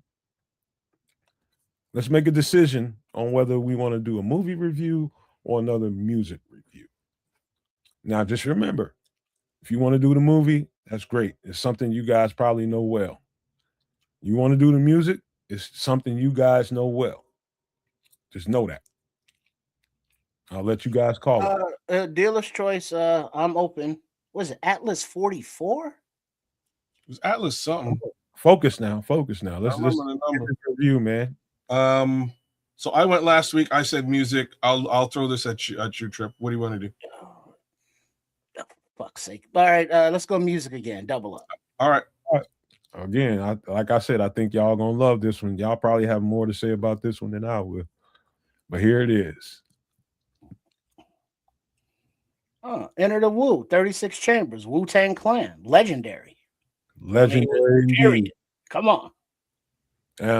I was. Let me just say, and I'll shut up for the remainder of this, but I liked it. But people it's become such a cult classic. It's like this whole movement has sycophants to it that it's like almost ridiculous watching some of the people and the way they act in response to this record. It's turned into a whole thing, and I'm just like, it was just a record, man. Come on. Wow. But but for those people, more power to you. That's all I got to say about it. Go ahead, man.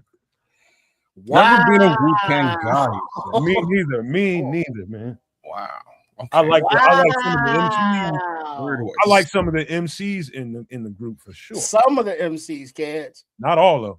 Well, you can't. Yeah, that's fair. There's always you, God. You know what I mean? Like there's a couple. Come on, you don't like the lyrics from Genius Jizza? He had one of the best lyrical records I ever heard. All right, Old Dirty Bastard. You didn't think he came out of left field with his shit? It's comical, actually. It's comical. Sometimes it is comical. That was, but it's deep. His lyrics, what he's talking about, is deep. Like Method Man. You not a meth head? Takal. I love meth. All right. Don't worry about me. Break down the record. We'll talk about me later. Well, no, but we're talking about the members. RZA. Jizza, Old Dirty Bastard, Inspector Deck, Raekwon the Chef, RZA, God, Ghost rapping at all, and the Method Man. RZA has no business rapping at all. He should shut the F up. Who? RZA? Yeah. Oh Lord. And Jizza is all over the place musically. He's dipping in movies. He's doing soundtracks. He's a producer, is what he is. Yeah, that's exactly what he is. And that's why he should shut the F up and make records. But the way he came with his production, with the influence of the movies, the 36 Chamber, the Shaolin. I came to bring the ruckus, bring the motherfucker. Oh, come on. And shame on when you try to write and then you look at the playlist. I'm looking at the playlist, y'all. I'm getting amped. I gotta listen to this when the show goes off tonight, kids. But bring the ruckus. I'm good with this album. Like, this album is dope, but it leads into some other shit and was led into by other shit. Cream, cashews, everything around me. Come on. Yeah, bro. So like, you can't tell the RZA to shut the fuck up. And the reason I just did it. I heard you do it, and I'm telling you can't do it. The reason being is that the RZA showed up before this album as Prince Raheem and had a rap album rapping and doing all of his production before this album. He was originally an MC. He may not be the best MC in the group, but he was originally that's what he did. His cousin also had a deal being the Jizza. Words from the Geniuses' first album before he dropped Liquid Swords. This is pre Wu-Tang Clan. These two guys again are cousins who are rappers, and a couple of tracks were produced on the Jizza album or the Genius album by RZA. One of those tracks is a track with ODB, Old Dirty Bastard, Jizza, and RZA, again, the three cousins out of the group. And I believe the song's called All In Together Now. That's where they come up with that as a chorus throughout Wu-Tang history, right? That's actually the three cousins. That's where this whole thing falls out of. Unfortunately, the two guys lose their record deals. Kind of go back to the lab with their other cousin who didn't get a record deal, being ODB. And they're watching Five Deadly Venoms, Kung Fu movie with a couple of heads from the projects. They're watching it, and they're like, yo, it'd be dope if we all got together and we did this thing like the Five Deadly Venoms. Each one of us has our own style, and we put this fucking thing together. Who else can we get to really do this thing the right way? And they then bump into Ghostface Killer and Ray. They eventually bump into Meth, who I believe was going to school at the same school as Busta Rhymes. I can't remember the name of the school, but I think that was the entertainment school, or not entertainment, but for the entertainment kids. There's like a bunch of rappers who came out of this school, like special ed. There's a bunch of them. Anyhow, right. Meth winds up as a part of this crew. U-God winds up as a part of the crew. They then invite Ghost and Ray into the crew. Ghost and Ray were doing their own thing.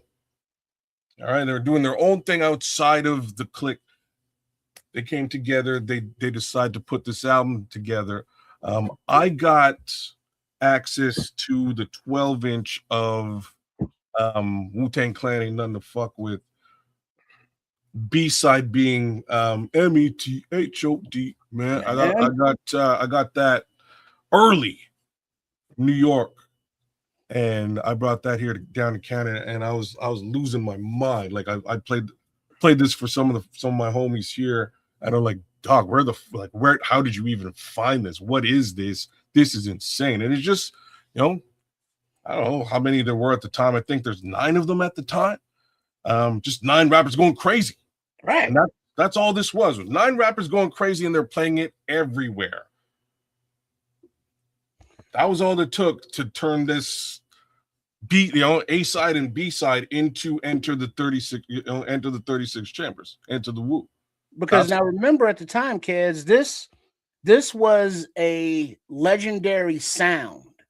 This sound hadn't existed before because they all came up with it. And you got a whole posse of MCs up there, each with their different sound, but they're coming together. And somebody's saying they're trying too hard with the lyrics. They ain't trying at all with the lyrics. They are basically reflecting their lives, the street, the community at the time. Because you look at, cash rules everything around me. Cream, get the money, dollar bill, y'all. And then that beat drops, and it's, what is it? Cream. Why does cash rule everything around me? Because they're in the hood, in the dope game, and they're breaking down and reflecting what their hood is, what they're seeing. METHOD, man, Meth. He's an entertainer. He's an actor. He's an MC. He is still in the game, still doing movies. Top movies at that. He's comic relief usually, but that's who he is. Tears, a sad reflection on losing people in the hood, family, friends, drugs. The whole, Wu-Tang Clan ain't nothing to F with. This is our crew, y'all. You can't mess with us. And then the sound, it was so unique. It was trend setting at that time that it came out. So if we were around at that time, it was like, oh shit, what is this? Who are these guys? And then over the course of the decades, as each individual member put out their own each individual albums and did their own each individual thing, but can still come back together and do like an oldies tour like they're on now. These are, the Rolling Stones of that generation. These are the Beatles of that generation.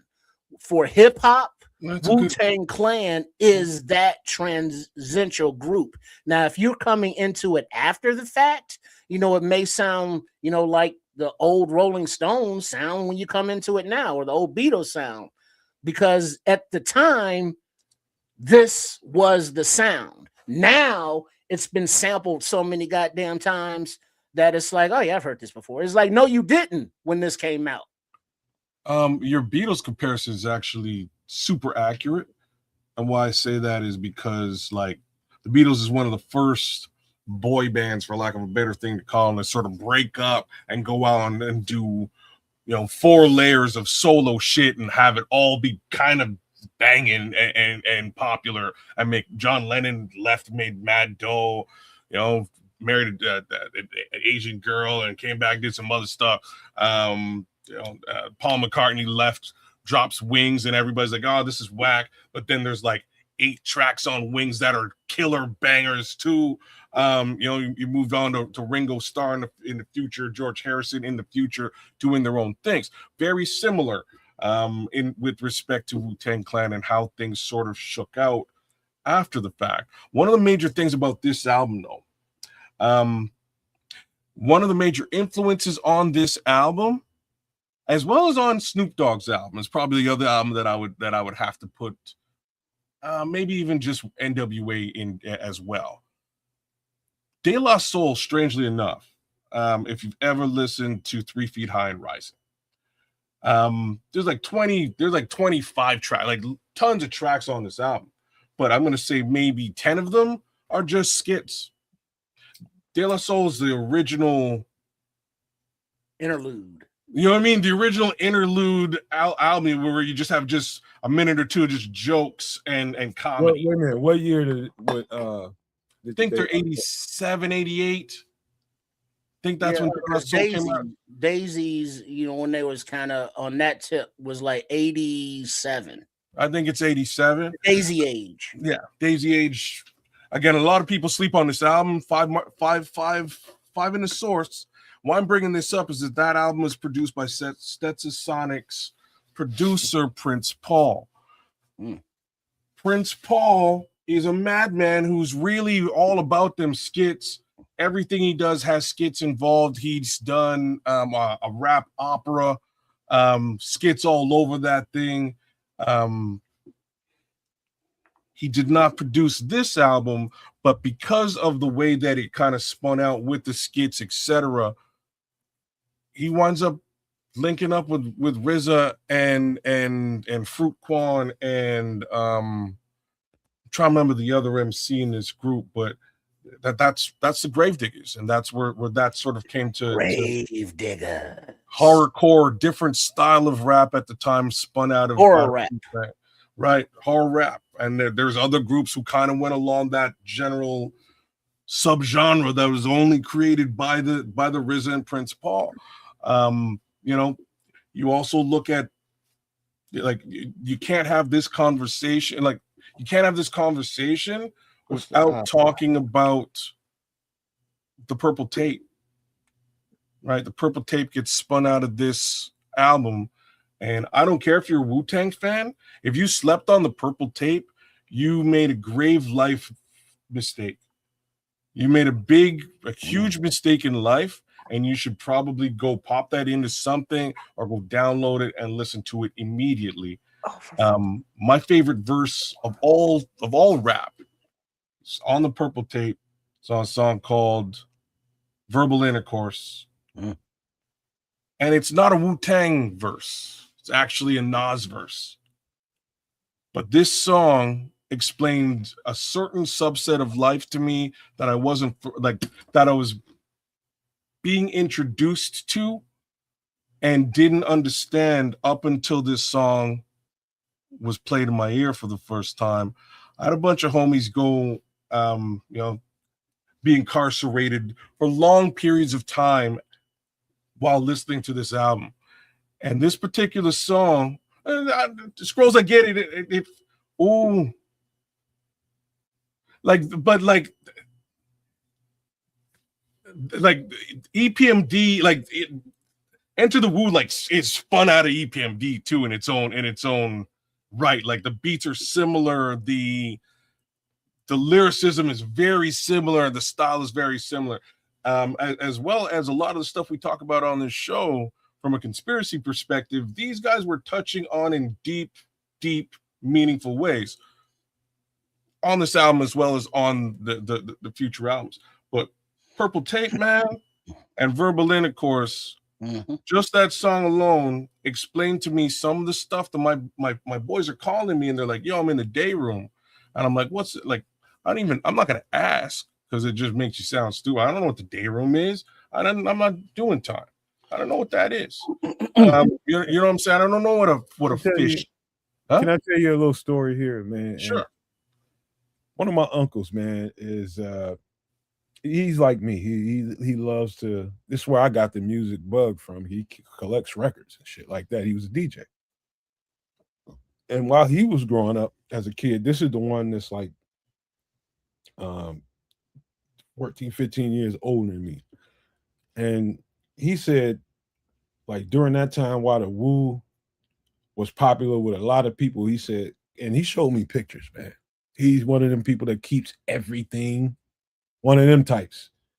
It's a lot of kids walking around in school with them karate shoes and watching Samurai Sunday type shit and outside playing around, practicing karate moves and doing all that. And they related to this group in that way. It was just like, oh, this is us.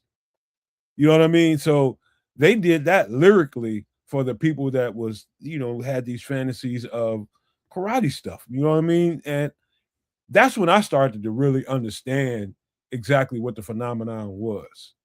When he explained that to me and showed me, it was literally motherfuckers walking around with karate shoes on every day, like walking around with karate shoes on. And some people had the whole get up on, the black with the belt and all that. I mean, people were dressing like that in music videos and all kinds of stuff on record covers. That was a whole, and when the Wu-Tang came out, that fed, and it didn't hurt that, musically they liked the sound and it was unique. Like Triple R said, it was very groundbreaking.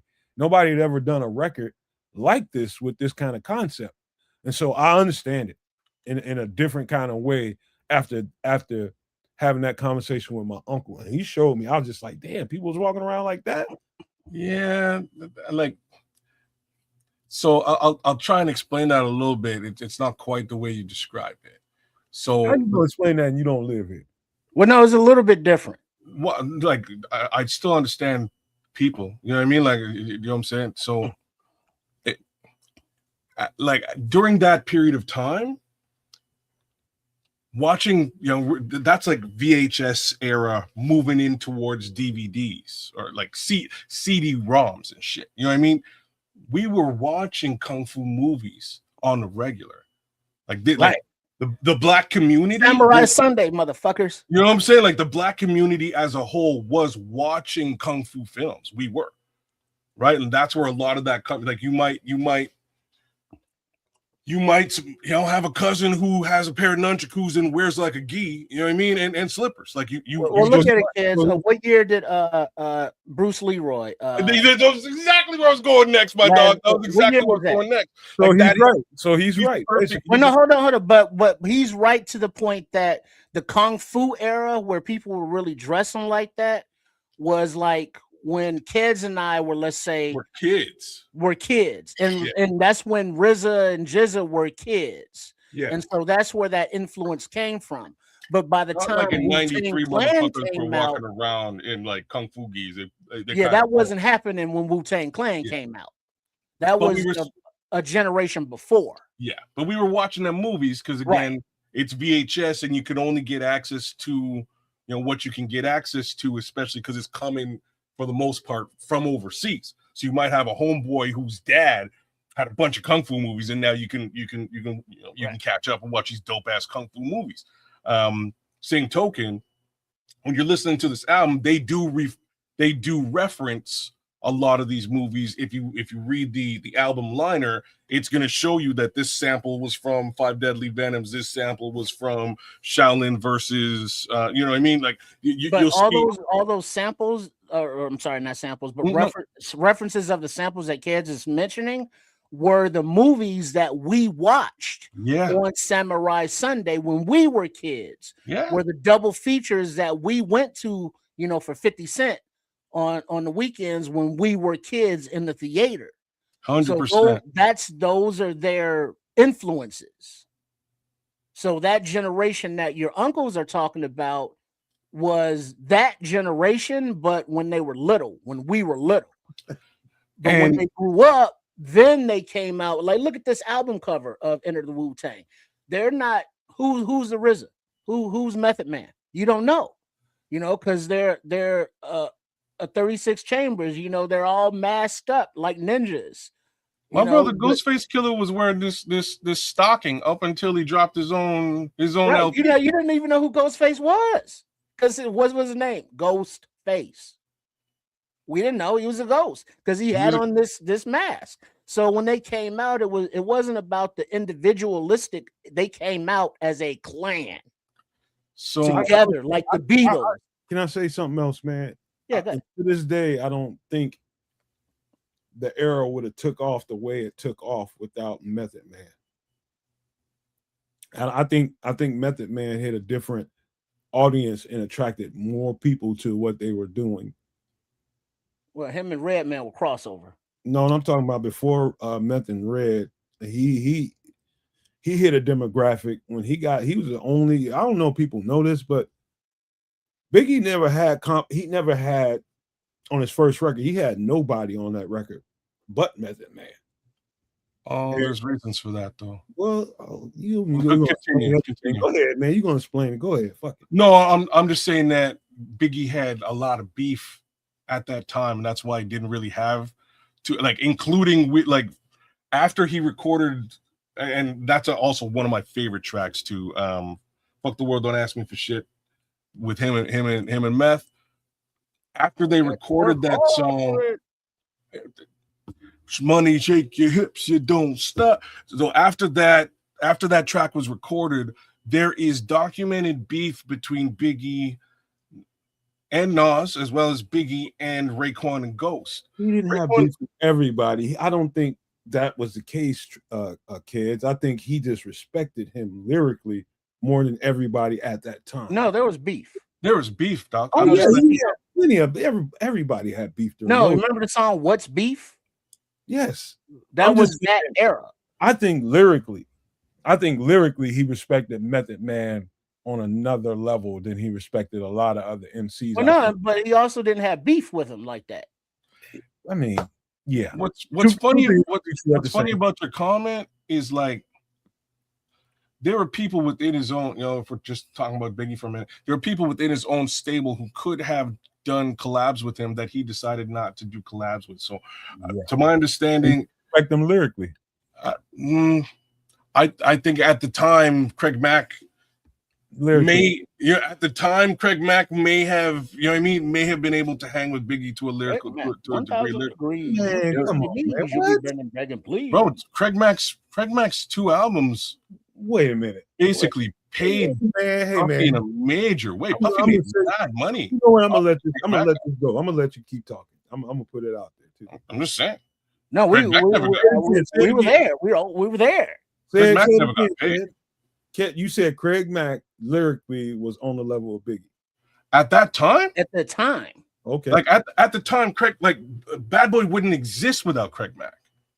Craig Mack was a big rapper at the time that blew up, made Puffy his money. Puffy stole all the money, gave Craig nothing, and put Biggie on. Like, that's how it worked.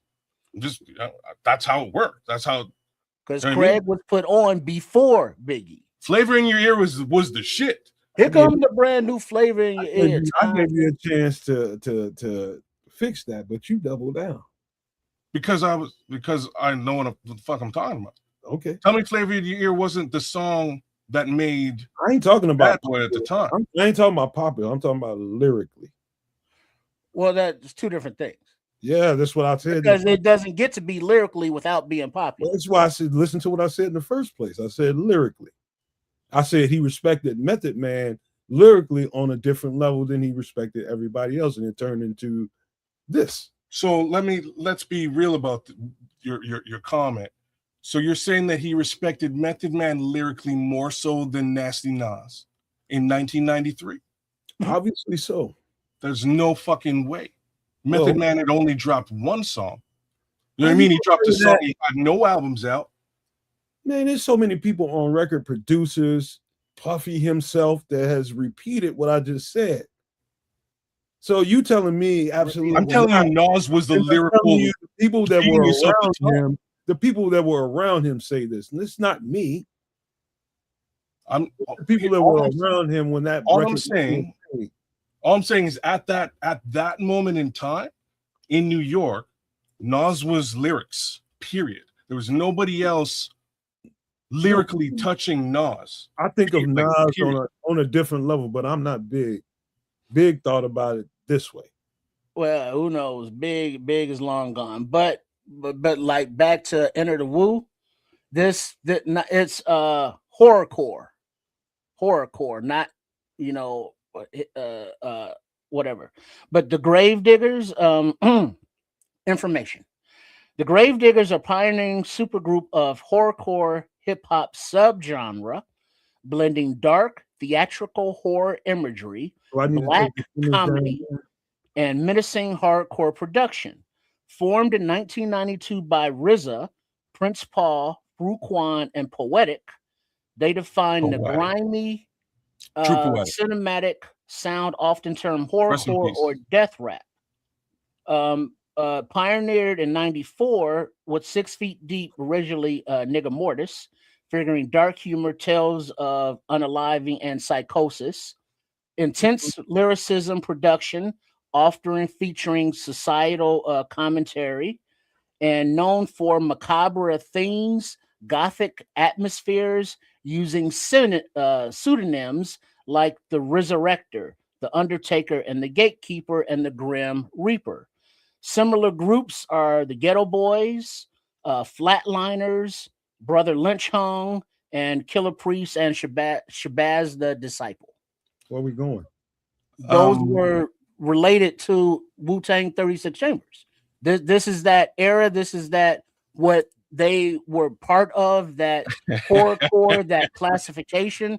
I mean, this is the information around what you just put up. Scrolls. All right, let me just reach out to the Scrolls. So let's read what he says first. He says, sure. He says, why do you think all of their hold on, he was responding to something I said that I didn't think none of it would have really hit the mainstream like it did without Method Man. And he says, why do you think all their albums flopped other than Method Man and Ghostface Iron Man? And Meth needed Redman to really go really pop. So I think the Mary record might have took him there, but Method Man, him and Redman took it to a whole nother stratosphere. So y'all picking cherries. So that's the truth. Mary did a song with Meth. You're right. Mary also did a song with Ghost. That's why y'all are familiar with those two albums, because of the two commercial ass songs on those two albums. Like I'm just saying, those are the two. You got that wrong. You think that people ain't familiar with these records. I'm just talking about why I think the whole genre got as much play as it did is because of the two. Yeah, man. Some things because of the two commercial songs. You're not wrong though. Man, it's just natural. You're not. You're not. Well, I put it like this. I speak on this when I say I was there. I wasn't in New York at the time, but in a previous life, I was a radio host for underground hip hop station. DJ Third Rail mixed live vinyl. And we've been doing it since 90s, before Wu-Tang came out. So when Wu-Tang came out, Third was breaking them left and right with the test pressings, with the 12 inches on vinyl, long before the albums, long before the CDs, so he was spinning this stuff regularly. And it's like, oh shit, who is this? And he's like, yo, this is RZA. He's reading off the white label of who these people are. And so as the years progress, we are on the radio playing this shit every week. So we are in the know of what's going on in the industry, if you will, because he's on the phone with these people getting the test pressings, during the mic, the Source magazine calls with the DJs and all of that industry stuff. So all of the drama that Keds was referring to with the beef within the industry, that shit was real. There was a lot of drama going on, and the people that did collabs with each other they respected each other because they did the collabs, but they also didn't have beef with each other. And so it's kind of like, well, you're cool and you're cool. Hey, let's do a song. And that was kind of how shit jumped off. But because other than that, it was like dudes were like in their camps and they were all doing their own thing. That was the thing, though, because there was always music coming out. It wasn't always full albums, but those singles became part of the albums that are now legendary. Right. Before we wrap this up, so we know when that beef was there that they progressed through it, and so that's why we're saying it like that. Hold on, we're running into a time wall here. I just want to say this before we wrap this up. Just to mention, some of the MCs that were in that stable during that time. Talking about big stable. The aforementioned Craig Mack, right there in the stable. Never mentioned Jadakiss in the stable. Wasn't in the stable at the time. Wasn't in the stable. Yes, he was. Never mentioned. Wait a minute, man. We got to. You keep cutting me The off. Locks were there. Wrong point. The Locks weren't Okay. there. They weren't there during Biggie's come gotta up. finish this. They got signed after Biggie, bro. Okay. Along with Mace. Either way, Locks and Mace were signed at the same time. Mace used to be with Locks. Used to rap with them guys. Wasn't even going to mention Mace, but I'm just saying that that's post facto. There was only like when Puffy started. If we're talking about Bad Boy for a minute, when Puffy started, it was a cat named Third Eye. Eventually, Craig Mack, Biggie, and Mary J. Mary J came out first, blew up, made money. Craig Mack came out second, blew up, made money. Third Eye got released. Biggie Smalls got put on. Like that's just how that went up. And there's even a track that you can find, which is the first Bad Boy Records track where Puffy's rapping on it. Sounds like shit. Third Eye's on it. Super Cat is on the song. Man. Kids, you might be called Dolly. Like, I don't think it's Dolly, my baby. Kids, you're doing all this explaining, and I can tell you for a fact that you're right about the Locks weren't signed. I know. Till a little later on, but they were around. Later. No. They were around doing the first Biggie record. No, they were around hangers on, you mean? They were they were there. They were there, but not signed. They was in the studio. They wasn't signed officially. They were there. It's too many videos I can show you to prove that. But we got to get ready to get out of here and wrap this conversation up, man. I do appreciate that era of hip hop, man. Like nobody's business. And I do think the Wu-Tang is something to behold. I'm talking about these guys, individual lyricists, and the production is something to behold. It's not for everybody. I'll just tell you that, but either way, I think it was one of the dopest hip hop records of all time, and think what you will of it, but it is a classic, bar none, and you can't argue with that. And so to this day, they still sampling it to this day. Yeah, man, it's in commercials. I think they'll be on the Rock and Roll Hall of Fame if they're not already because of that record. I think they already are, aren't they? It might be. I don't know. I'm just saying. I thought that Wu-Tang went in. I have no clue. I haven't paid any attention to Rock and Roll Hall of Fame, but yeah, the classics indeed. What I will say is we gotta wrap this up, man. I'm trying. What we skipped over are all the albums that came before the Meth album. In my opinion, the Method Man album, just going back to your original question, was one of the weakest releases of a Wu-Tang man. Actually, both of his albums are extremely weak. But the Jizza, it was the first to come out after 36 Chambers, front to back, lyrically one of the best albums ever released, period. Right? The man's a genius. That's his fucking name. Yeah, it's a fucking name. He's super smart, super intelligent, and he's one of the first guys to really infuse 5%er knowledge into rap music. Like the other guys clearly rock him, like he's the pioneer of this. Second guy, in my opinion, is probably the genius. Right, and that's before PRT and all that. It's around the same. Yeah. Like PRT is probably might be the second, actually. They might be the second, just before Jizza. But that album's it's probably not as classic to folks as it should be. Looking Towards is a great album, and then you get into the dirty stuff, and they figured out the commercial path would really blow up after Dirty's first album, and then Dirty went and he did the song with Maya, blew up, which really made his second album blow up, along with the track with Mariah Carey. And now you're starting to get into that. Okay, you got your album, you're doing whatever you're doing. We got a couple commercial joints here that'll really push this thing forward. Again, All I Got, like he's like Scrolls is saying, the joint with Mary on the Meth track, Meth album. It starts to become a little bit more commercial, but the upside is this is how you sell albums, is how you sell music in America. And it worked out. Okay. All right, I'll tell you what, man. We gonna wrap this thing up with some final quick thoughts before we get out of here. Let's be quick about it because we do have a little deadline because it costs me money outside of 5 hours. All right. Have money.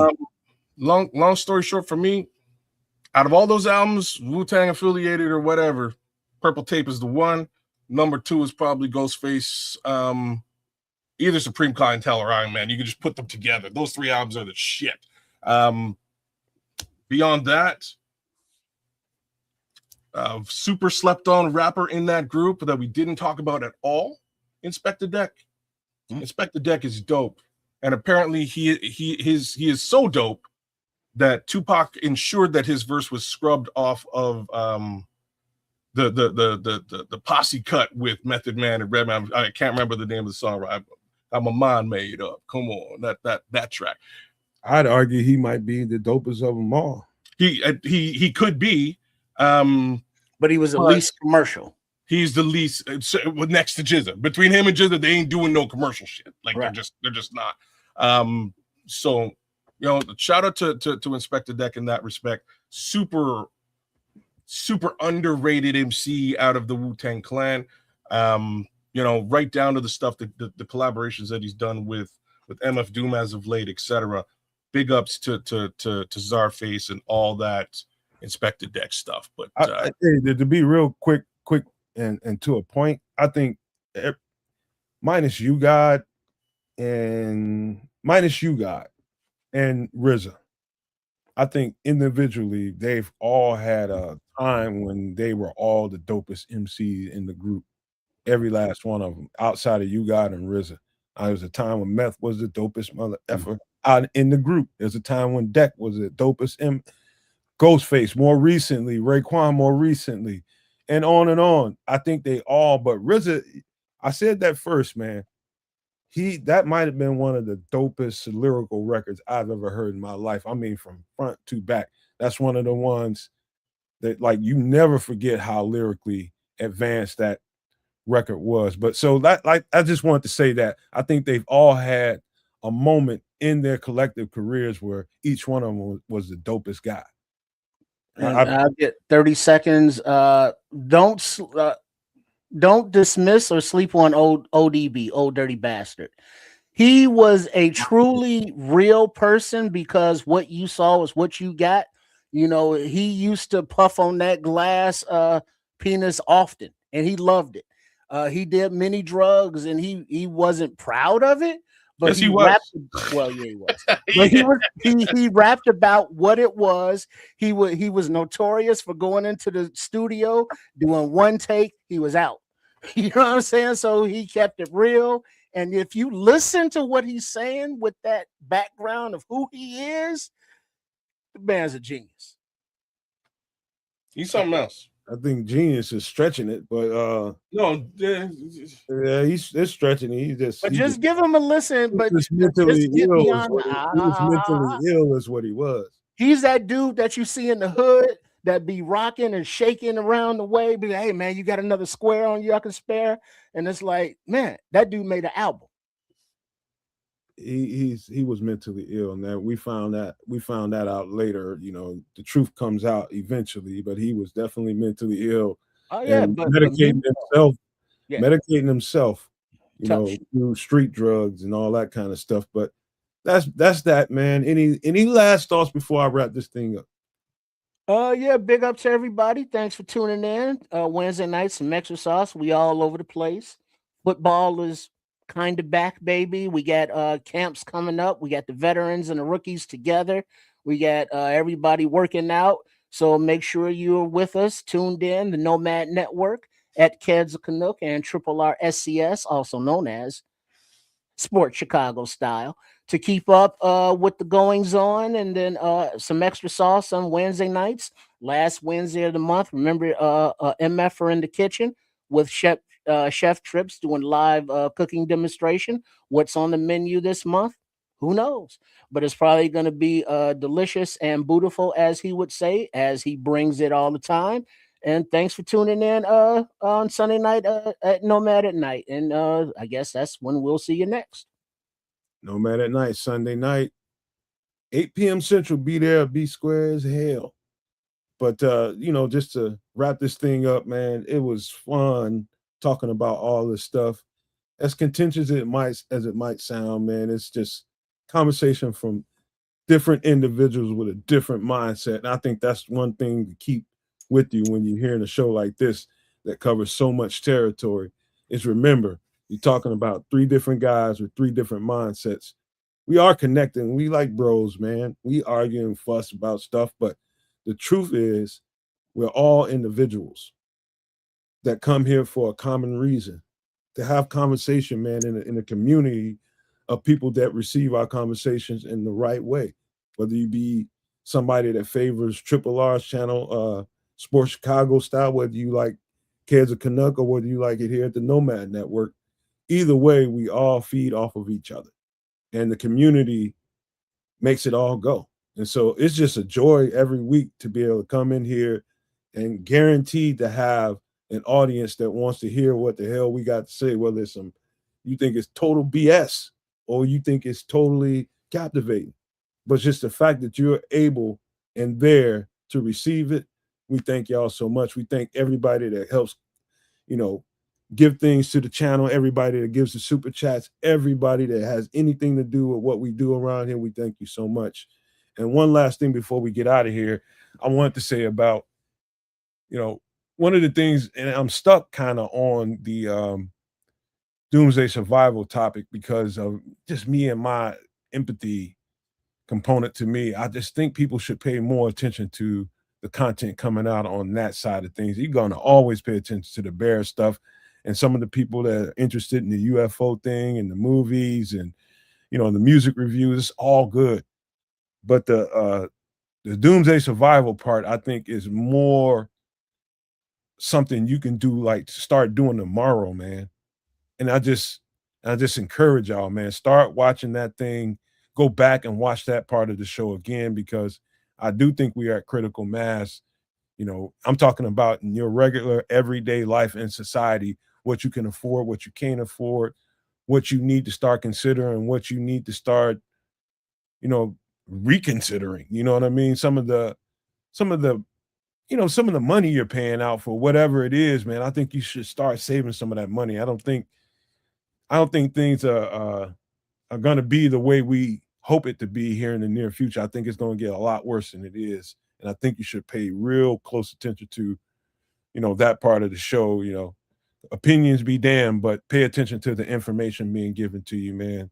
And so I just thank you guys again, and I appreciate you guys. And I think I speak for everybody when I say we love you all. We'll see you guys Sunday night at 8 p.m. Central. But I got to leave you with these famous words: love, peace, and hand grease, y'all.